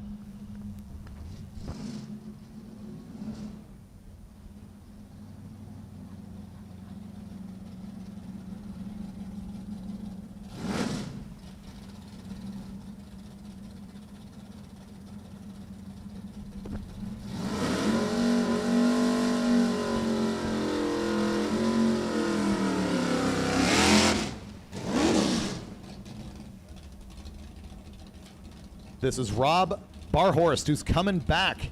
He's been on at least 2 or 3 other drag weeks with his X-Body GTO. He probably gets tired of being asked if it's a Nova. The GTO package hit the X body, I believe, in 1973 instead of being the A body as it was earlier. I believe this car is genuine Pontiac powered, almost certain of it actually. And it runs 1039.9 at 126.80. I believe his wife Carol will also be here with a genuine Pontiac powered car.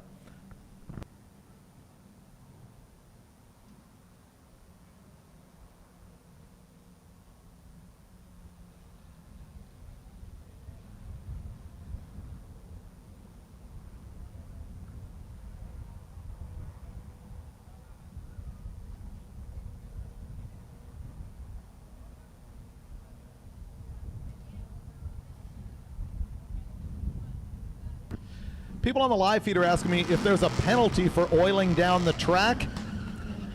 It's only the disdain of your peers.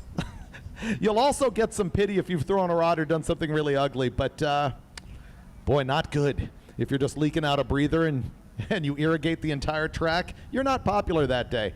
All right, here's an 02 BMW on the right-hand side, George Hill out of Cedar Park, Texas. It's Robert George in the left-hand side in the 71 C10. So we've got George versus George here. Some of the slowest 60 foots I've seen yet, like in the high twos. I hear 4 cylinders coming. Yes, I do. As the quarter mile reports a 16.25 in the left-hand lane at 84 miles an hour. And the right-hand side, 20.95 at 63 miles an hour. Here is one of 2 air-cooled bugs that we've got on site. The other one's got a turbocharger. This one is NA. These things are just so fun. Look how he's got the rag top. He's got, I think he told me it's a 56 body mostly, but it's cut up with a whole bunch of different things. It's got the wide fiberglass fenders on the back. I'm gonna love watching this thing. Chris Vanderwalker in the right-hand side is gonna watch that VW go down for just a few seconds, 3.73 seconds before he takes off. Looks like the Volkswagen should deliver us a 12-second number, and no, he doesn't quite make it, 13.13, but a big 101 miles an hour, that's pretty good. 111 miles an hour, 12.93 in the other lane.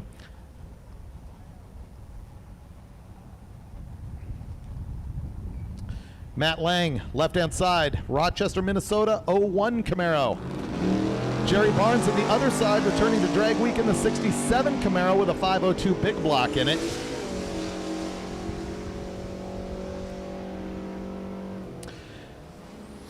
Jerry Barnes, right-hand side, 1047 at 125.80.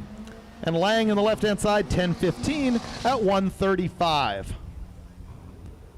Now rolling to the line, our Mopar Turbo Mafia. We've only got a couple of these cars out here this time, which is kind of shocking. We've got the wagon in the right-hand side, Jaron Nowinski. It's an 87 Town and Country. Jason Trotter in the left-hand side actually has an SRT swap in the front of this thing. So it's not the 2.2 that would, or the 2.5 architecture that would have come in the 87 Daytona. Whereas it is a 2.5 in the wagon. And predictably, Trotter's going to get way out front of the wagon. He's got a lot more engine and transmission going on in that car than the wagon does. And he runs 10.99 at 136 miles an hour. The wagon goes 13.26 at 103. We do have an award at the end of Drag Week for the quickest 4-cylinder and for the quickest 6-cylinder, speaking of which, this little S10 looking pickup. It's actually a GMC Sonoma on the right-hand side, or S15. That's Brandon Butella out of Pittsburgh. And he's got 262 cubic inches of V6 Fury in that thing. Jacob Hauser in the left-hand lane in the 69 Nova. Pickup truck goes 1138 at 108 miles an hour with his little V6. The Nova runs 1362 at 100.04. Here comes more S10 trucks, this one with the Extreme Package graphics on it. And this is, or sorry, body kit, not graphics. Here on the right-hand side is a genuine Dodge Demon. Of course, the factory drag package that they advertised as being the only production car ever to be able to do a wheelie at the quarter mile. I remember when these things came out. I've got some good stories about Demons. Maybe I can tell you later on in the week about some of the origins of that I heard before they were actually available from our guys at Dodge. 8th mile 6:59 for the Demon, and Big N 10:32 at 134. And the truck on the left-hand side goes 12:74 at 107. So once again, the Demon 10:32 at 134 miles an hour.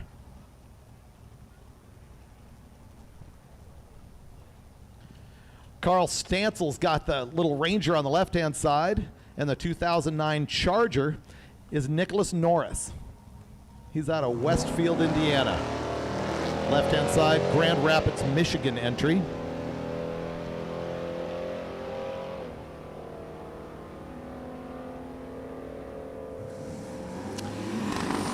And the truck is down at 12:12 at 108.99 miles an hour. The Charger 1310 at 106.16. Here comes the dairy truck. Believe it or not, this thing is all original patina. I think they said it's a 1963 Divco, and it does have a twin turbo big block in it. That's more for comedy than for actually going fast. But check out the B blocks on the back of it. This thing just looks funny. That's Nick Cryer out of Manhattan, Illinois. And that's Marty Pixler on the right-hand side with the Mustang. Ooh, he's got to get lined up in the groove with the milk truck.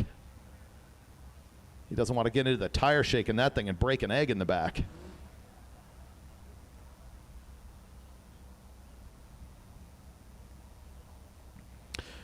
Once again, these are all Street Machine Eliminator cars. None of them can go quicker than 10.0. Or at least they can't hand in a time slip quicker than 12.0. Oh, look at the wheelie out of the milk truck. I did not see that coming. Oh, man, that's the greatest thing I've seen ever. All right. Pixler goes down in the Mustang at 11:18, 122. And the milk truck, 11:34, 114. That's what you tuned in for. That's why you paid for your ticket right there. The milk truck is awesome.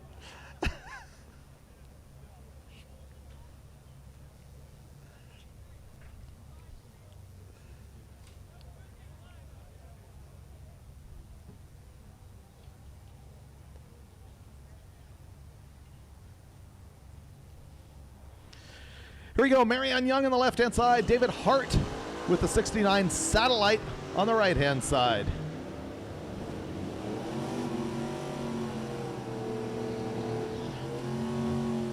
And the Mustang's going to put the Hurt to the Plymouth, 1088, 115. The Mopar goes 1284 at 108.62 miles an hour.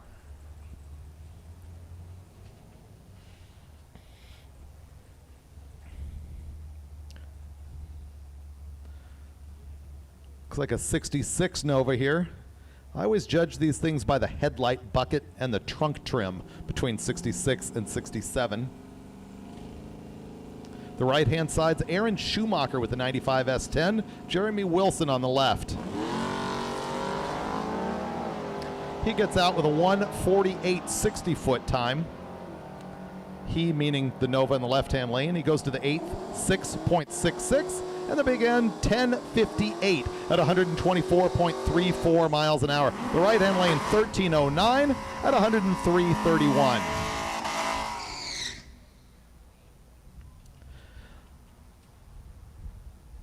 This is a 2011 GT500 versus a 2020 Camaro. Josh Chechak in the left-hand lane. Mike Reimars in the right-hand lane.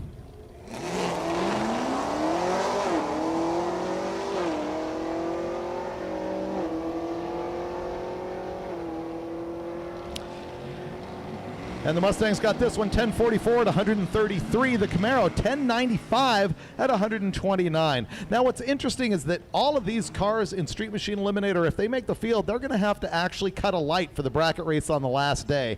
These guys are running absolutely terrible reaction times up to this point. That last pair was a .60 and a .77.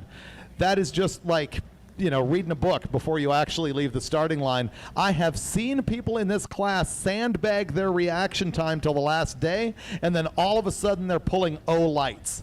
So I guess that's a strategy for Street Machine Eliminator. That is a 64 Electra 225 in the right-hand lane with a 462 Buick in it. Kyle Wimmer.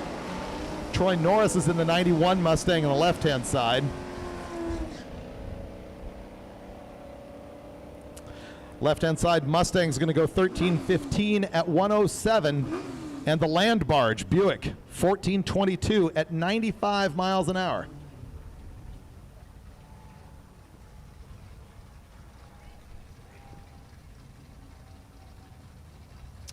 John Mankia on the right-hand side in the 71 Camaro with a 408-inch LS engine. Philip Denise is on the left-hand side in that 64 Nova. You'll see the 64 Nova has a full roll cage in it, as well as a window net, indicating he could go quicker than the 10.0 that he's limited to in Street Machine Eliminator. Per NHRA rules, you can have a roll bar up to 10.0 with a stock floor pan car. You need the cage once you go quicker than that. The right-hand side Camaro runs 1031 at 107.30, and the Nova 1025 at 129.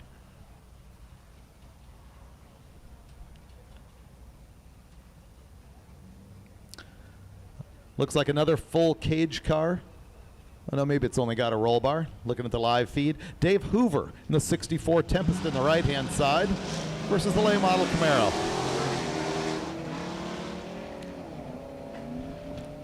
When your reaction time starts with 1 point something, you're not trying hard enough. Left-hand lane, 1277 at 109.97 miles an hour. And something's going on with Hoover on that right-hand side with his Pontiac just rolling through 1627 at 50.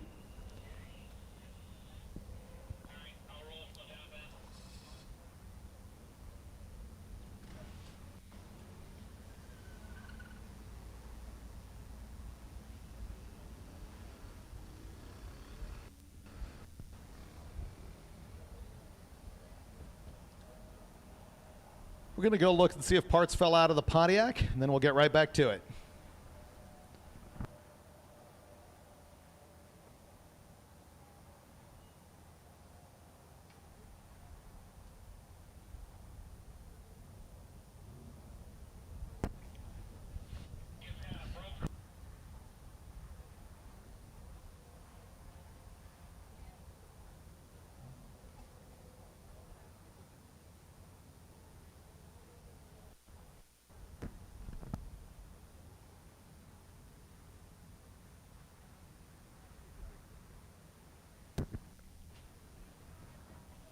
eBay Motors powers Hot Rod Drag Week presented by Gear Vendors.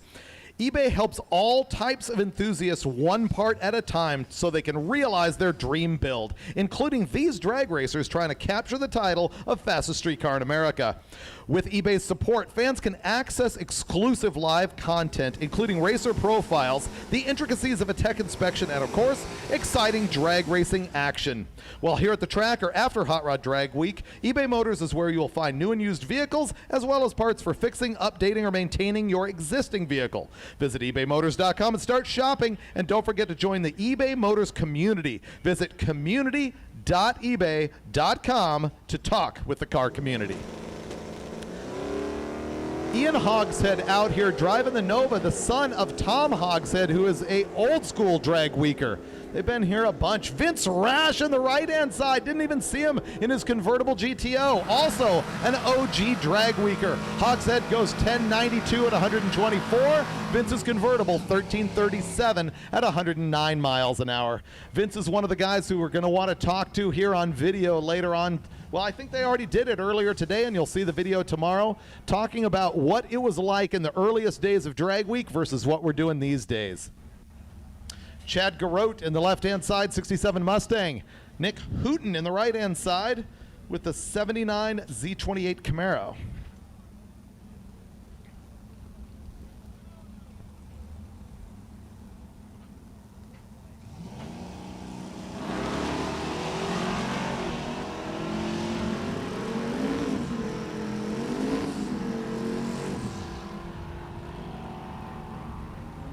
The Mustang ran 1061 at 128.02. The Camaro 1193 at 112.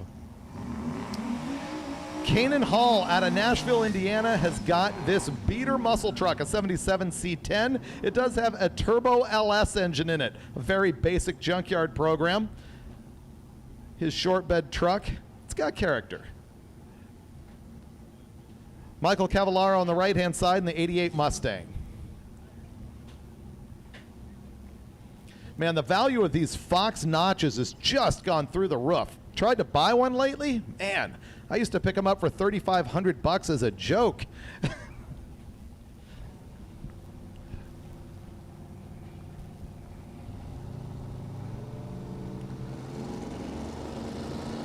A leisurely start for the Turbo LS motor truck.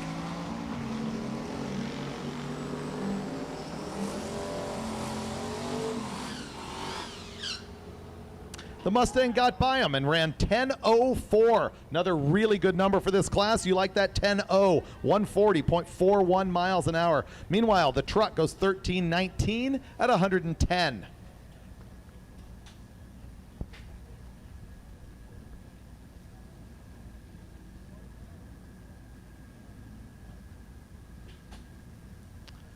The box top Fairmont in the right-hand lane, Charles Kraus, the third, and Steve Willingham on the left-hand side in the 2018 Camaro. Both these guys out of New York. Laurelton on the left-hand side, Brooklyn on the right. Laurelton is going to put on the show. 9:59 at 139.97 miles an hour, way too quick for the class. He is not going to be able to hand in that time slip. Meanwhile, the Fairmont goes 11:18 at 124.69 miles an hour. As a reminder, you are limited to 10.0 in this class, and he just ran that 9:59. Probably felt pretty good, but it's not a useful ET slip. Charles Kraus has got the 72 Monte Carlo, I believe with a big block in it. Dan Weidenhammer on the right-hand side's got the 2014 Mustang out of Pennsylvania.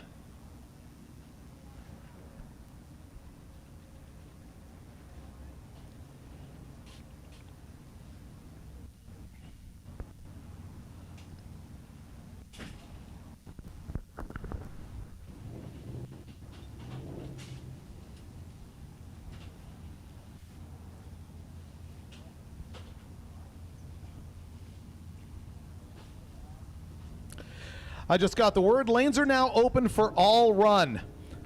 All classes can get in lanes at this point. It is our third session all run, so not just Street Machine Eliminator.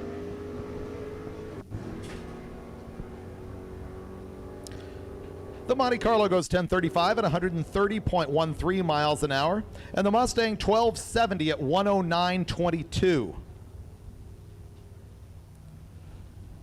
Once again, all classes, all lanes, ready to go.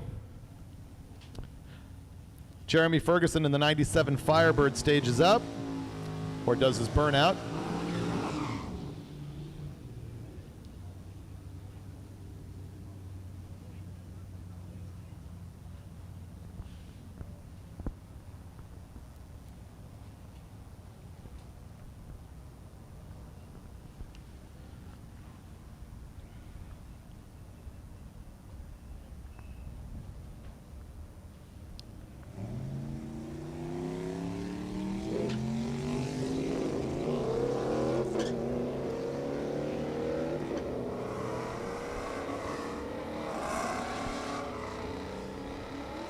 Right-hand lane, 69 Camaro, 1283 at only 85 miles an hour. He's got something going on, something not good going on. Left-hand lane, 1393 at 102.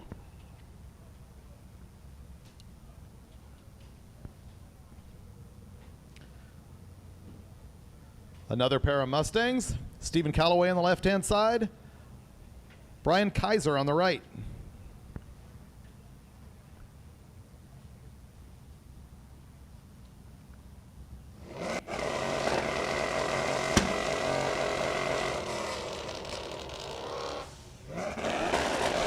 He was anticipating a light that didn't come.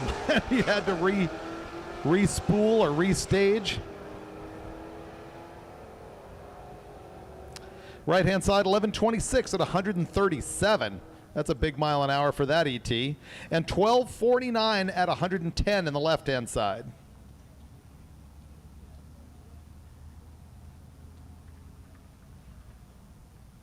Another V-dub. Here comes Donovan Lattimore in the turbocharged, air-cooled Volkswagen. I think he told me this thing is about 1,900 cc's, a little bit more than that. It's got a turbo in the back, legit street car. He says he likes to drive it around. He's got some faster V-dubs back home. This one has got the wide fenders front and rear. He told me that he wanted the wide beam on the front of the thing, that he thought it handled better. You'll see the cow look V-dubs will actually narrow that up.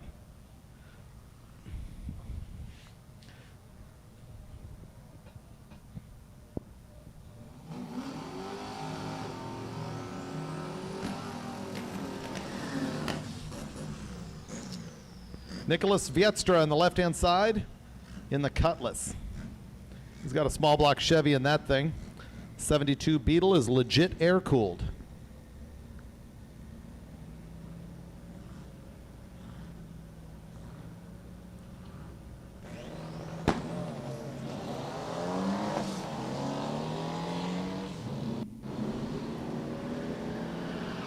The Beetle runs the 8th mile in 7:87 at 90 miles an hour and goes to the quarter 12:22 at 114. That's fun. The left-hand lane is 13:12 at 1:01:21.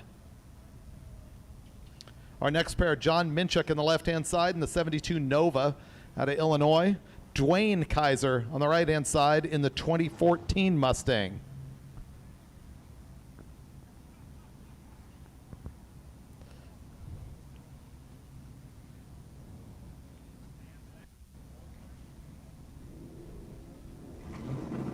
Whoops. It stuck too hard, I think. He bogged it off the line. The Mustang, right-hand side, only cut a 203/60 foot. And the Mustang goes 13:09 at 110 miles an hour. And the Nova on the left-hand side, 14:39 at 77.96.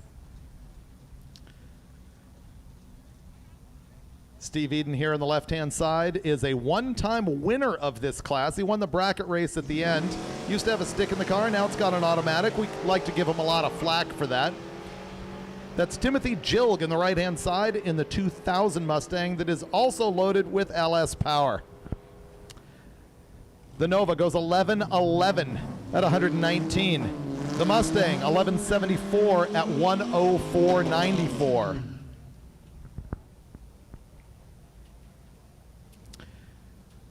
Joshua Felix on the left-hand side in the 72 Pontiac Ventura.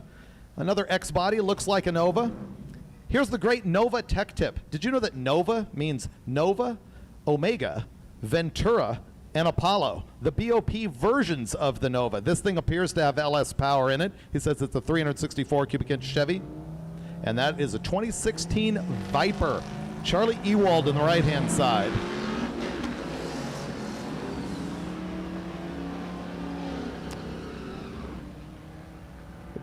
The Viper touched the brake lights about halfway down and runs 1340 at 109.97 miles an hour. The Pontiac Ventura, 1276 at 109.52.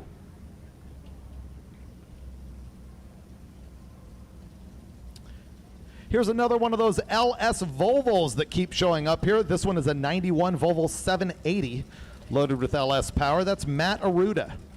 On the right-hand side, Michael Whitney has got the cool 66 Nova wagon. He'll be backing that thing out. Meanwhile, the Volvo is going to go down.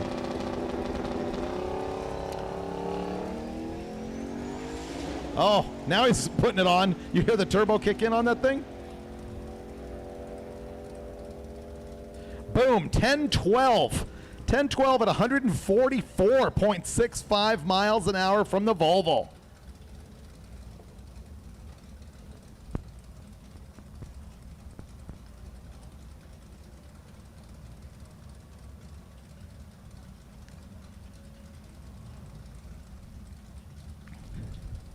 We have done the all call for all classes to lanes, and I'm seeing some good stuff here at the back. We got Dave Schroeder going to come back, Joe Barry going to come back. We have a lot of very cool cars in lanes in every class. Brian Decker in the Yenko, I assume Yenko lookalike Nova, as opposed to a legit one. Scott Montgomery on the right-hand side in the 07 Corvette.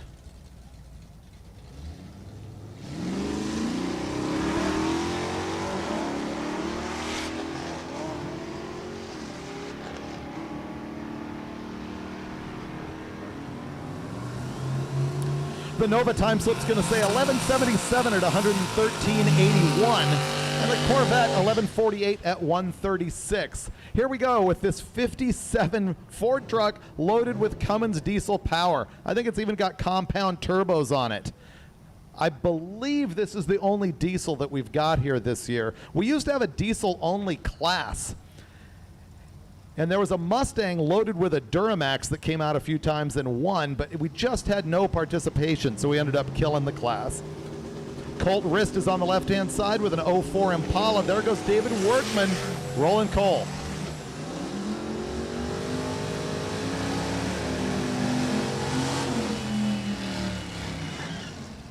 All right, after giving black lung to you in the left-hand side grandstands, he goes 11:23 with that diesel at 115.18. The left-hand lane, that little Impala went 11:19 at 125.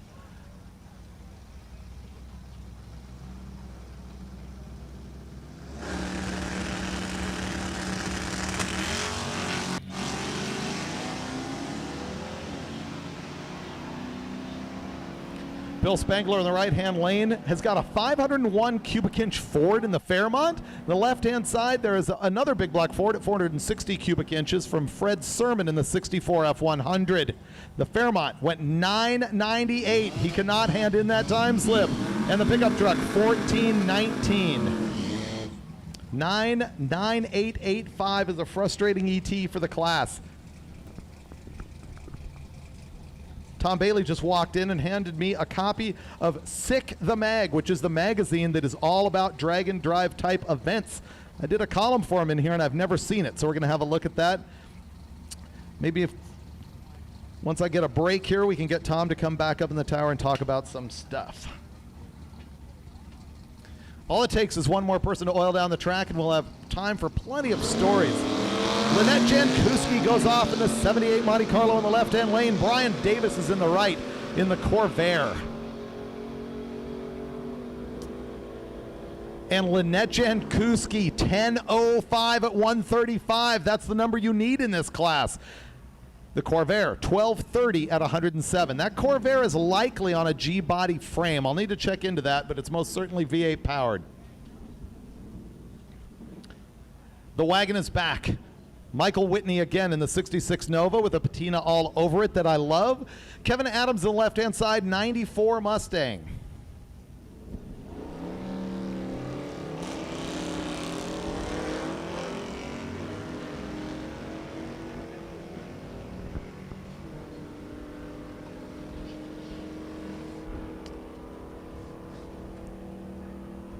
And the wagon's going to go down at 1420 at 96.98 miles an hour. The Mustang, 1248 at 108.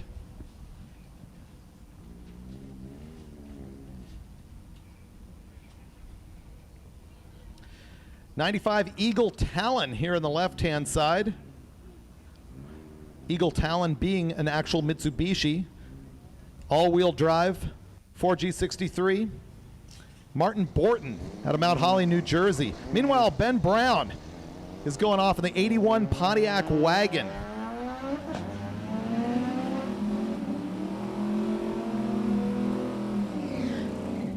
The wagon's going to go 1326 and 91.76 miles an hour. Meanwhile, look at the little Eagle Talon. He runs 1347, but also goes 126.44. That's a big mile an hour for the ET. I suspect we'll see him again.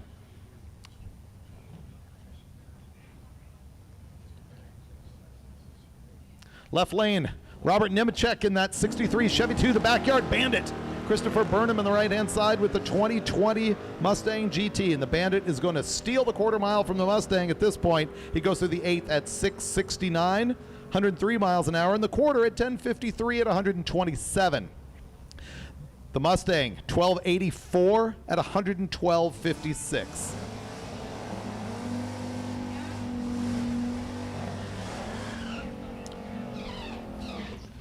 Jeff Dugopolsky's been here many times with that Super Sano wicked dog dish wearing 66 Chevelle. Jonathan Nuka is on the left-hand side with a 96 Dakota RT.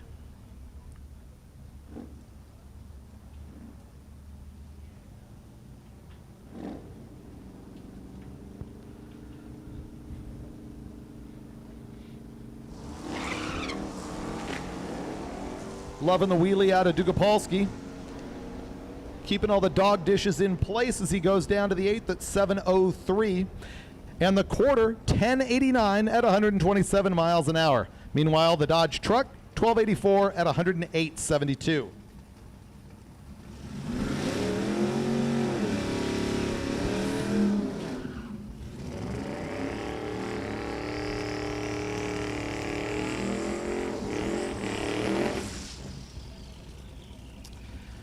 Now we're starting to see cars creep in that are not in the Street Machine Eliminator class. You're going to see a lot faster runs. Dan Hirsch on the right-hand side is in that Mustang. I'm looking up class numbers here.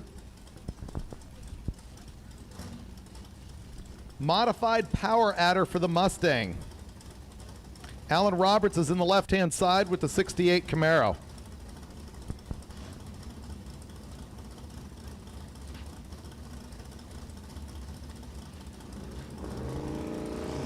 Slow start for Dan Hirsch. He starts to lay the coals to it and then changes his mind. Looks like he's pulling over to the wall. We got nothing but brake lights here. Meanwhile, Alan Roberts in the 68 Camaro, 1161 at 117 miles an hour.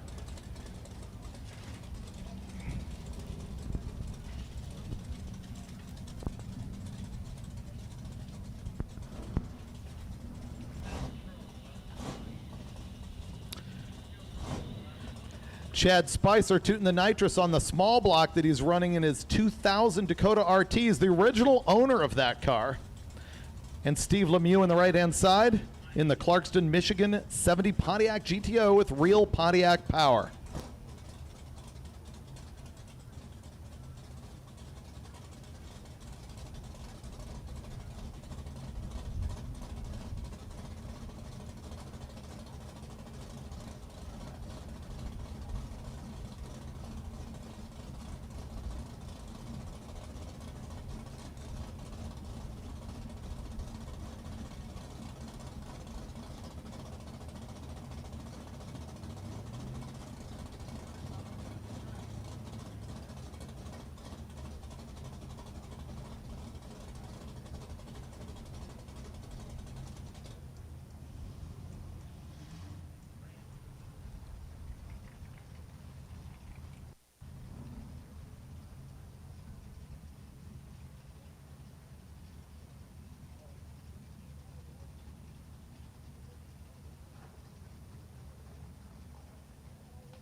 Those of you watching on the live feed, you'll be looking at each one of these cars and you can determine what class they are in by the letter that is next to their number stuck to their window.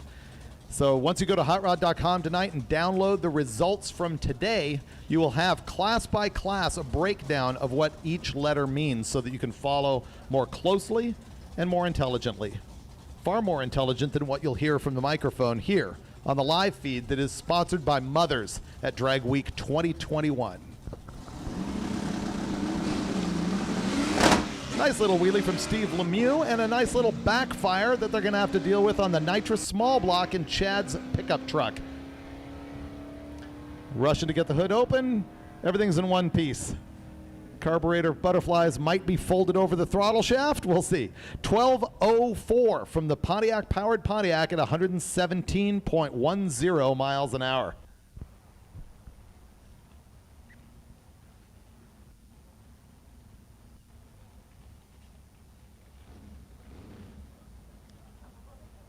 Still see smoke coming out from under the hood, like literally the underside of the hood of the Dakota. See that there?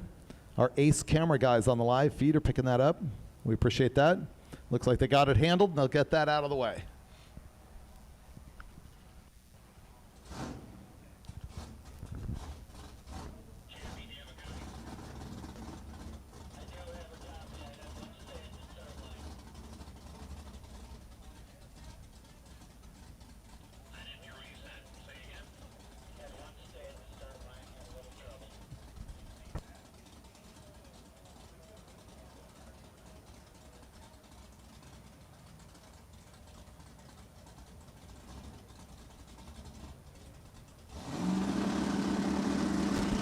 And they're staging up the Dakota, trying again. He does not backfire at this time. He's going to get down a little bit out of the groove. He runs a 139 60-foot. He's going to go to the 8th at 589.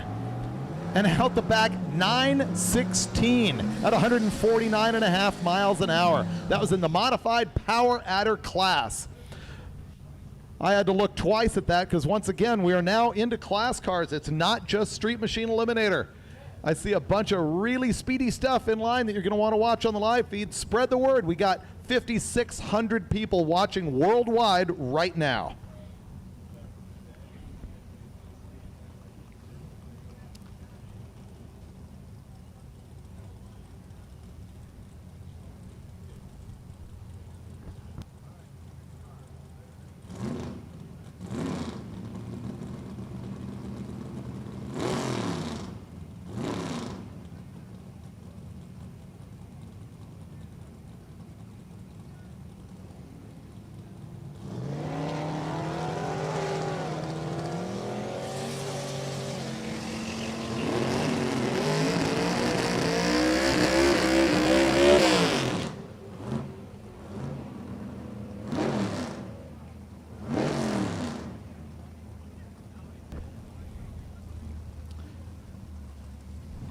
Avert your eyes for a moment from the General Lee here on the starting line and glance over at that black Mustang in the right-hand lane. That is Kurt Johnson, the most winning drag racer in the history of this event. 9 wins under his belt. I believe 8 of those naturally aspirated. This guy's wicked fast, holds records in the class, and he's off. A 124 short time, 566 to the 8th, and 891 at 150 miles an hour. 891, 150 miles an hour, and that is naturally aspirated with a small block.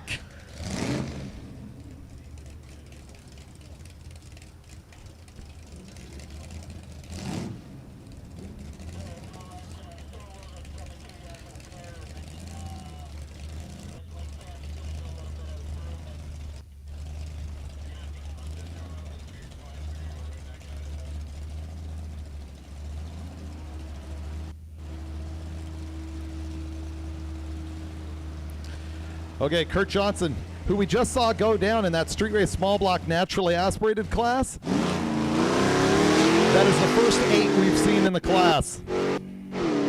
Next pair, Jim Forbes on the left-hand side with that altered wheelbase Nova running in Gasser, a past winner when we first invented that class. He goes 10:28 at 129.68 miles an hour. He has got a big block with a GMC supercharger on that thing, and by GMC, I mean off a GMC diesel. Right-hand lane, David Soper goes 1304 at 106 miles an hour. That Nova you just saw go down actually runs points ignition. Everything on that car is straight out of the early 60s. And he drove it here from Arizona. Yes, the altered wheelbase Nova drove here from Arizona, and he's racing Drag Week and will drive home. That is Jim Forbes.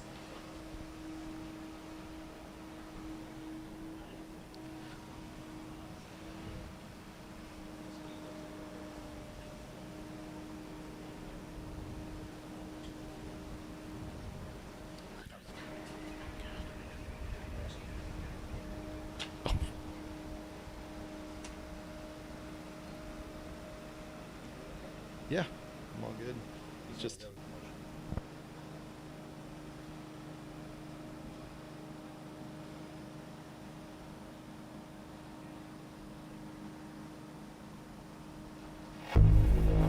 The science of shine.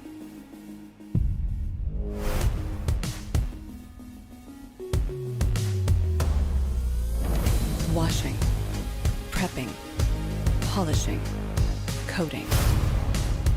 Lightning fast with ultra-durable, super hydrophobic results.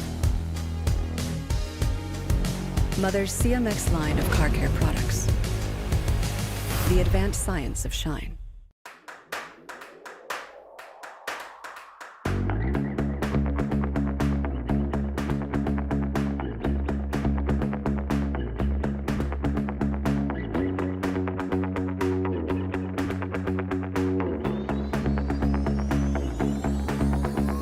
Meet Ultimate Hybrid, advanced ceramic and wax technology. The best of both worlds, but better. Only from Mothers.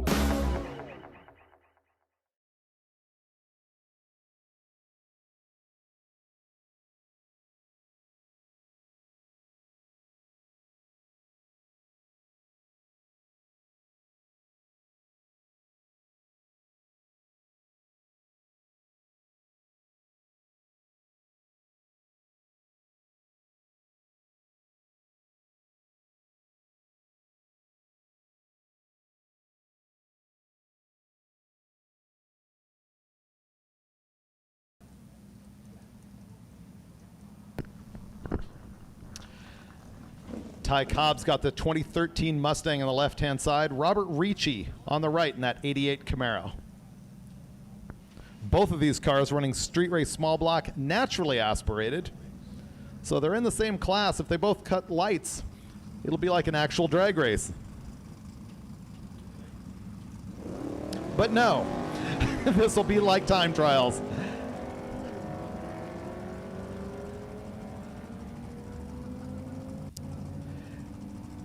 The Camaro goes 1068 at 125 miles an hour, naturally aspirated. And on the left-hand side, 1472 at 98 miles an hour, while we return to the Turbo LS Volvo wagon. I dug this thing from day one at Drag Week, and it just keeps getting quicker.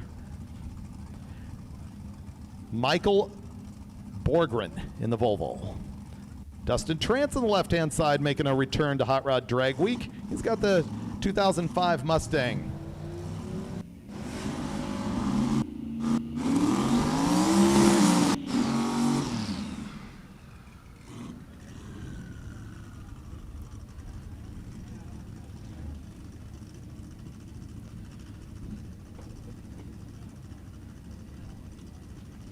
All right, Dustin in the Mustang's running the highly competitive small block power adder class, and it's modified power adder for the Volvo on the right-hand side, clearly because of a modified rear suspension on this thing.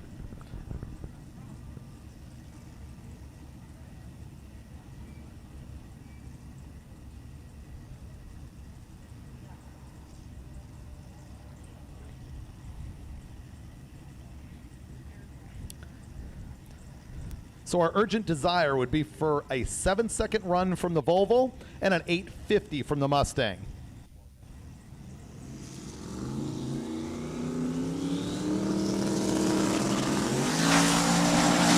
And they are both off clean, and look at that wagon absolutely freight train down the quarter mile, and sure enough, Dude, 716 at 189 miles an hour. I thought he was going to touch sevens. He absolutely blew the door down. And also a solid run at 851 at 151 from Dustin Trance in the Mustang. Man, 716, 189 for modified power adder. That is likely the single quickest pass we have seen in that class. Modified power adder has been winning with averages of 7.504, 7.682. We first ran that class in 2007, and they've been moving into the sevens. Here comes another crew cab Nova. Jeff Mole on the left-hand side.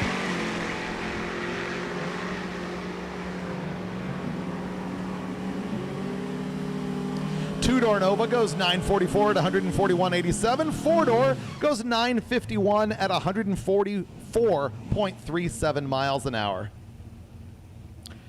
Dallas Shelton has a very cool 71 Charger Super Bee over here. It's a 446 pack car. The Super Bee platform moved to the Charger body style in 1971. It was the Coronet body style prior to that in 68 to 70. Kevin New is in the left-hand side in the 67 Camaro.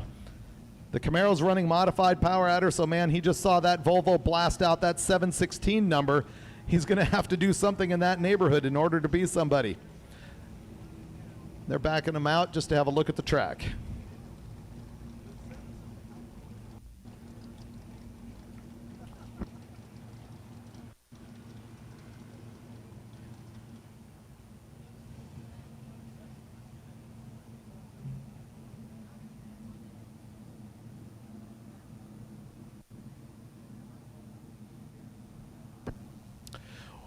We have not made the call for closing the lanes just yet, but that decision is coming. So if you're in the mood to run again today, you're going to want to mosey your way over to the back of the staging lanes. Once we close lanes, we will run them out. So stay tuned for that announcement and put some urgency in getting to the back of the lanes to run on day one of Drag Week 2021, which is powered by eBay Motors and presented by Gear Vendors Overdrive. What is a Gear Vendors Overdrive?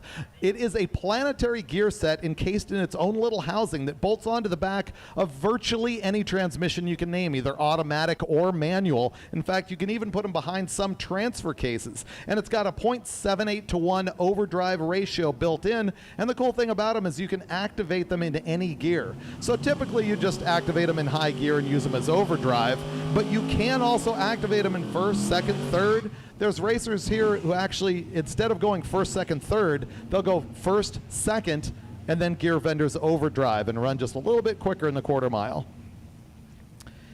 The thing that's amazing about the Gear Vendors Overdrive is they make Pro Mod versions that will actually withstand the 3,000 horsepower you're seeing out of some of these cars. We're back to the starting line with Dallas Shelton in his Super Bee on the right-hand side, Kevin New in the modified Power Adder 67 Camaro.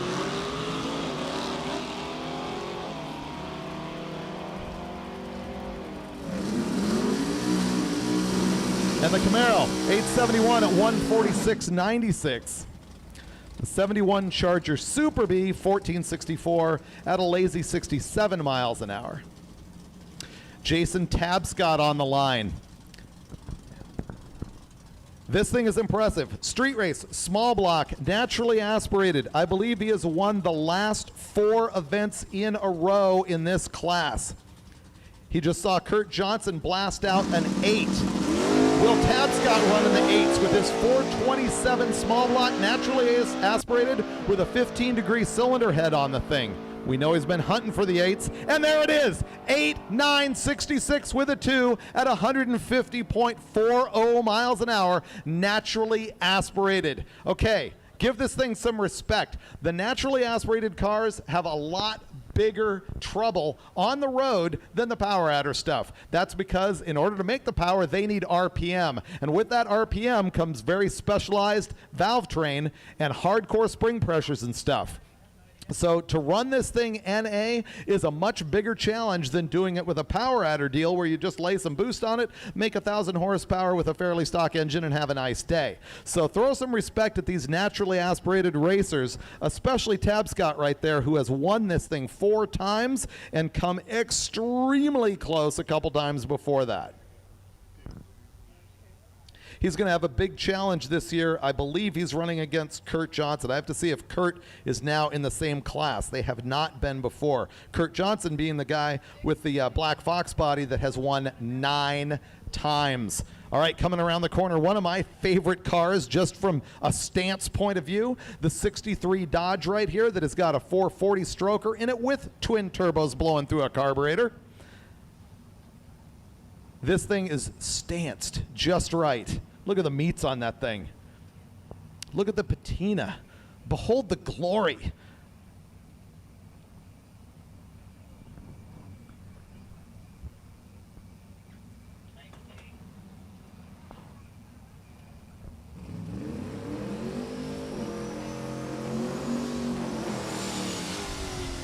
Terry Kiefer out of Three Rivers, Michigan, in the 63 Dodge 440, which, by the way, is the trim level, not necessarily the engine. The Dodge had the 330 trim level, the 440, and, of course, the Polara.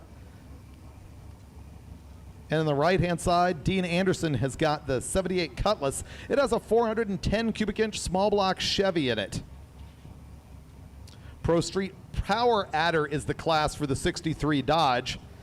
And the old in the other lane is Street Race Small Block Power Adder. Having a little bit of trouble with the Oldsmobile. He's not going to get the number he wants. And we're smoking out the left-hand bank on that 440. That is not good news. Nevertheless, he goes 11:05, coasting to 89 miles an hour. The right-hand side also a disappointment at 14:31 at 70 miles an hour. Those guys are going to have to hustle to get back. I don't recall seeing the Dodge in the very first round, and now the lanes are going to close soon. We're going to run through this session, and if he doesn't get a good ET, he's going to be stuck with what he just saw, and that's going to knock him out of competition.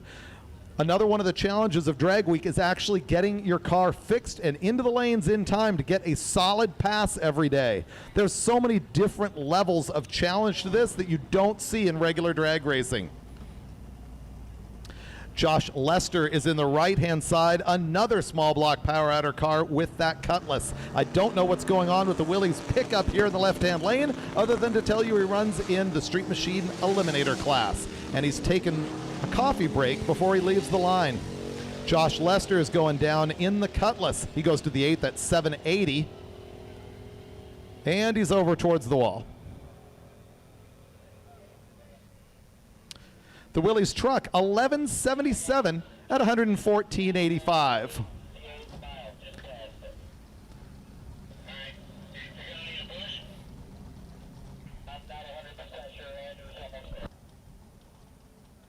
We're going to have a look at what is broken on the Cutlass. We hope it's nothing that puts fluids on the track. We've seen that game. We're tired of it.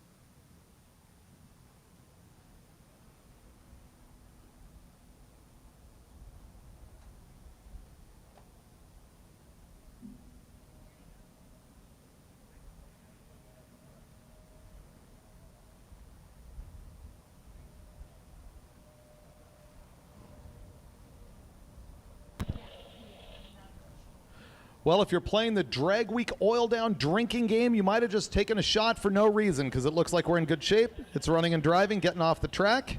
They're just going to have a look-see at what's going on, and we'll be back into the action.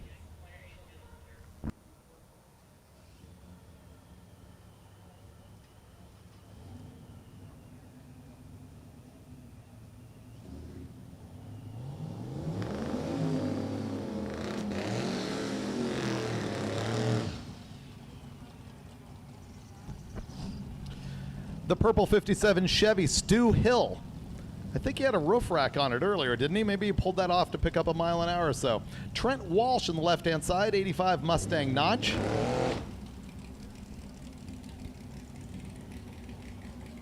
The Mustang looks like something I'd put together.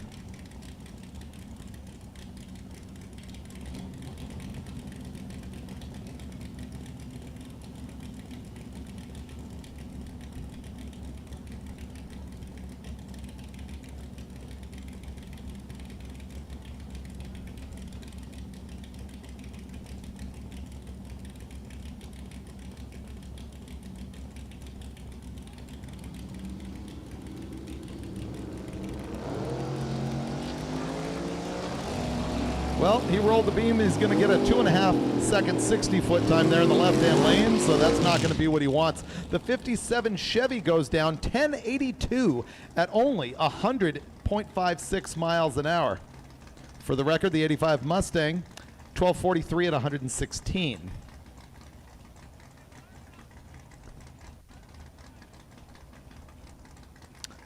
John Sally is in the right-hand side. Parma, Ohio, 2017 Dodge Charger. Rod Rodriguez is in the left-hand side out of Leslie, Michigan with the 89 Camaro with a 632 in it. The 632 is just about to blow past the Dodge. And the Camaro gets there 966 at 142 miles an hour. He's running street race big block naturally aspirated. The 17 Charger goes 1148 at 124.72.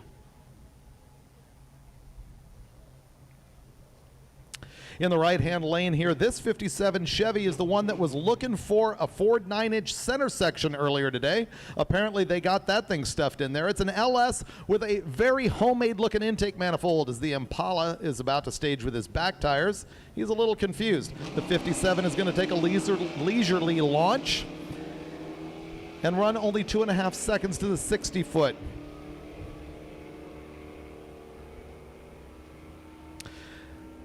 The Impala goes down 1291 at 102 miles an hour and only 1643.86 for the perhaps broken 57 Chevy. So he got one of those sort of super low buck Chinese sheet metal tunnel rams on that LS engine and then made his own cross ram for it with twin throttle bodies aiming off to the side. That's all in that 57 Chevy. It's a pretty cool deal. That guy told me in the 57 Chevy, he's like, I do not remember life without this car. He was playing in it when he was 4 years old. So it's very cool to have out here at Drag Week.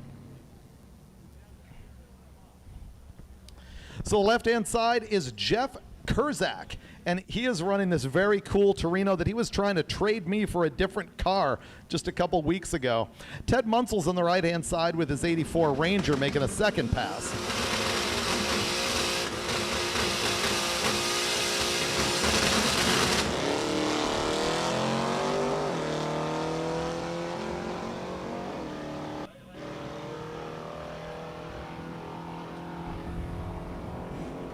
The Ranger, 1106 at 119.68 miles an hour. And the big Torino, 1708 at 84.95. Christopher Doring has got that 68 Charger RT with a 499 cubic inch big block in the thing. One of my personal favorite body styles of all time. There's the 93 Nissan Skyline on the right, or on the left-hand side, Michael Gardner.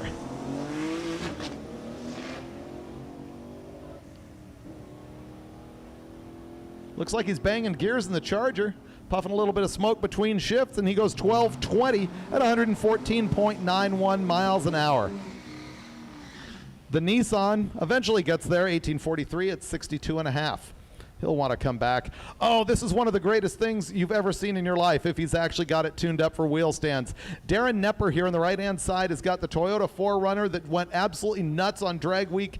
I guess 2019, maybe 2018, because it did big wheel stands. It is so fun. In the left-hand side, Jerry Kratz has got the 64 Falcon panel wagon with a 302 Ford in it. And he left before the tree was activated. No, it's actually activated, but his time's going to be no good, and he pulls off to the side. Meanwhile, the 4Runner does not put on a massive wheel stand show, which let me down, and this is all about my entertainment. Let me remind you of that. 684 to the 8th, and he goes 1053 at 132 miles an hour in the quarter mile. 1053 in the Toyota 4Runner.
We're just pushing a car off the track, and we'll be back to racing momentarily. Racers, before you leave, don't forget that Rocket Brand is here serving fuel. You can get all kinds of race gas or E85 or methanol. If you need that before you leave the track, you might as well go ahead and pick that up here today.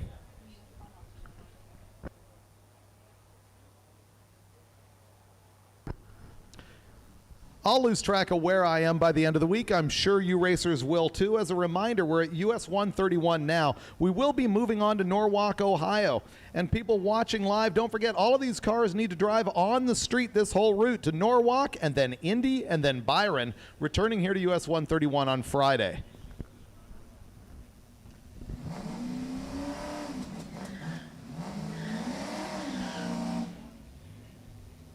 Of course, we want to thank everybody on the crew here at 131, especially for all the oil downs that we have delivered today.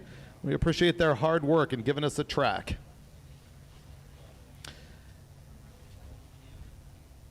Stan Slachta in the left-hand lane in the 81 Camaro.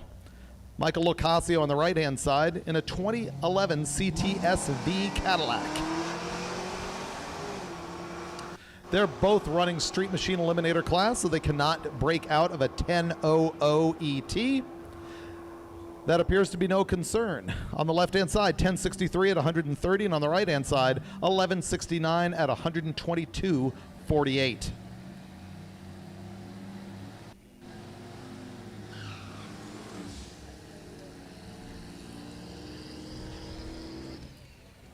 Couple more Street Machine Eliminators coming up. Jeff Limex on the left-hand side, 01 Mustang. John Mankia doing, I believe, his second pass now in the 71 Camaro, powered by a 408LS motor.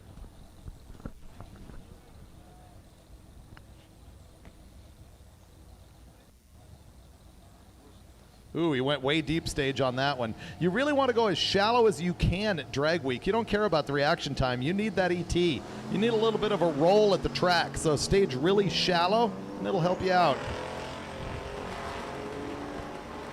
Mankia goes down.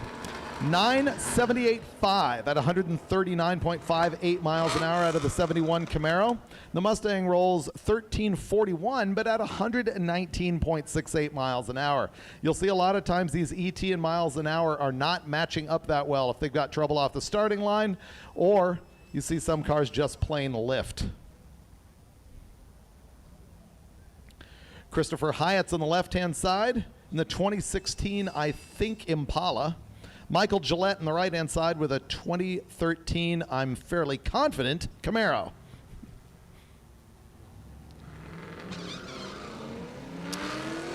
As Hyatt wanders off the line, the Camaro's going to pass him by.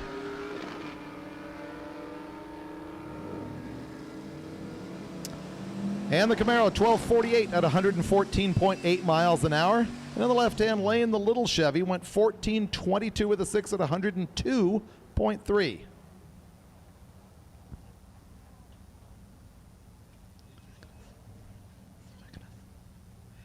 Andy Savakinas has got the 2010 Jeep Grand Cherokee. And the 01 Silverado on the other side is Ross McCracken.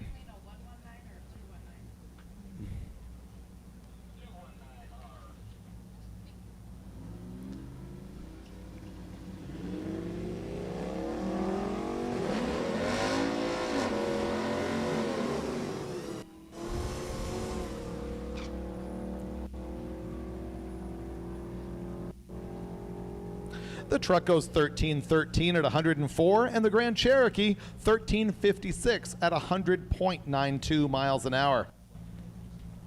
As the 280ZX is back for another stab at it with the 350 Chevy under the hood.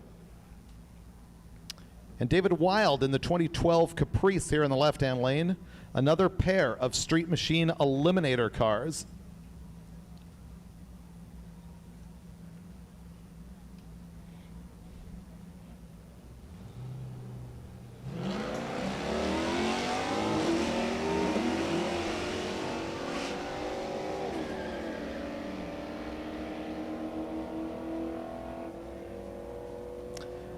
$11.57 with a 9 at 104.97 miles an hour for the 280ZX, and in the left-hand lane, that Caprice goes 13.29 at 104.99.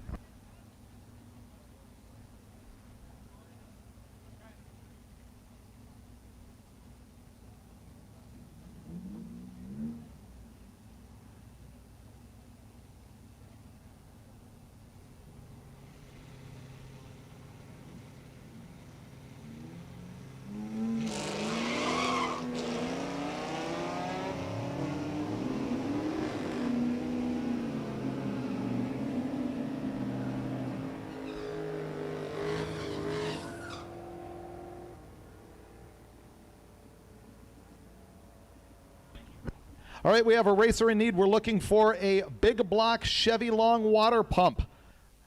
There is a black Malibu in lanes that is hunting that down. If you can help him out, he wore a hole in the back of the water pump housing.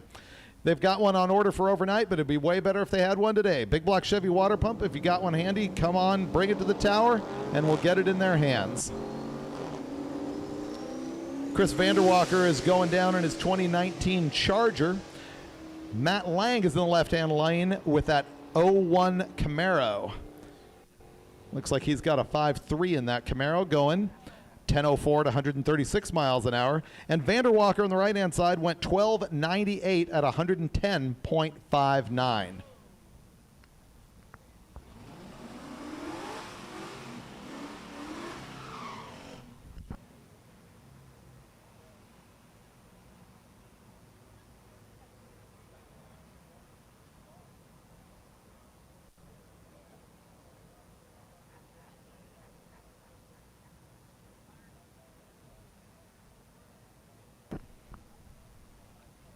After this pair, I will have an announcement about what we're going to do with the lanes, about running everyone out. Here we go with that 462 powered big ol' 64 Buick Electra 225. That's Kyle Wimmer.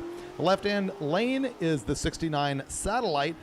He says it's got a 426 Chrysler in it. I don't know if that means Hemi or Wedge.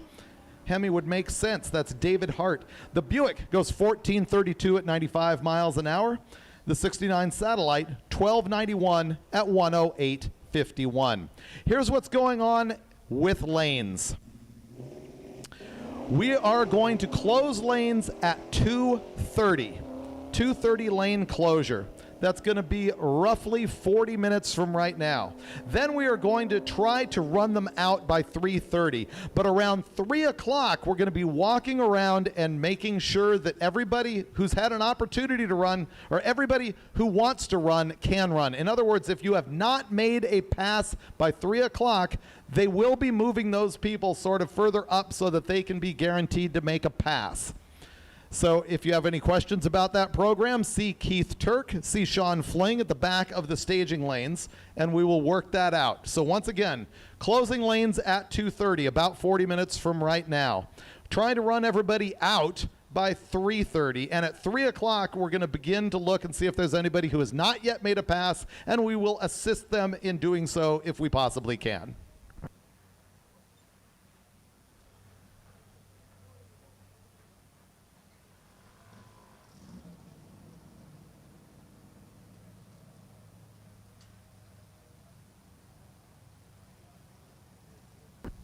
For the 6,000 people watching at home, we'll remind you that this session is currently all run. So you're going to be seeing some of our more basic Street Machine Eliminator cars, and then they will be followed almost immediately by the 7-second killer cars. In fact, I see a couple of 6-second cars in line.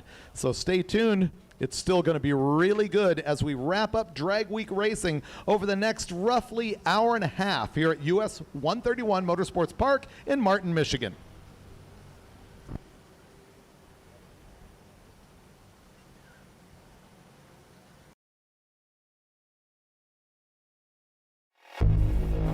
The science of shine.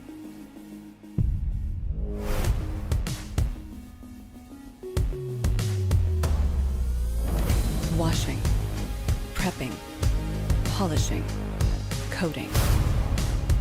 Lightning fast with ultra durable super hydrophobic results. Mother's CMX line of car care products. The advanced science of shine.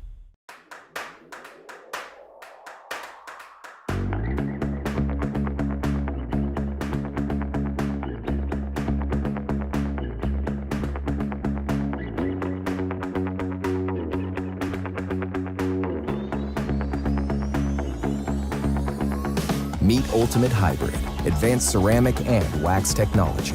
The best of both worlds, but better. Only from Mothers.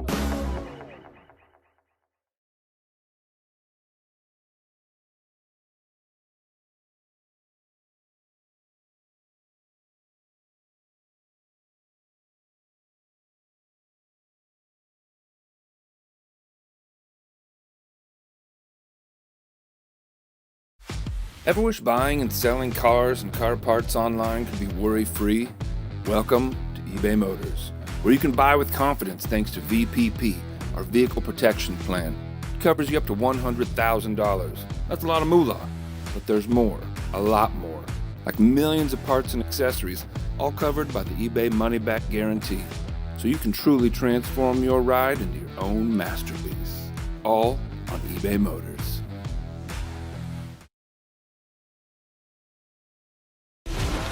From dust and dirt, a champion will emerge. Welcome to the Hoopty World Championship. Perfect. Oh, he looped it! 12 contestants on 6 teams compete for the glory. And they gotta do it all with the same car. It is freaking exciting! For our entertainment and yours, to be a Hoopty World Champion, you gotta build the car to be the best.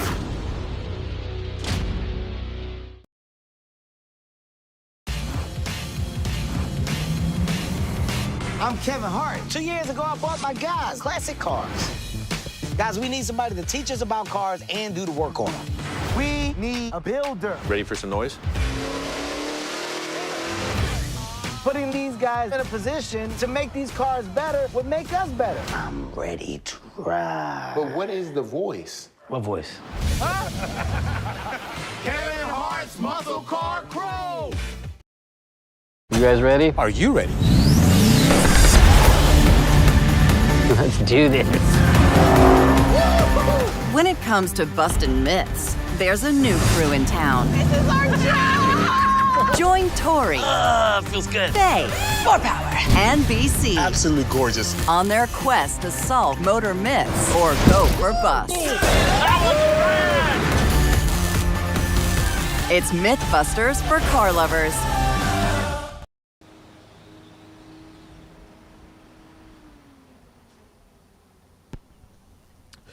Live feed viewers, we're just watching some commercials for a bunch of brand new MotorTrend shows that we've got going on. Motor Mythbusters, the Kevin Hart Show, and also the Hoopty World Championship.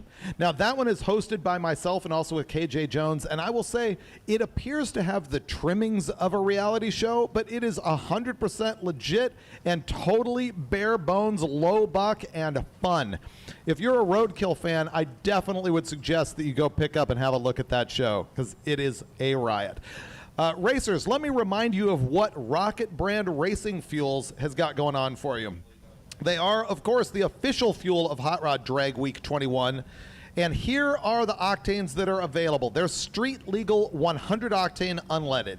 There's also leaded 110, 112, 114, 118, and Rocket brand 112 octane racing E85. They also have a methanol.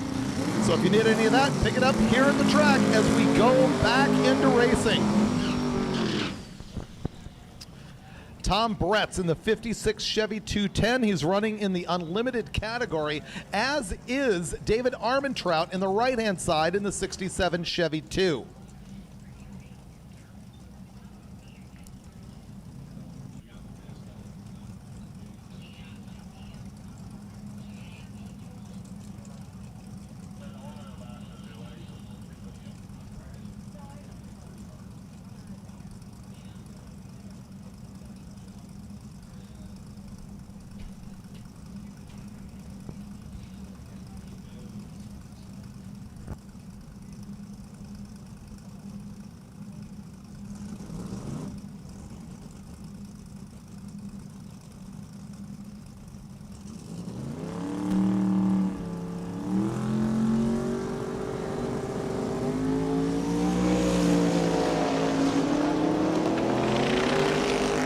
The Nova is off to a 492 in the 8th before he lets all the smoke out of it at the top end. Cross your fingers for that one. The Nova does go 763 with a 7 at 163 miles an hour.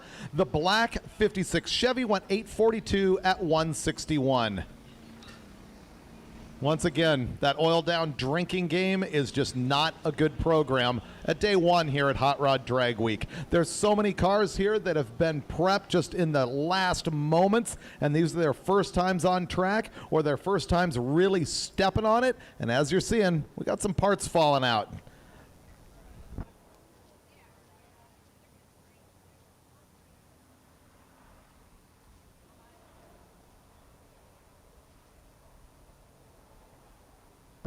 We're getting news that indeed we got some fluid coming out the exhaust on that car. Let's cross our fingers that he did not have antifreeze in it. Nevertheless, it's going to be a little bit of a break while once again the crew here at US 131 is just buckling down and getting it cleaned up.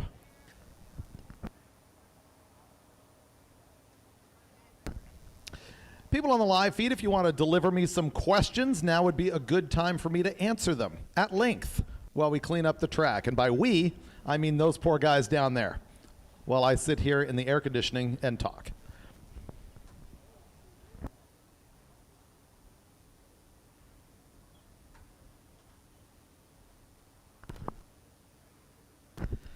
Let me talk for a second about the very fastest cars and records here at Drag Week.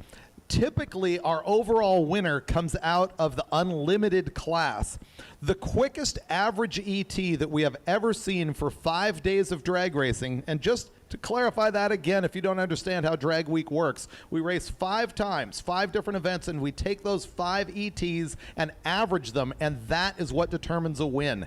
The quickest we have ever seen is from 2016.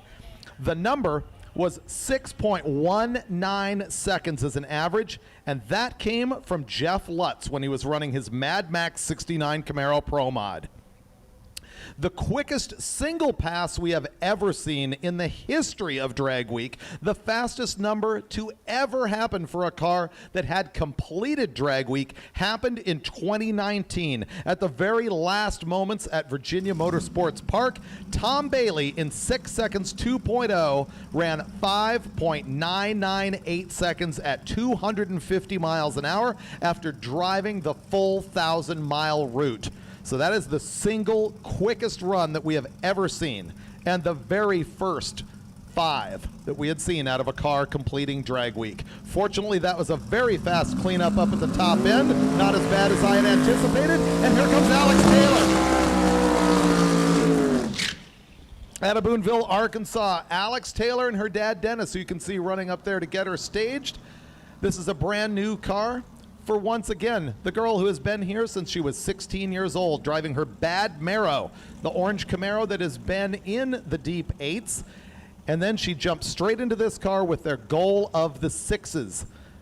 They jammed this car together so fast, it's unbelievable, and the workmanship, regardless of the speed of assembly, is incredible. That door that he's waving is handmade fiberglass by Dennis. And look at the patina match on the thing. This has got the twin-turbo big block out of Dennis's old Nova in it. It has so far been as quick as 775. They had an electrical problem on the first run.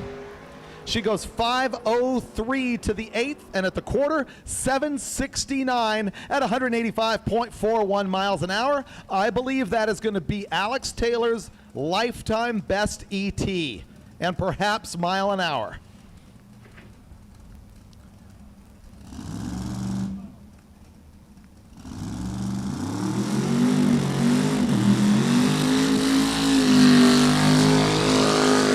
And Bryant Goldstone.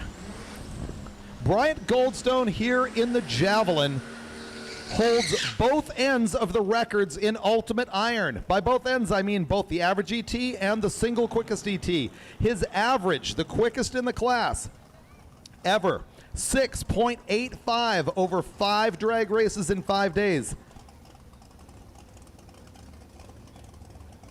So 6.85 is his best average. His single quickest ET, 6.749. Looking to improve that right now. On the right-hand side is Jesse Harris, who's also running in Ultimate Iron. Or actually, I should say he's running Ultimate Iron because Goldstone has moved into Unlimited. You can see the A on his back windshield. 57A is his number. The A means he's running in Unlimited, although in the past he's been in Ultimate Iron. Ultimate Iron being full tube chassis cars with stock bodies, and that would apply to the truck you see in the right-hand lane. So we are looking for a mid-6 out of Goldstone.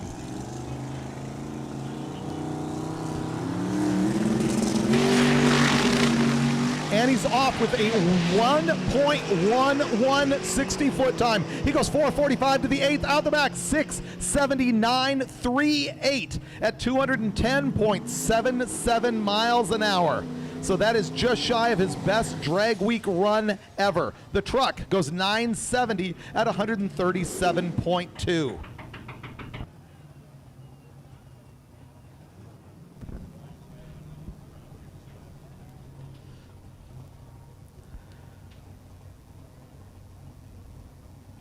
Once again, 6.7938 out of Goldstone. In the past, he has run as quick as 6.749, so very close. Steven Chichak in the left-hand lane with his 80 Firebird, also running in Unlimited. You look at that car and you're like, why is he in Unlimited? Well, that's because there's no rules in Unlimited. So while he would have fit in another class, he's running here. 9.664 at 147.44 miles an hour. Here's one thing to remember.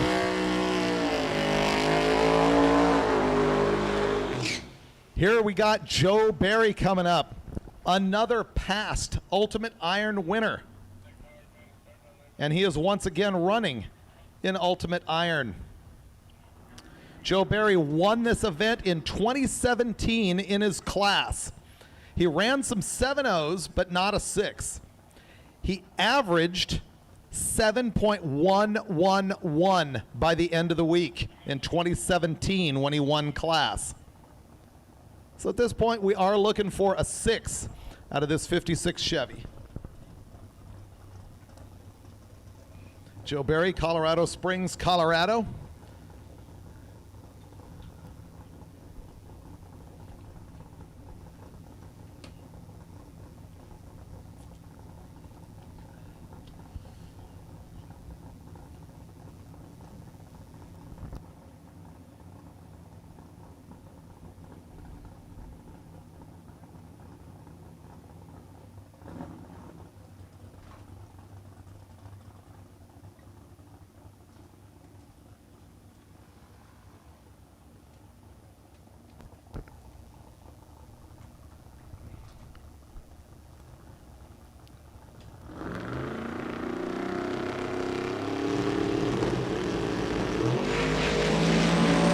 Barry goes 118 to the 60-foot. His 8th mile is 4:58 at 166. 7:000 at the quarter mile at 209.89 miles an hour. 7.0001. Not quite the 699. 7.0001 at 209.89 miles an hour. Here's more big news coming up right here. Dave Schroeder in his brand new Corvette. You know this car from the past when he was running the 66 model, also in the unlimited class, holding the record as the fastest nitrous car that we have ever had at Drag Week. He won this deal overall in 2017 with an average ET of 6.813 in his other car. You can see him purging his nitrous there. Nitrous is his claim to fame.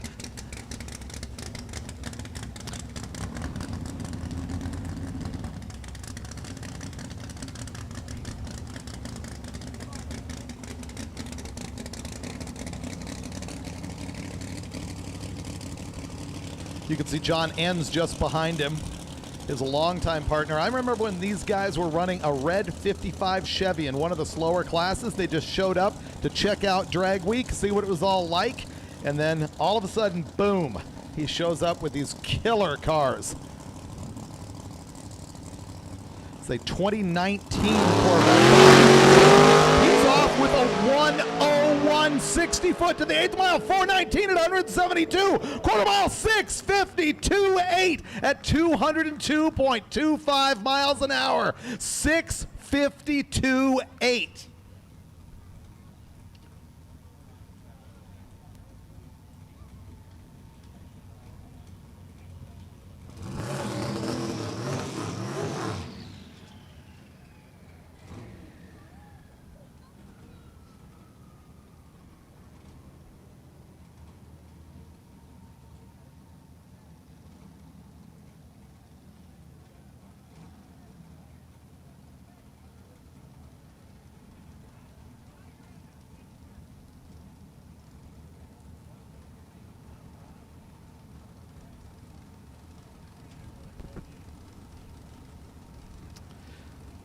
Just recovering from that 652.8 up here. That was amazing. Neil Torbett here on the left-hand side, 65 Ford F100. And on the right-hand side, Tony Nemechek has got the 95 Mitsubishi with the 4-cylinder intact.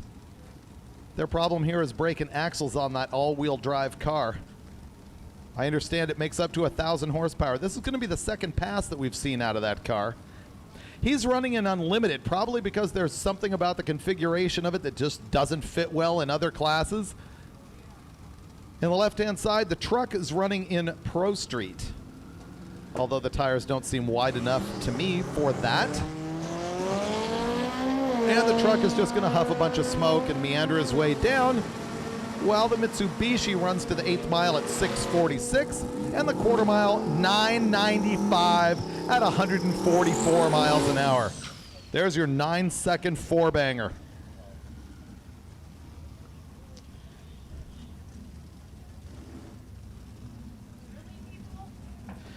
Lonnie Tibbs once again making a third pass. This is the car that had the hood fly off earlier today. Mark Krantz is in the right-hand side in the 94 Mustang.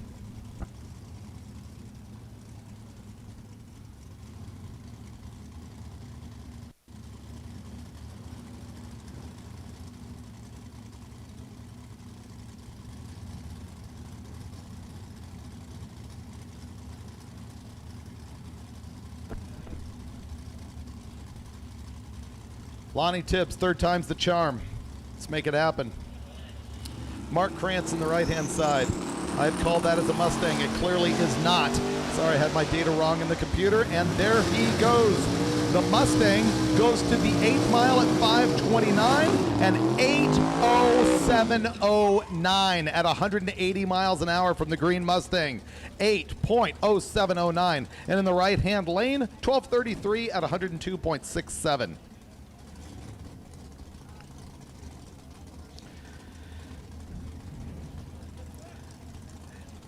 Now we got Brian Hansen here in the 66 Chevy 2 Super Street small block naturally aspirated. The right-hand side, Kurt Bayer. He's got the 88 Firebird with the 388 small block in the thing. And he is running modified power adder with turbos on that car.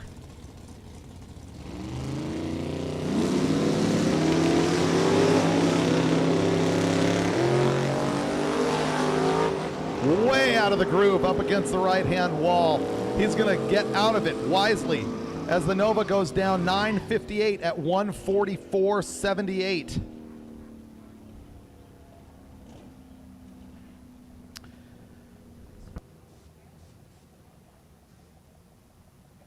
We have another racer in need. Jerry Kratz needs a Ford 8-inch center section.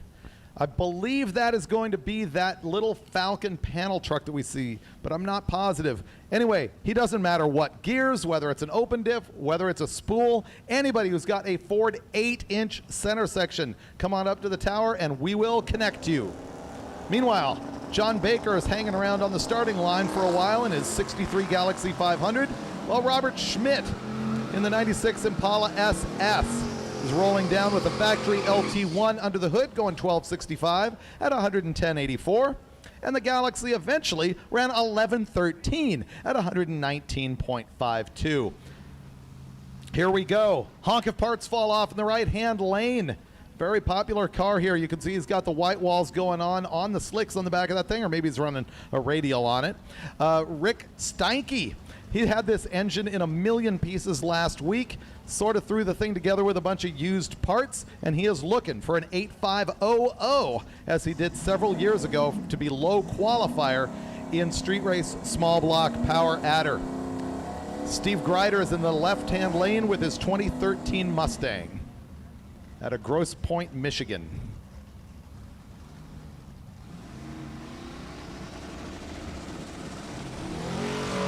He's got twin turbos on this actual small block Chevy Chevelle now with 4 doors, more turbos. And he goes 851 at 160 miles an hour. You'll remember earlier he came out and ran, I believe, an 848, too quick for the class. Now he's got 851 at 160. In the left-hand lane, the Mustang goes 1411 at 104.8.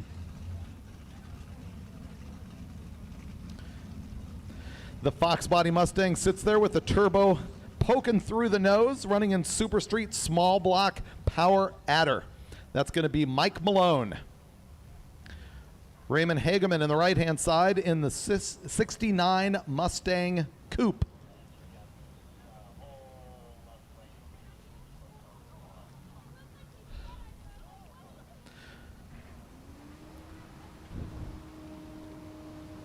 Lanes close in 15 minutes, folks. Lanes close in 15 minutes. After that, we're going to try and run everybody out by 3:30, but Keith Turk will be walking around looking for people who have not yet made a pass. And we will be giving them a priority so that everybody can get a pass in. But we will shut down at 3:30. So, lanes close in 15 minutes.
Once again, Mike Malone on the left-hand side. He's the guy with the unusually large horn in the front bumper.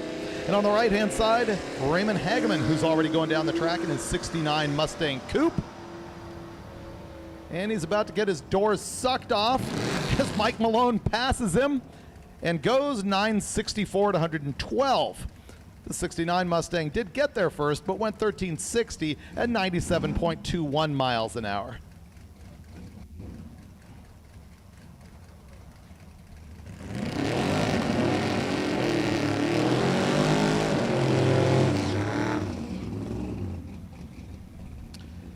Michael Higgins on the left-hand side in the 69. It says Chevette on my screen. That is, in fact, a Chevelle, which I can tell from here. In the right-hand side is going to be the Mopar family, the Gebhardts, who have brought so many cars out to this event and had so many people competing. And this is a nitrous big block in their Duster, and they're going to attempt to tickle the high side of an 8 with this thing. Probably not this time. 1:55 short time. And the Duster makes it to the 8th mile, 6:97. And the Duster at the quarter mile is 10:80. So I think they're running that no bottle. Meanwhile, the not Chevette on the left-hand side went 11:63 at 120.13. No. Hunter Cochran is on the left-hand side. Once again, the father and son team with that 69 Nova. It's got a 408 LS in it. Brandon Miller on the right-hand side in the 72 Monte Carlo. The Monte Carlo is running street race small block power adder, so that's another car that needs to run that 8.50 number.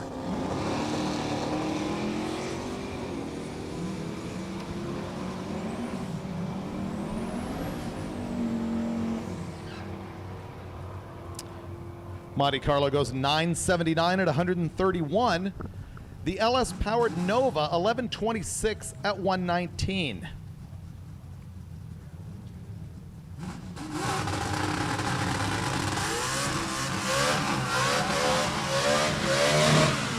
Listen to that Dart rev. Isn't that radical? That thing is powered by a Dodge NASCAR engine. Legit, straight out of the car, NASCAR motor with a stick.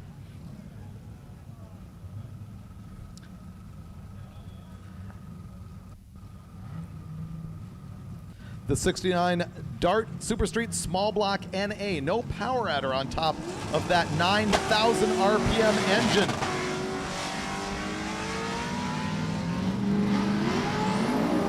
Mike Reichen on the left-hand side, 840. 840 with a 7 at 163 miles an hour. And the little naturally aspirated NASCAR engine Dart goes 1023 at 138.5.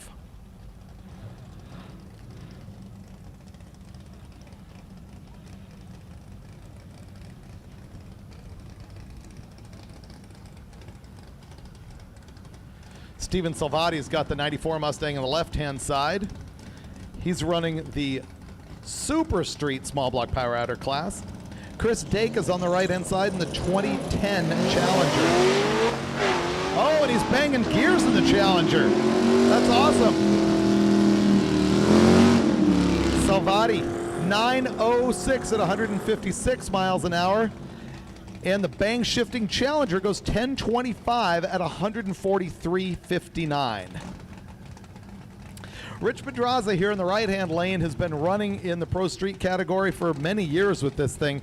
He currently has a 572 big block Ford in it that was formerly in Bill Fowler's car. If you remember Bill Fowler from the earliest days of Drag Week, he had that silver, I think it was a 72 Mustang convertible. Maybe not the right year, but it's that body style. And he had this 572 in the thing for a while, and he sold it to Rich, and he's here hammering it on the quarter mile at Hot Rod Drag Week. On the left-hand side, Alan Mogi in the 72 Camaro C28. And Pedraza is off. In the 8th mile, he goes 735. Compare that with a 589 out of the Camaro, which gets there first. The Camaro runs 913 at 151.16 miles an hour. And Pedraza, 1149 at 118.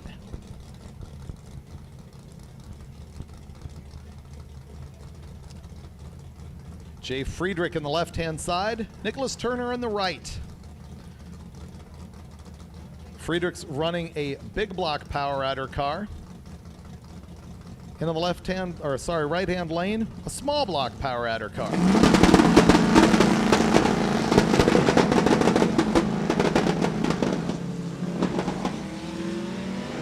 Good things are not happening in either lane. But the wagon is going to run 991 at 151.92. The Chevelle's coasting down 17-something, 63 miles an hour.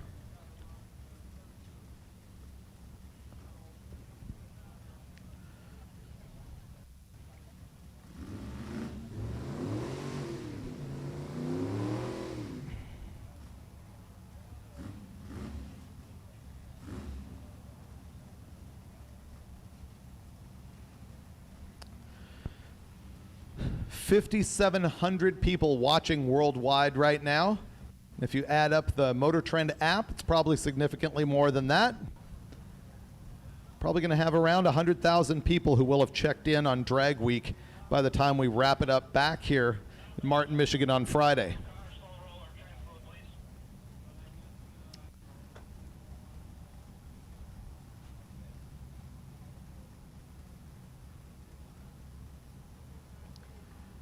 We're going to change the name of this deal to the Oil Down Nationals. This is ridiculous.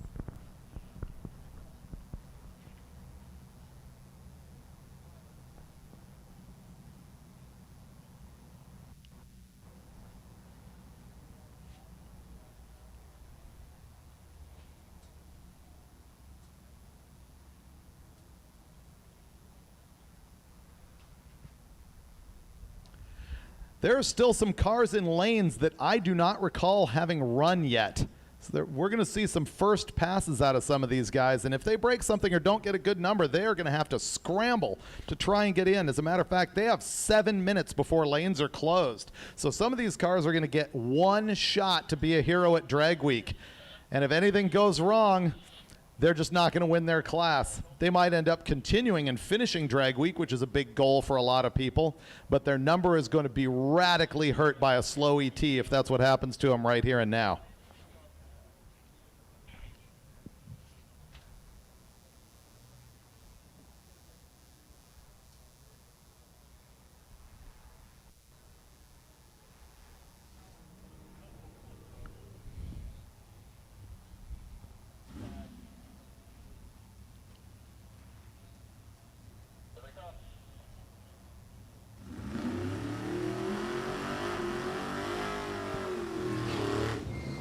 All right, Brian Gebhardt heats the tires in his 62 Plymouth Valiant. Frank Gobright is in the right-hand side in the red 70 Chevelle. Brian, once again, a member of the Mopar Gebhardt family. You saw their red Duster go down just a few minutes ago. This might be the only 2 cars that they have here this year. In the past, they've fielded like 4.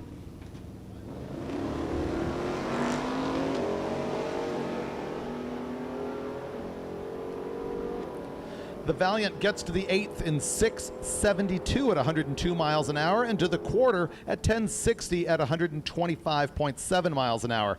The Chevelle 11:30 at 122.85. Paul Banal heating the tires there in his 67 Camaro. And Mike Bogardus in the right-hand side, he's got that 72 AMC Hornet powered by a small block Chevy.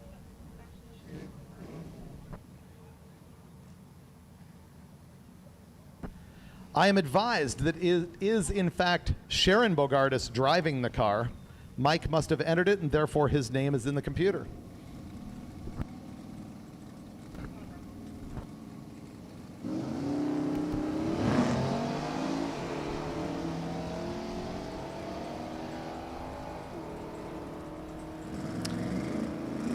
Paul's Camaro out of Rome, New York rolls through at 11:63 at 117.59.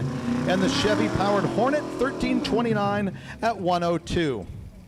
Have a look at this Roadrunner in the right-hand lane, a drag week veteran that used to run with your standard cruising model 426 Hemi. Perhaps they had a stroker in it, but it was just a carbureted deal. Currently, I think he told me it's a 540, perhaps a 572 cubic inch Hemi, and it is now twin turboed. He's owned that car since he was, I forget his age. He bought it in like 1982, just before I got my Super Bee in 83. That's Mike Chenoweth going down in the Roadrunner. Holden Kramer's in the left-hand side out of Atco, and his 79 Malibu wagon's got that 540 Chevy in it. Look at the Roadrunner run 997 at 137 miles an hour, while the Malibu goes 1088 at 125.45. He put the Hemi in that Roadrunner with turbos and such so that he can change it up later and sort of restore it if he wants. In other words, not too much sheet metal hacking. He's got the turbos down under the front bumper, intercoolers and such. It's tidy packaging for a big old hankin' motor. John Marecki, left-hand side, 82 Grand Prix. And I've got no data on who's in the Monte Carlo in the right-hand side. But he is in the highly competitive street race small block power adder class. But with no parachute on the back of the thing, I'm guessing he's not going to put down the numbers that it takes to actually win that class. It is Jim Weiser in the 84 Monte Carlo in the right-hand side.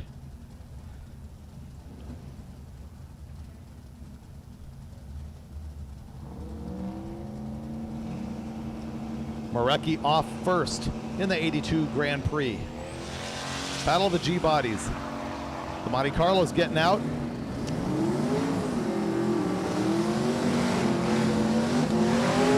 Left-hand lane Grand Prix, 14.38 seconds at 96.86 miles an hour. And the Monte Carlo boogied to a 12.46 at only 73.72 miles an hour.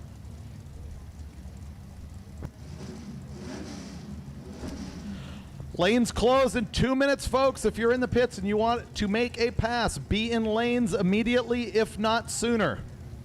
2 minutes to lane closure at 2:30. Chris Thompson, the right-hand side, California guy, advised me that he bent his wheelie bars badly on the last run. He stood the thing up on the bumper, lifted pretty hard, and bounced the thing. He's got a turbo small block Mopar in this thing. And on the left-hand side, Merrick Howard is in the 68 Nova.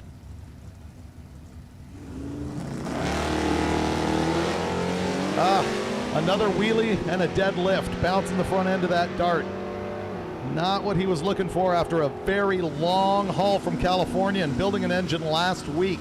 Merrick Howard goes down 10-12 at 134 in the Nova, and the dart makes it there 971 at 136 miles an hour.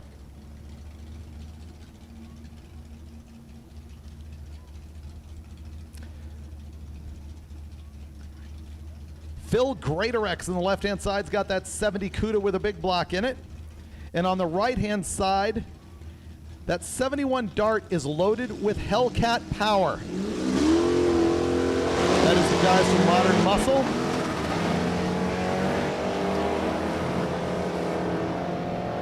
And if not for horrific reaction times, we might have had an actual race there. Wow, the Hellcat powered car goes 1079 at 132 miles an hour. But then the CUDA, slower than I expected at 1361, 84 miles an hour. Something going wrong down there. Those cars got to 60 feet at about the same kind of number. But then the Hellcat was a full second ahead of the CUDA by the time we saw the 8th mile. David Gallimore, left-hand side, yellow Chevelle. Bree Brewer in the V6-powered Ford Mustang.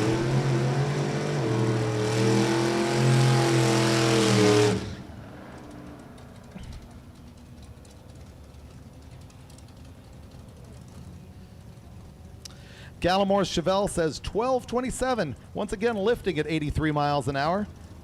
Whereas the V6 was probably as wide open as it gets at 88 miles an hour and 1557.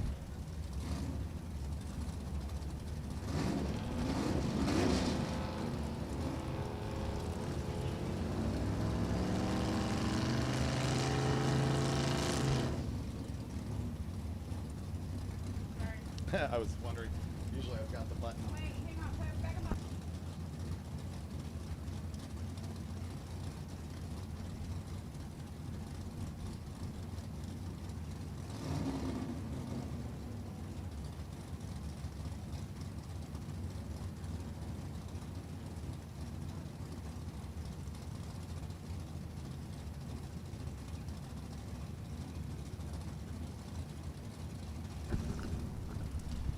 David Williams is getting ready to stage his 92 Lexus SC300. I haven't had a chance to look at that car yet. We can't wait to see what's under the hood. Chris Goodnow's got the 62 Chevy 2. The Lexus is getting it on, 685 to the 8th mile, and he goes 1039 out the back at 139 miles an hour. The little Chevy 2 goes 1220 at 106.89. Coming up again is this four-eyed fox that I told you about that has a 427 cubic inch canted valve, naturally aspirated LS engine in it. I believe he went into the 8s in his prior run, and nevertheless, he is back to take a second stab at it. Left-hand lane, Jason Willis has got the 2007 Corvette, running in street race small block, naturally aspirated. So you got a naturally aspirated pair here. Warren Whitmer in the Mustang. It's an 85.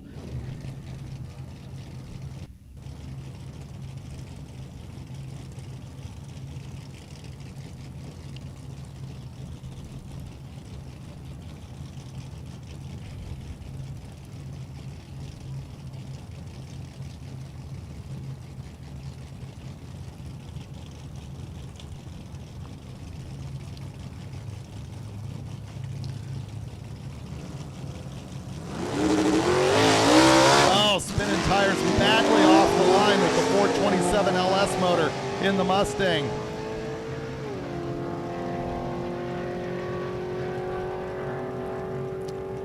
Yeah, the Mustang coasting down to a 12.4, 74 miles an hour. Meanwhile, the Corvette 1058 at 129.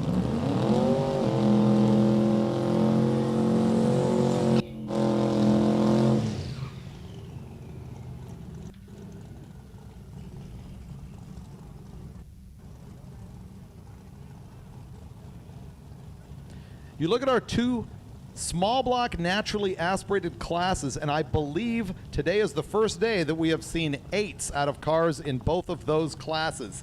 Tomorrow I will fill you in detail about what we saw there. Bob Hess on the left-hand side. He's got the 82 Mustang. And there's a 92 on the right-hand side. That's Dwayne Rule.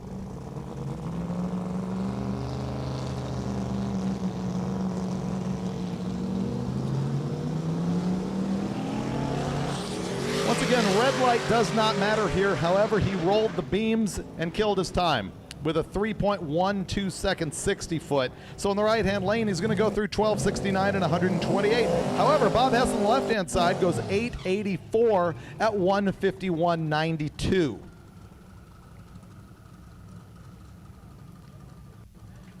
We have a ton of dusters here today. This one, Richard Trunkett on the left-hand side.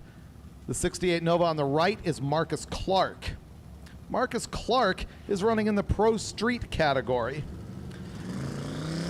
Meanwhile, big block power outer for the Duster that's getting it off the line. A 143 60-foot time for the Duster, and he gets to the 8.564. The quarter mile says 8.6497 at 162 miles an hour. The Nova on the right-hand side having issues. 1531 coasting to 65 miles an hour. The guy in this supercharged wagon blamed me because he's seen so many Root superchargers on our roadkill show because we just love them. They're so absurd. He's got a big block in this thing with an out-of-the-box Wyand 871 on it, and I think he's got a couple Sniper EFI units on there. That's going to be Travis Faith. Joe Barstow's on the left-hand side with a 1970 Chevelle.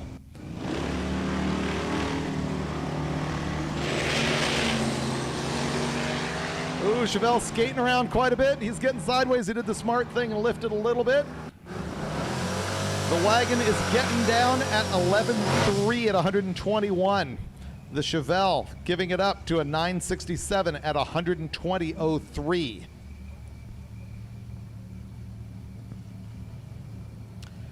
Les Grody, 65 Chevelle. Daryl Yost back with a 69 Chevelle with a 540 in it. That is a Power Adder big block in the Chevelle. And by the Chevelle, I mean the right-hand lane Chevelle.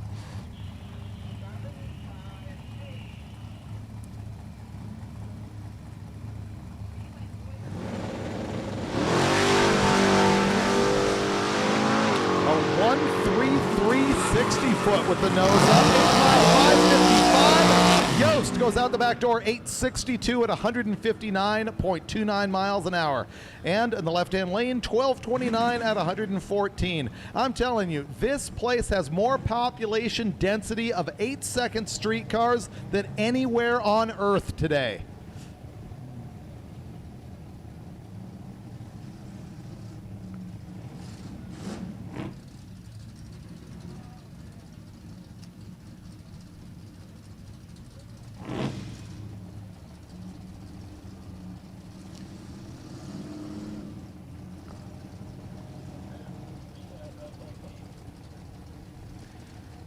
Resetting the tree as the truck rolled both beams.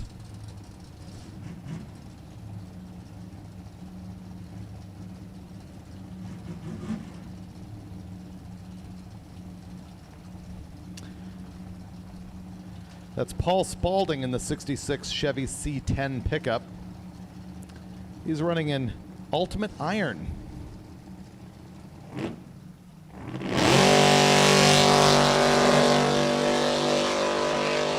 Sounds like more RPM than go, doesn't it? And the smoke pouring out of it does not indicate good things. He let out of it, and he's coasting down to just 1258, 65 miles an hour.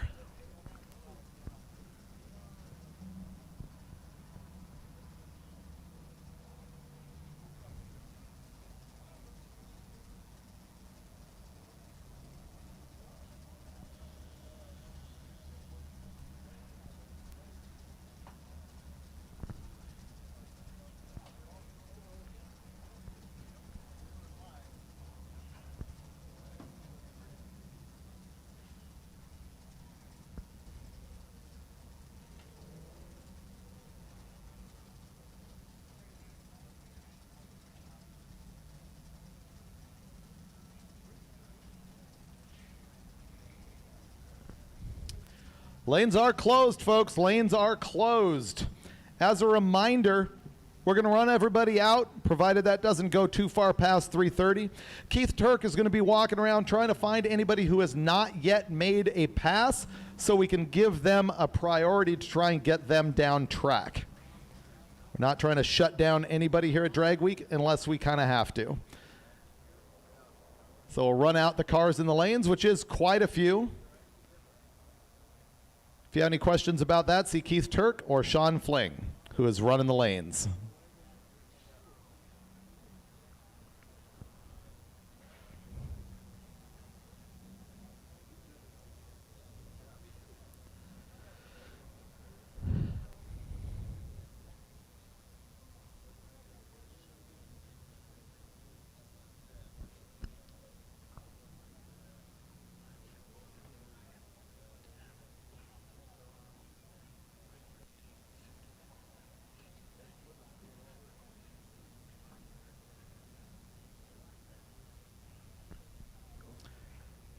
If you're watching on the live feed or from the grandstands, I just did a rough count of the cars I can see in lanes, and there's at least 32 of them. So we got plenty more action coming up. Don't tune out yet. Got 5,600 people watching worldwide on YouTube right now.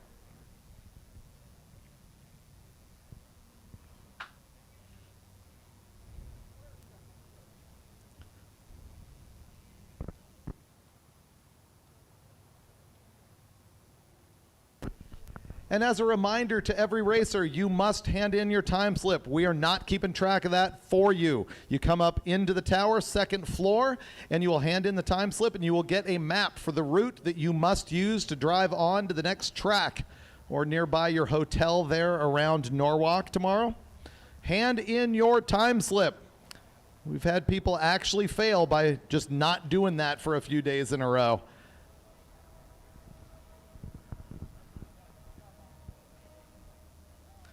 And I'll remind you again that you are required to drive the route and get photos of your car at the checkpoints that have been identified on the map. Everybody's required to take the route, so everybody is facing the same challenge. Brandon Butel is back with his little V6 pickup truck, and Lonnie Andazola in the right-hand side in the 67 Camaro. People online once again wondering why he's got such a large horn in the grill.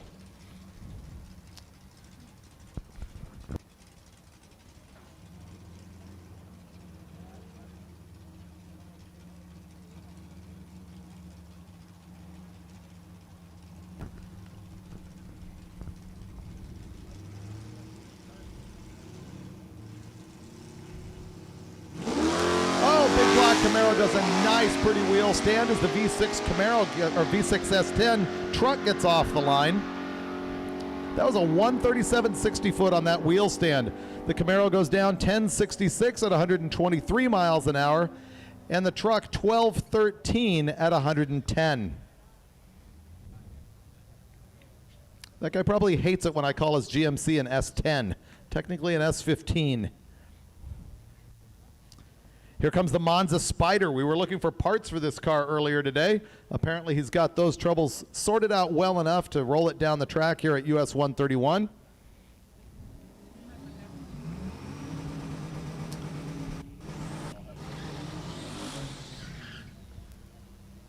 Okay, there's notes in shoe polish on the top of the Monza, but I'm unable to read them from here.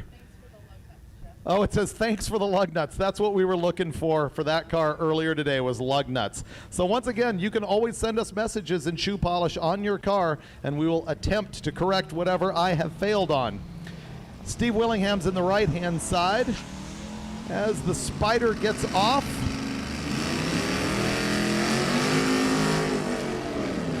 Willingham 7.19 to the 8th and 10.82 at the quarter. The little Monza goes 13.93 at 99.08 miles an hour. The little Dart is back. Neil Jenks. The 67 Dart loaded with a 360 small block. And the 80 Fairmont also coming to the line for at least the second time.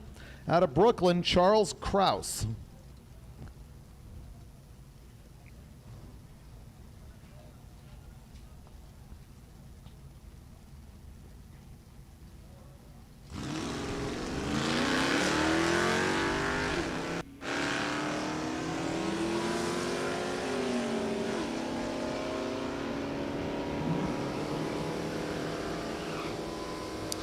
The Dart goes 13.13 at 104 miles an hour. The Fairmont 10.57 at 135.62. Steve Eden is back, making his second pass with his Nova that is a former winner in the street race Eliminator bracket race. He's got a 427 small block under the hood of that little tan Nova, and he's bouncing it off the line, but not as strangely as the 2014 Mustang. Dwayne Kaiser in the Mustang. Steve Eden's small block Nova will go 11.15 at 120.16 miles an hour. The Mustang 14.54 at 98.97.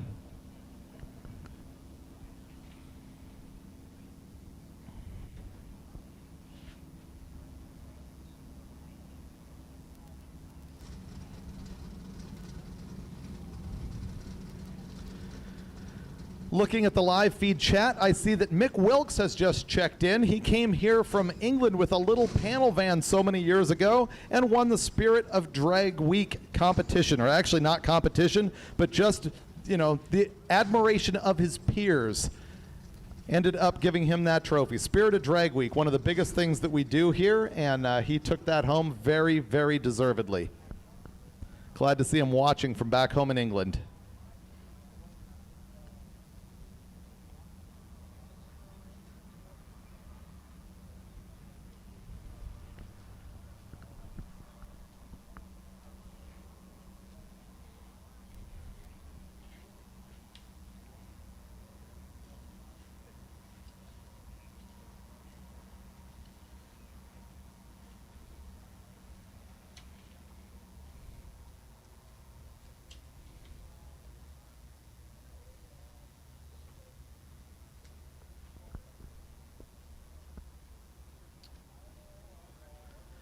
Lining up next, you can see that red 68 Mercury Cougar, Scott Miller. His dad showed up, I think, on year 1 or 2 with a twin supercharged FE in a different Cougar. This one is a naturally aspirated deal, and he has won this thing 3 times in a row for street race big block naturally aspirated with an FE Ford.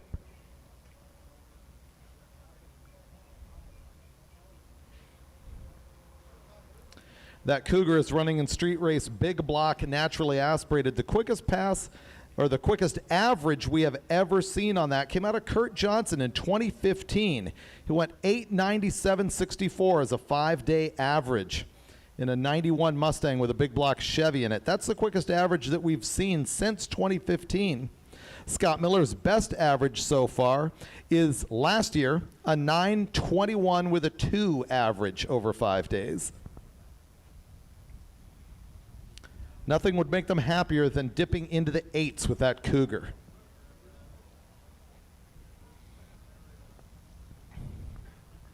Brian Kaiser is getting the water put down for him in the right-hand side for that 2016 Mustang.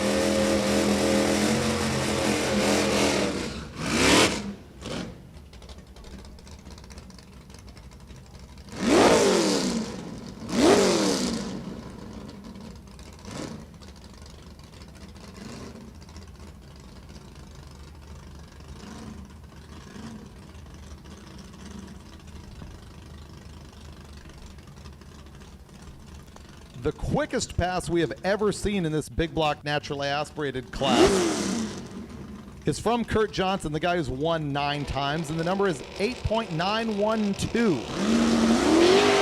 And he's not going to get that this time. Spinning the tires hard off the line, fishtailing the deal, finally lifting out of it, and the Cougar goes down track. Meanwhile, the 2016 Mustang runs 10.13 at 136.90. And that is not going to help the Cougars program, running 10.38 at 141.02. Couple of squared off Fox bodies coming up here to the line. We got the 80 Fairmont with a 501 cubic inch big block Ford. You're looking at right there on the starting line. On the live feed, you got a detail shot of that. And the 78 Fairmont wagon on the right-hand side. Another one of these cars with that wagon that needs to run 8.50 to be competitive in its class.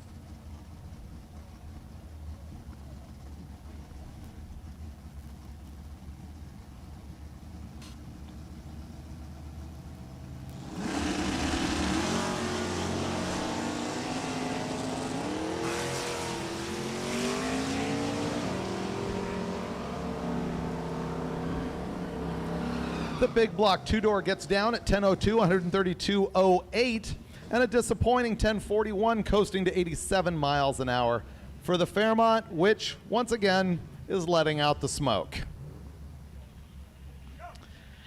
If this is another major oil down, which it is, we're going to have to change up our plan a little bit on what we're going to do as far as staging lanes and everything, so stay tuned for the word from Keith Turk on how we will handle that.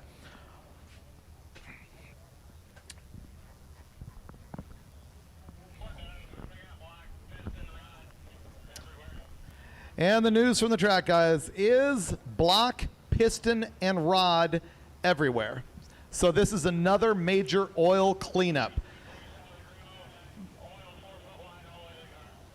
Oil 4 foot wide all the way down. So this is going to be a long cleanup. Keith Turk, we're going to need your judgment call on what we're going to do in staging lanes on running everybody else out.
Known by enthusiasts worldwide for their premium car polishes, waxes, and cleaners, Mother's Polish offers a broad array of quality products under its different lines: Ultimate Hybrid, CMX, California Gold, Powerball, Back to Black, Speed, and Professional. Stop by your favorite automotive retailer today and stock up on the latest Mother's car care products, including their cutting-edge, super hydrophobic Ultimate Hybrid and CMX ceramic product lines. Whether it's your daily driver, hot rod, roadster, classic muscle car, or drag week racer, remember, there's no shine like Mother's.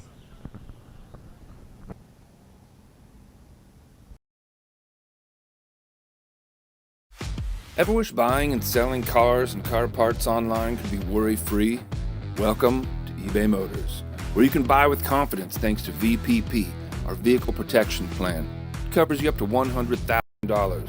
That's a lot of moolah, but there's more, a lot more, like millions of parts and accessories, all covered by the eBay money-back guarantee, so you can truly transform your ride into your own masterpiece, all on eBay Motors.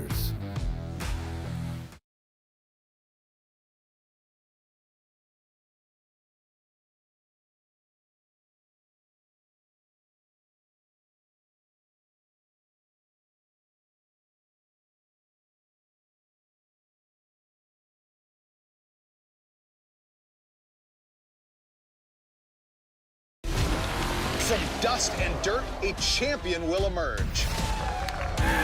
Welcome to the Hoopty World Championship. perfect. Oh, he loops it! 12 contestants on 6 teams compete for the glory. And they gotta do it all with the same car. It is freaking exciting! For our entertainment and yours, to be a Hoopty World Champion, you gotta build the car to be the best.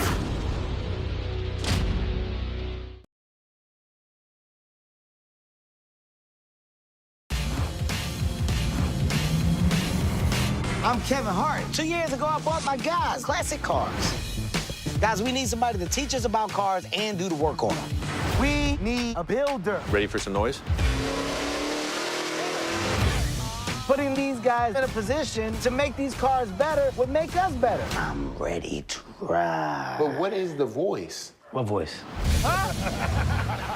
Kevin Hart's Muscle Car Crew!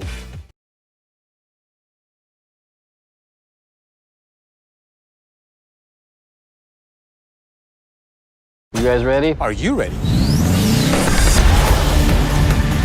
Let's do this. When it comes to busting myths, there's a new crew in town. This is our job! Join Tori, Feels good. Faye, More power. and BC Absolutely gorgeous. on their quest to solve motor myths or go for bust. It's Mythbusters for car lovers.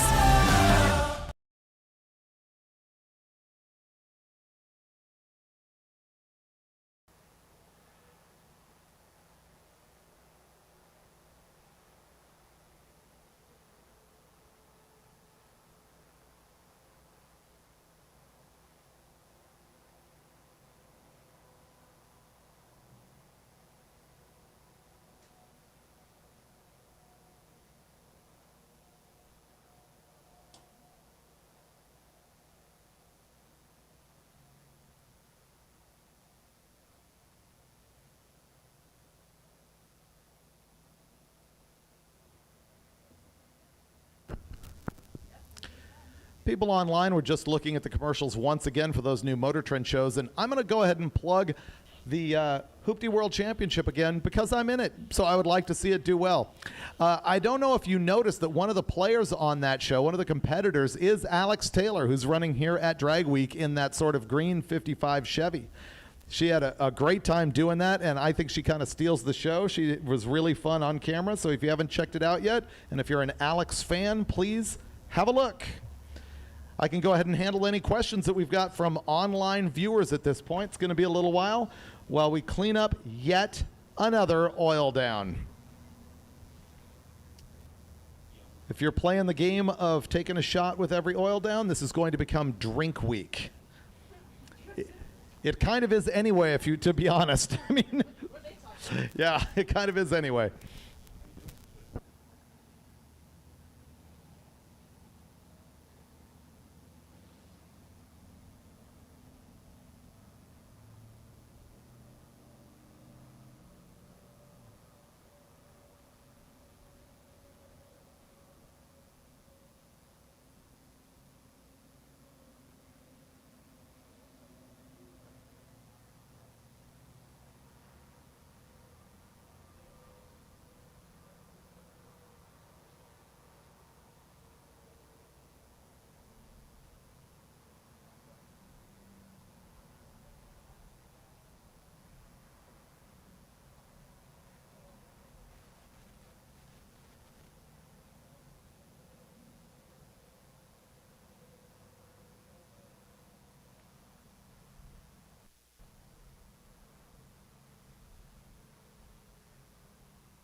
those of you watching in person and also online, you're really getting a taste of what the drag week breakage is. This is by far the worst day of oil downs that I have ever seen in our competition. And most of the breakage, honestly, happens on the street. These guys will make it down the track, but then they don't realize that they need a bigger transmission cooler than they think for the long hauls on the road with the automatic transmissions. Or they don't realize that their killer electric fuel pumps are not going to survive sitting in traffic and heating up. Roller lifters die quite a bit, which is why the Isky roller lifter with the bushing in it has become sort of a standard. And so breakage typically happens on the street. This is an absurd level of connecting rods flying out of engines for any day that I've seen on drag week. But breakage is a thing. The very first year we started with 41 cars and finished with 32. We started with 350 cars here, and if I had to bet, I would say we're going to have less than 300 when we're back here at Martin, Michigan on Friday. So breakage, it's a thing. Here's a question I've been getting a lot. I actually get it more in past years than I have this year, which is, do Street Outlaws ever come to Drag Week? Well, Murder Nova did come here once in 2009. He ran 8:20, broke, and then was gone. So that's the only real time that we have seen Street Outlaws here. There was a time a few years ago when they asked about getting in at the last minute, but here's the other thing. We have never given anybody a pass to join Drag Week other than through the normal registration process. We've never taken, anybody from Street Outlaws or Mike Finnegan, who actually works with us, or anybody, and said, here's a free pass into your registration. It just hasn't happened. So there's the answer to that question. Any other questions coming up on the live feed? Now is a good time for it. People are talking a lot about engine diapers. Yeah, we need to look into that because this is absurd.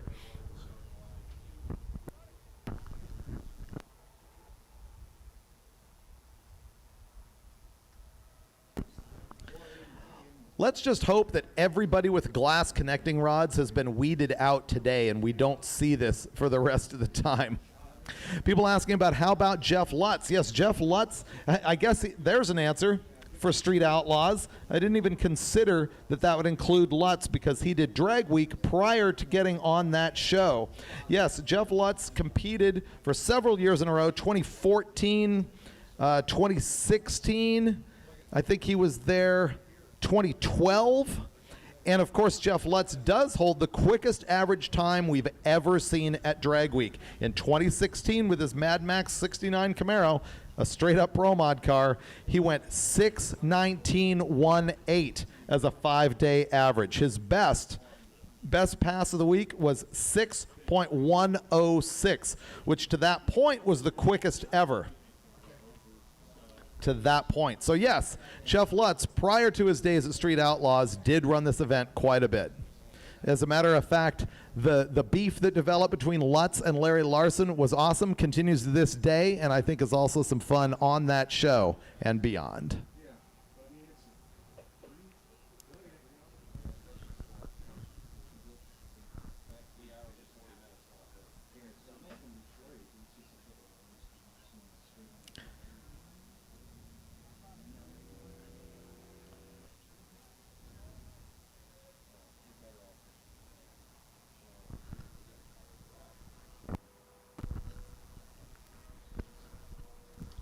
Here's a great question that we got online. Is there impound this year? Yes. So here's what happens at Drag Week. If there's people who are winning a class that's quicker than I think 850, I'll have to brush up on the rule about this.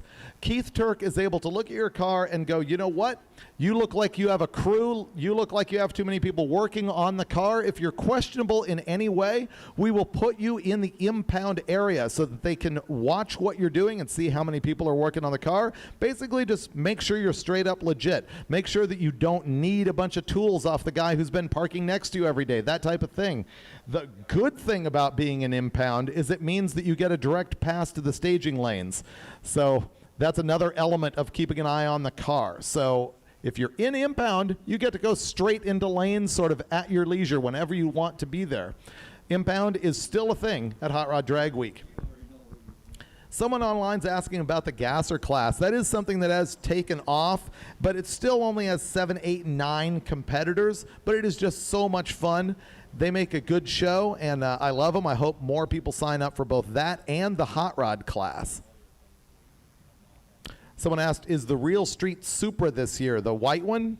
Giovanni's car? No, have not seen that here this year. Mike Finnegan's not here this year. How many NASCAR motors are running this year? I think only one in that 69 Dart. There was another 68 Dart that had one last year. So it's a little bit of a thing, but not that popular.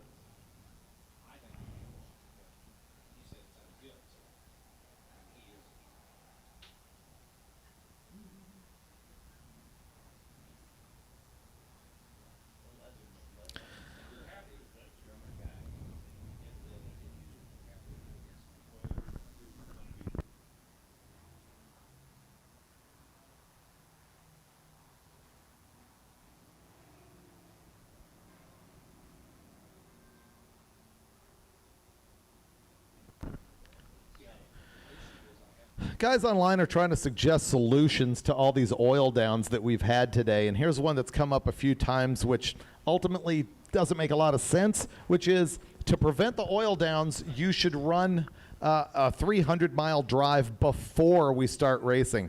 First of all, we couldn't register cars that way. Second of all, they're not going to throw connecting rods while they're driving down the street. That's going to happen under big boost at the top end of the track, so that's not going to sort anything out for us.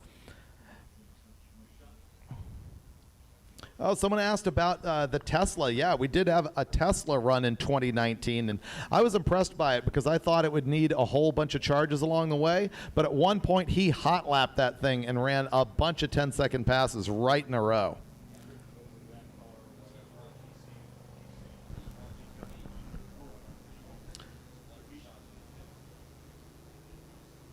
Another question, what happened to Mike Roy or George Gallimore's Monte Carlos? I saw Mike Roy out here just yesterday in Tech. It was really good to see him. He ran for so many years with that giant maroon Monte Carlo that was initially a small tire car. Then it went to a big tire car, but turbos on it from a Pro Charger and all that stuff. And he said he tinkers here and there with selling that car, but sort of runs hot and cold on it, so he's not sure. George Gallimore had a black 70 or 71 Monte Carlo that ran a few years ago into the 7s. In Super Street Big Block Power Adder. Super impressive car, and I do not know where that is to this day. People always ask me, will I ever enter Drag Week? And my answer has always been this. I enjoy announcing this thing. I mostly enjoy it when I'm here with my buddy Brian Lones because we just have a laugh riot the entire time, busting each other's chops and everything. But I like doing the announcing, and for that reason I haven't joined to actually race, and it would be hard for me to actually prep everything with my schedule. I shoot TV shows almost every single day, or at least every single week, so it's tough for me to pull off something like this in my free time. So that's the chicken out answer. Ooh, somebody asked, is Garbage That Barfed here? No, I haven't seen that car. Garbage That Barfed has a new car together, which is Garbage That Barfed 2, and he was at Woodward Roadkill Nights, but not here at Drag Week.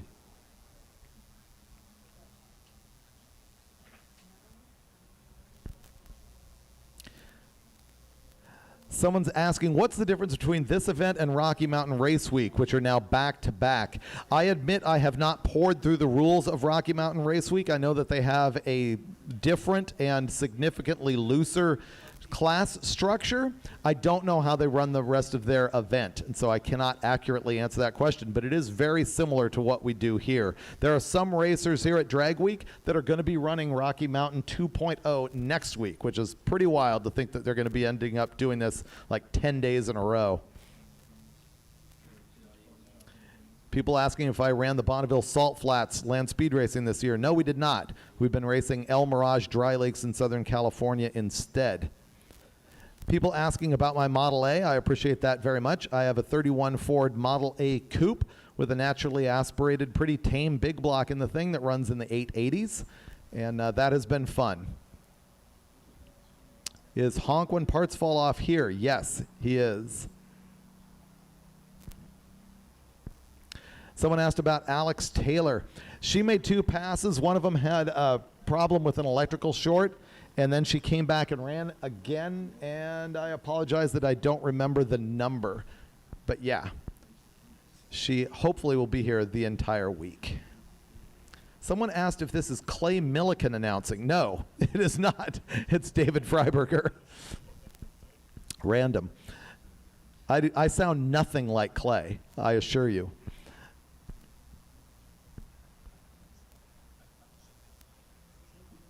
Oh, that's right. Thankfully, somebody reminded me. Alex Taylor's second pass was a 769. 769, so that's good. People asking if Steve Dulcich is running here. Steve Dulcich is my co-host on the Roadkill Garage show, also on the Engine Masters show. He is home prepping a car for the Duct Tape Drags coming up in Tucson on October 2nd. He's not here racing.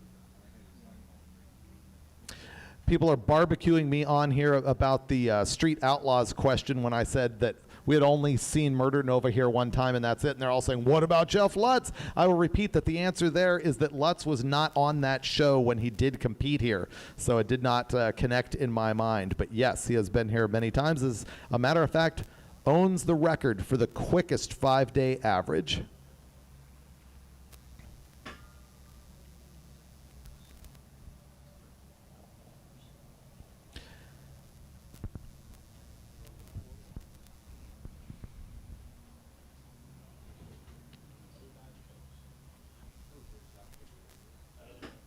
People asking if Vice Grip Garage is here. That would be Derek Bieri.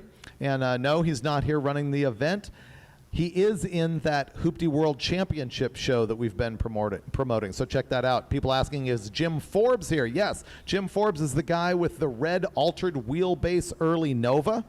He's been here many times, and he is back. He drove that car out here from Arizona, which is pretty amazing with the blown big block in it.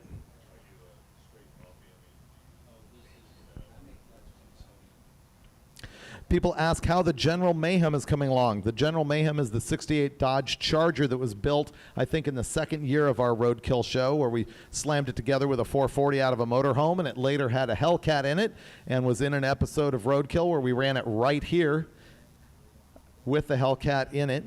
I think it went 1067. And then we ended up taking the Hellcat back out of it on recent episodes, or actually I should say on upcoming episodes of Roadkill Garage, starting again on the MotorTrend app on October 27th. You'll see Roadkill Garage, and the very first episode on the comeback is us taking the Hellcat out of that car. And then we do have the 440 running in it again, and we will be doing a Roadkill back at the Dirtfish Rally School with that car. So that's all fun for Roadkill fans.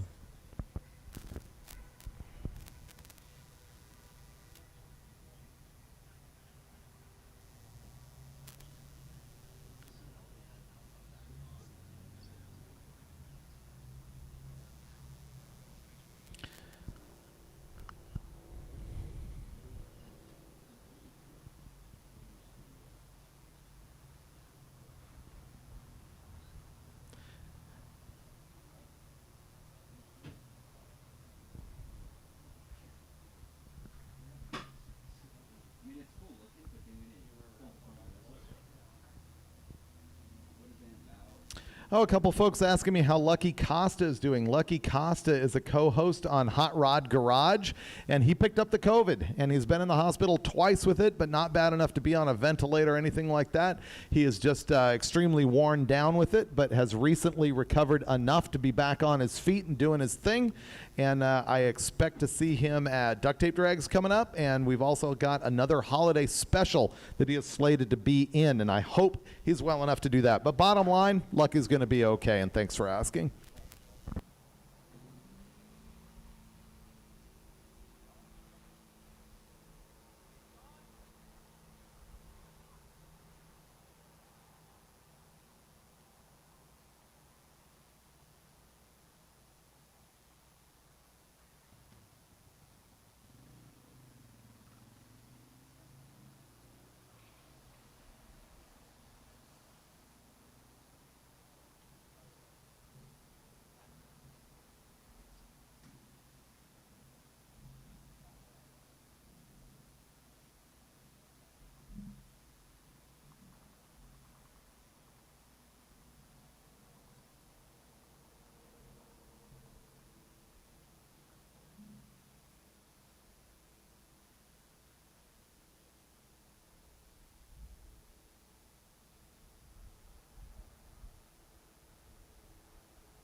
Okay, racers on site, here's what we're going to do. These guys are going to continue to make sure that we got no oil up at the top end, but they're not going to go for the full double throwdown prep on the thing, and we're going to go to one lane just to be able to crank out the balance of our racers here to get everybody on the road. So we'll kick that off as soon as we possibly can.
I am looking at the directions for what we're going to do as far as the drive this afternoon as we head off to Norwalk, and it looks like it is 246 miles. Now, the directions take you right to the front door of Summit Motorsports Park.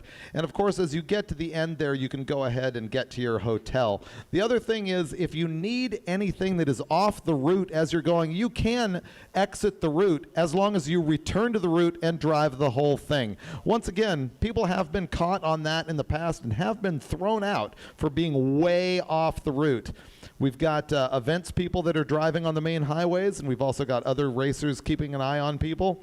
And we have seen people and thrown them out of here, so you need to drive the whole route. You can exit the route and return to it, and it's also okay to go directly to your hotel and then drive to the track in the morning, even though the directions show going all the way to the front gate of the track. So 250 miles today, which is why we want to hurry up and get you all out of here as quickly as we can. We can see cars already hitting the road. There's a lot here dragging the trailers, which has become sort of a drag week thing. It was a drama in the beginning when we started allowing trailers, and people said, oh, we shouldn't do that, we should do that. You know, real street cars don't tow trailers, you shouldn't need that many spares, and so on and so forth. Most people have calmed down on that and just gotten over it, and it's become sort of a look of the Pro Mod cars dragging trailers down the highway, the 8-second cars dragging trailers. And it's a way to keep everybody on the road with all the spare parts and tools and so on.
Here we go, folks. Left lane only. We're going to go back to action as soon as the track gets set, which is just a few moments.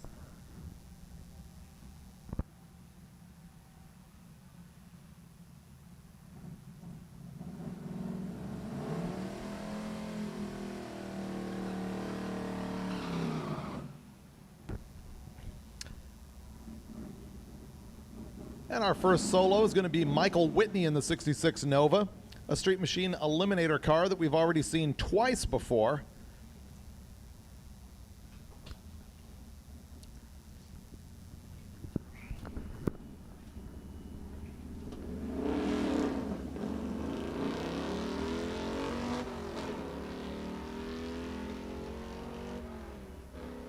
He's banging gears in that thing, or at least shifting gears in that thing.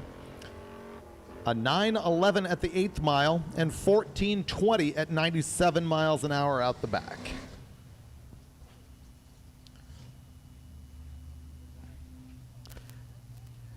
Next up, a very roadkill ride. You can see by the stickers on the windshield how many times he's been here for this deal, and also Hot Rod Power Tour, which is the world's largest road trip. Not necessarily a racing event like this, just a giant road trip. And that was back this year as well after a hiatus for the COVID. Benjamin Round goes down in the wagon, 1293 at 102.32 miles an hour. And Dugopolsky is back with that awesome looking dog dish 66 Chevelle. Jeff Dugopolsky.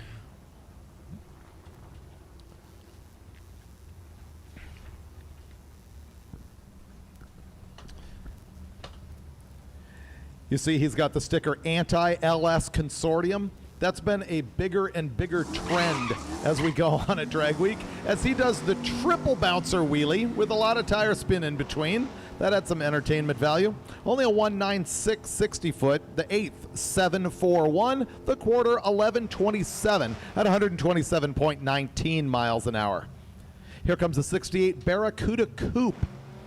The more unusual body style, also spinning tires on the line. As a matter of fact, it looked like he was running treaded tires. We're going to have to give a check on that. You're only allowed to run slick tires or drag purpose-built radials on track for Drag Week. The Barracuda goes 12.66.9 at 103.9 miles an hour.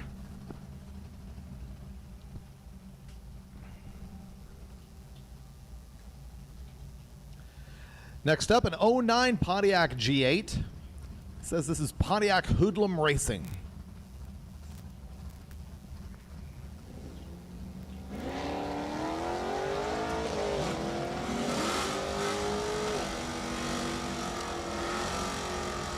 He's going to go 88 miles an hour to the 8th, a 784. By the time he gets to 1,320 feet, it's 1223 at 112.58 miles an hour. Steve Lemieux has got this 70 GTO with a 461 cubic inch Pontiac mill in it.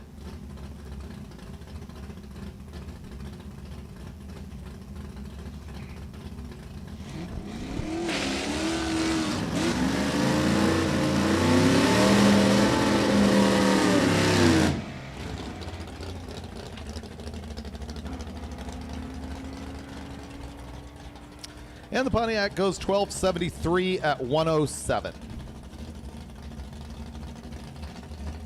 Okay, Kevin Douglas. I believe this is the car that was looking for a big block water pump just moments ago. And I think this is going to be the first real pass he's going to get out of this thing.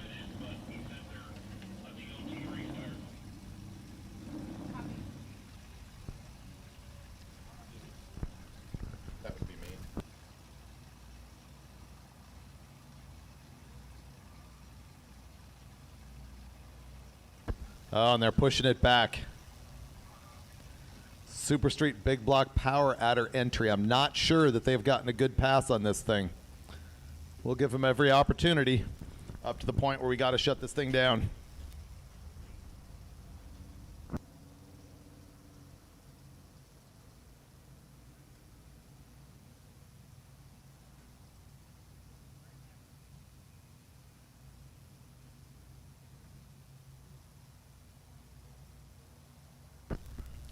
A minute ago, I was questioning that little Barracuda coupe that went down. I thought that it might have had street tires on it. I was incorrect. It does look like it's got a set of Hoosier drag tires on there.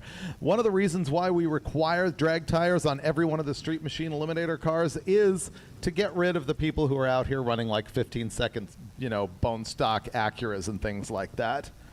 And it seems to have worked for a few years.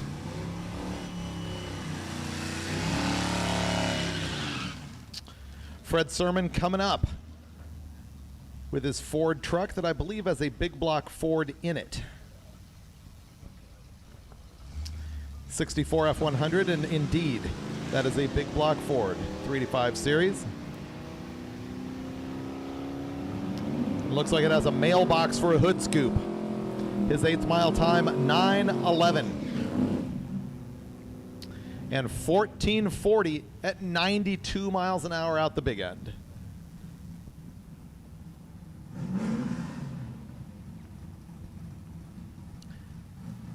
Excellent questions online. What do you get if you win?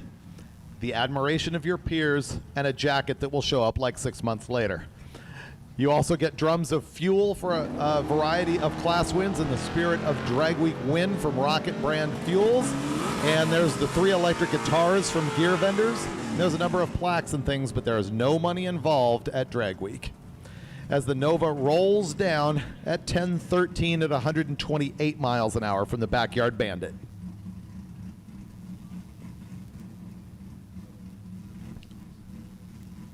Jason Hoots. This is a Super Street small block naturally aspirated car. Oh, you're kidding me. I thought this thing was putting oil on the ground. They're backing them up.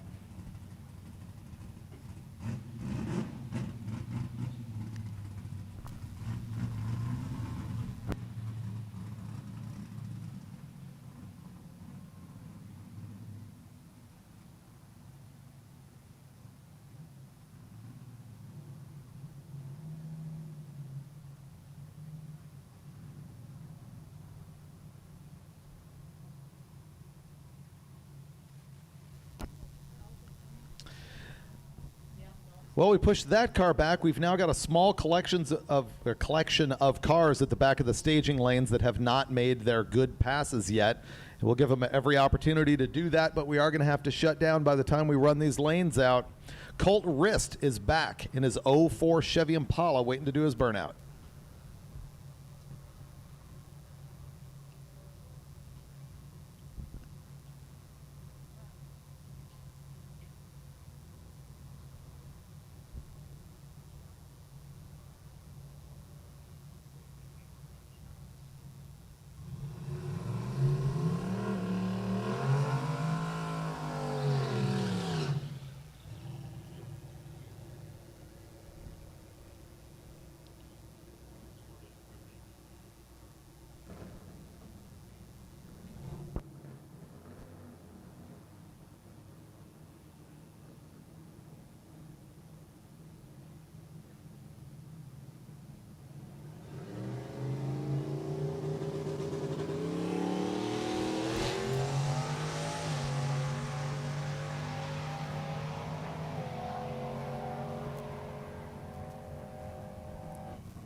The Impala's getting it on, 10:04 at 133 miles an hour. 10:04. I think he did that earlier in the day as well. That's going to make him a player in that class. He's going to end up keeping up with that number and getting low ET. Here comes another gasser, Dominic Zvacek. 55 Chevy 210.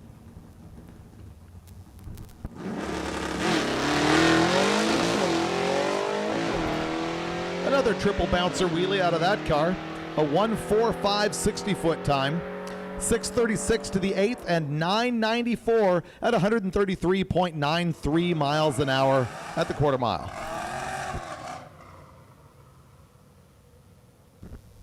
Stephen Calloway, the 06 Mustang.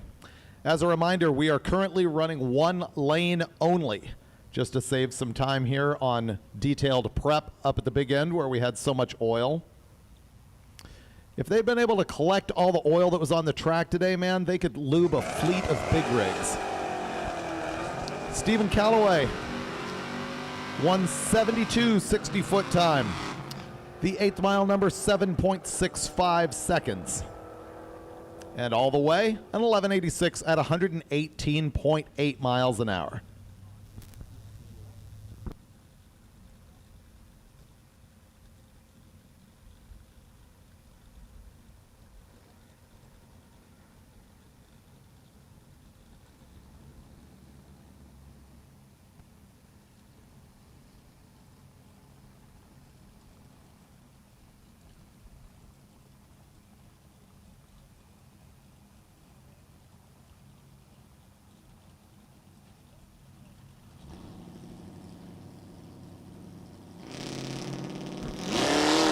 And the V8 Ranger, Ted Munsell. It's an 84 Ford Ranger.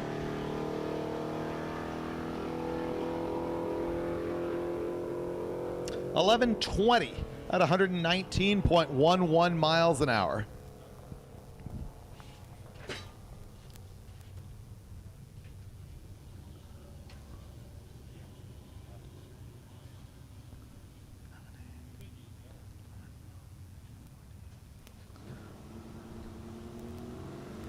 Looks like we're down to a little bit more than 20 cars to go.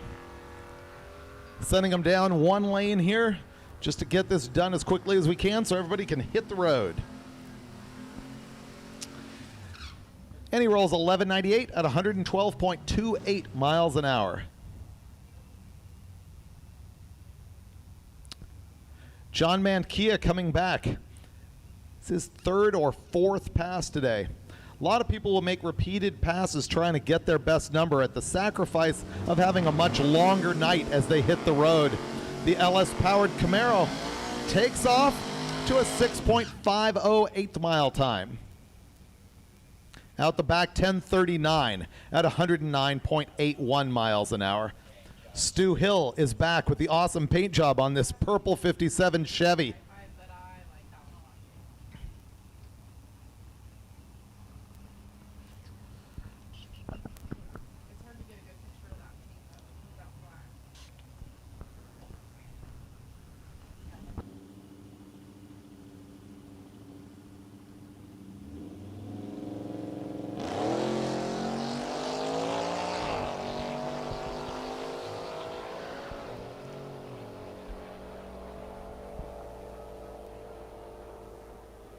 Stu Hill with the 57 Chevy, 1043 at 128.76 miles an hour.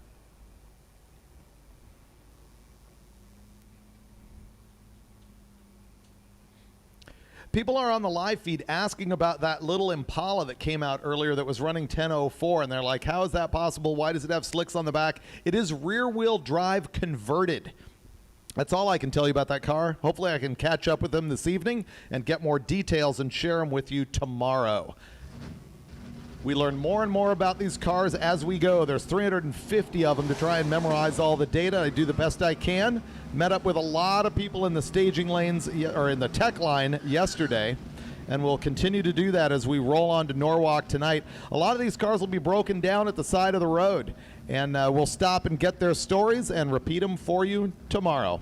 As the Cadillac goes down, seemingly broken or at least giving up with an 1870 at 75 miles an hour.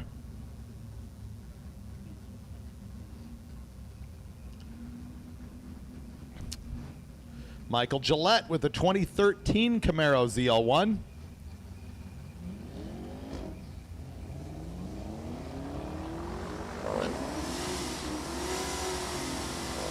He's banging gears in that car as well. He runs 797 to the 8th. His quarter mile time, 12:20 at 116.91 miles an hour. Here's another trip back for Dean Anderson with the 78 Cutlass with a turbo small block in it. They had a rough time earlier. This is going to be their last opportunity to get a good number for their class. A lot of people having to make decisions today if they're going to continue at drag week or if they're going to throw in the towel. He launches nice, a 142 60-foot time. That car runs the 8th at 6:05 and a 9:42 at 146.06 miles an hour. Kevin Douglas. We just saw this car back away from the line a few moments ago, the 78 Malibu. Very wicked-looking black car. Once again, his final opportunity, and he's taking it easy off the line. He's going to do the best he can down track. That 2-second 60-foot time is not going to help. He runs 9:48 with an 8 at 156.91 miles an hour.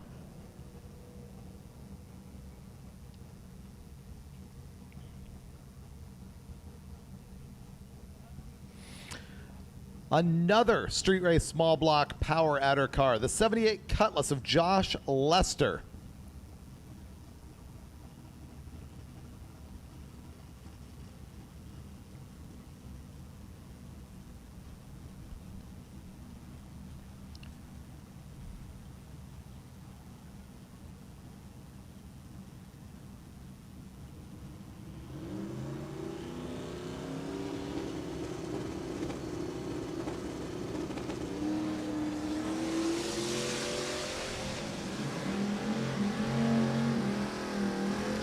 .621 to the 8th. 988 to the quarter. 118 miles an hour. Obviously lifting. Going to be interesting to see if they decide to continue or not. Here comes Rick Steinke once again. Remember, on his very first pass, he went 8:48, too quick for the class. On his second pass, he ran a little bit slower than he wanted to. I can't recall, it was an 8:53 or 4. And he wants that 8.50 badly to get him into the top of the street race small block power adder class. This is a conventional small block Chevy. Used to be a single turbo car. It's now got twins on it. He's had this thing since time began. It's like his high school car. He showed me a buddy in lanes yesterday who had a little Mitsubishi with a turbo in it who took him for a ride, and Rick was hooked. He's like, I got to do this. I need turbo power. He's been running this thing relentlessly ever since. The roll cage fit in this thing is amazing. I love how you cannot see it from outside the car. Will he do 850?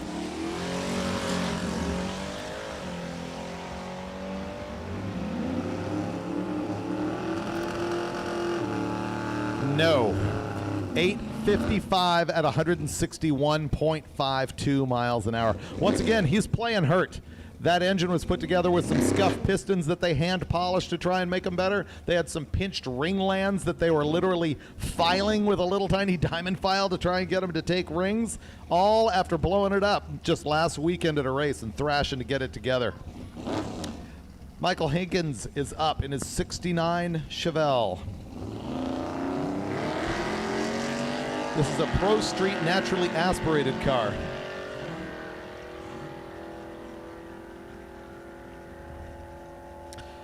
.1084, 128 miles an hour. Here comes the Fox body notch with the giant horn in the middle of the grill, or notch grill. Mike Malone.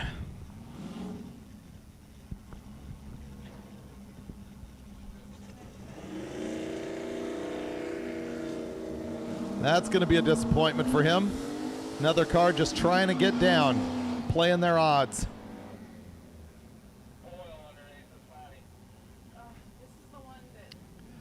This is the one that went all the way up and came all the way down and left all the oil a couple weeks ago.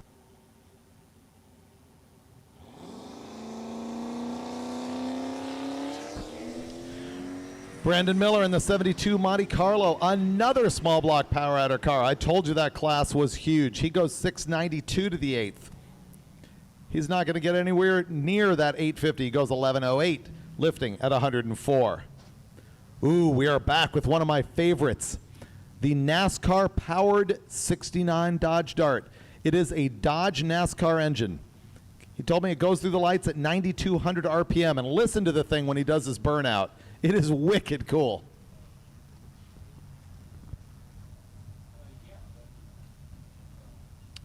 Ray Boadell out of East Brunswick, New Jersey. And he will be bang shifting this thing as well. I approve of the 68 Hemi Dart hood scoop on this thing, even though it's got a little tiny 357 cubic inch engine in it. The RPM makes up for it. If you can figure out how to piece together one of those NASCAR engines and how to make it hook up to a, transmission, do all that, they are a killer deal.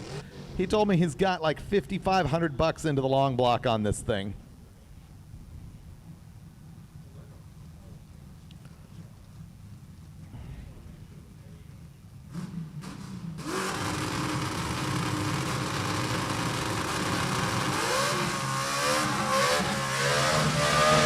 Hear that thing just buzzsaw?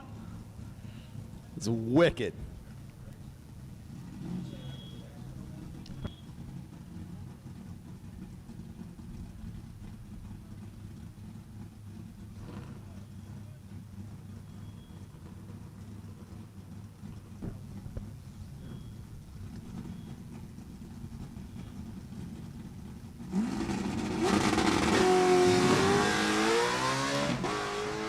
Hear him banging gears?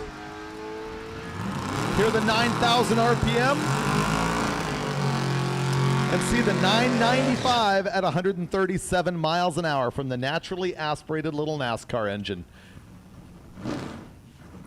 Here comes another Gebhardt entry, this one, the big block Duster. Now, I had promised that this thing was running in the 9s and they wanted to squirt it into maybe the very highest 8s.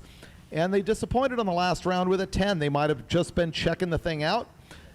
And now they're back, hopefully, to get serious.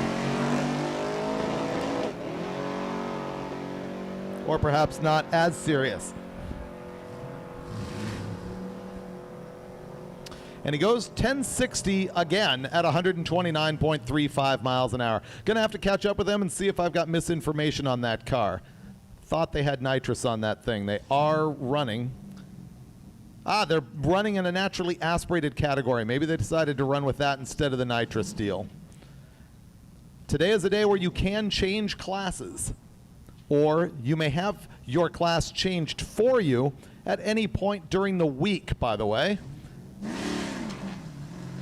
John Powell, the 87 S10.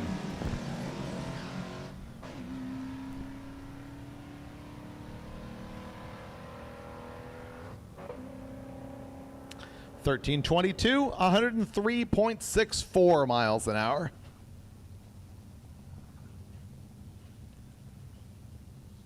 And we're down to 6 cars. 4,800 people still watching worldwide as Mike Reichen goes down in his 4th gen and goes 869 with a 6 at 159 miles an hour.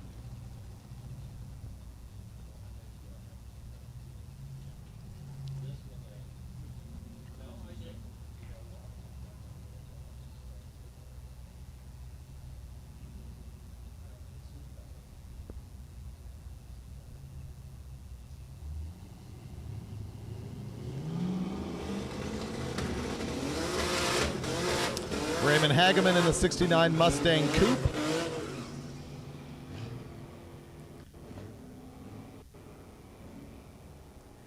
He's running naturally aspirated big block, 1391 at 97.47 miles an hour. It looks like there's a lot of cars this year that have moved out of Street Machine Eliminator and are running in classes instead.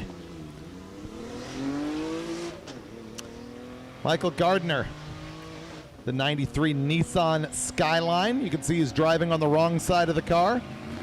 It's powered by the factory inline 6. And he goes 1386 at 102.95 miles an hour.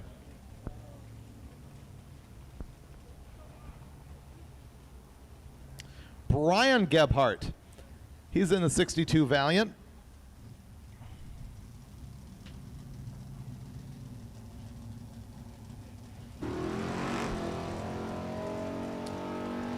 Remember, the red light doesn't matter. 1100, 123.93 miles an hour. We have seen a couple of cases today where people have pushed all the way through the beams before they launched. As soon as you break those beams, the timer starts. And so anytime you're sitting around after you've broken the beams, you are wasting ET. That's happened to a couple people. They've added 2 or 3 seconds to their elapsed time by rolling the beams. Kurt Beyer, 88 Firebird out of Rockledge, Florida. Very Sano car here. Turbo LS program. Modified power adder.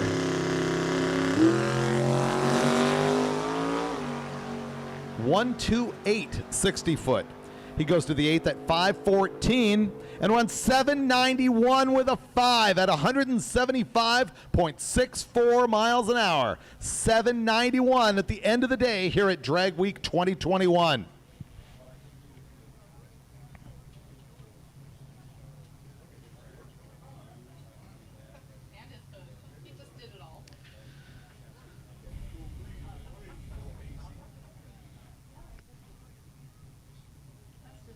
Remember that eBay Motors powers Hot Rod Drag Week presented by Gear Vendors Overdrive. We especially want to thank Mothers for doing the live feed sponsorship for us this year. And our other sponsors, Rocket Brand Racing Fuels, Holly through Nitrous Oxide Systems, also Iski Racing Cams, and once again, Mothers, the live stream sponsor.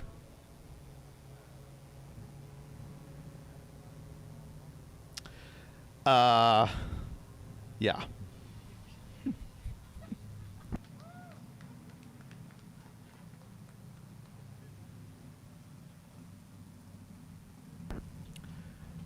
I promise you, we're going to get to the bar faster than this tonight.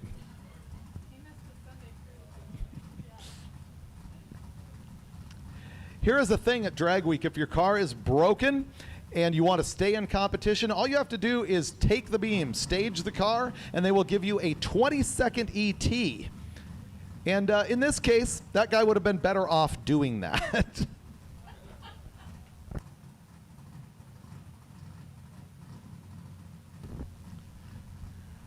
Gregory Craig has got his 85 El Camino.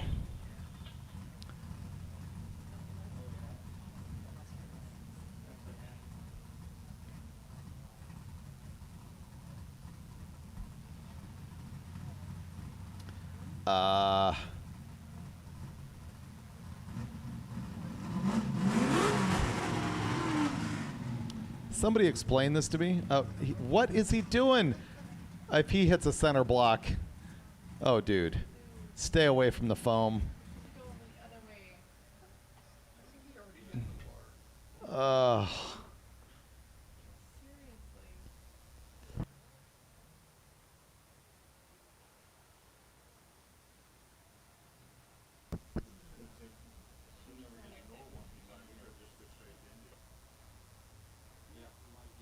Somebody better check this guy for a pulse.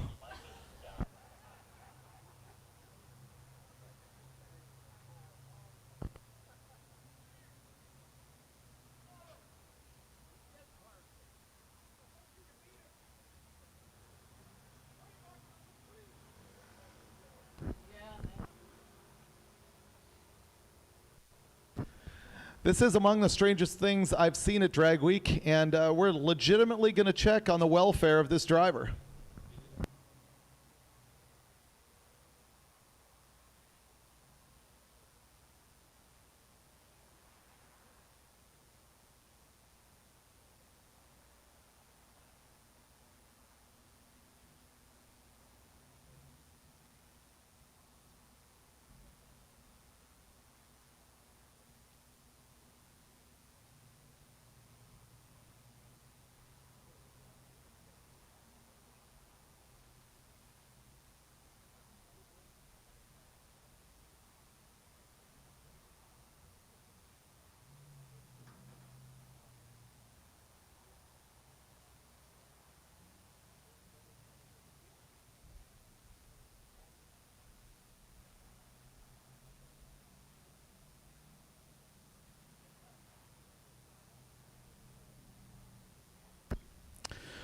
Once again, everybody, do not forget to turn in your time slips before you leave.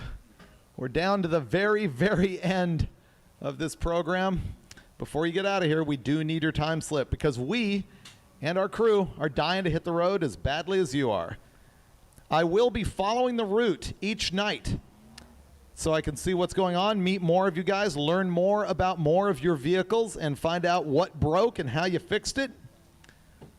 Cruising on the road is good times. If you're just a spectator and you want to have a fun trip, just pick up one of our maps and drive the route some night. You can get them on hotrod.com, I think. and you will see many of these cars broken at the side of the road and some amazing roadside repairs. We have had engines and transmissions out of cars in rest stops nationwide on Hot Rod Drag Week. Jason Hoots is back with his 85 Mustang. Naturally aspirated small block in this thing.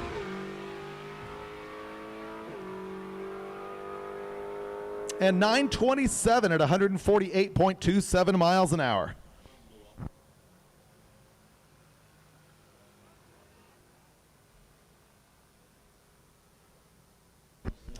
All right, everybody, that was the last car for the very first day of Hot Rod Drag Week 2021, powered by eBay Motors and presented by Gear Vendors. Thank you, mothers, for this live feed. We will be back live on the MotorTrend channel at YouTube every day this week, giving you the action from Drag Week. Make sure to check out hotrod.com for all of the coverage and all of the routes and all of the results. And also stay tuned to Hot Rod's social media. They'll have a lot of coverage of what's going on the drives this evening. You can also see me on social media. I am at David Freiberger, Freiburger. I will also be bringing you as many photos and pieces of information as I can. And I will be back to you tomorrow morning. Thanks for watching.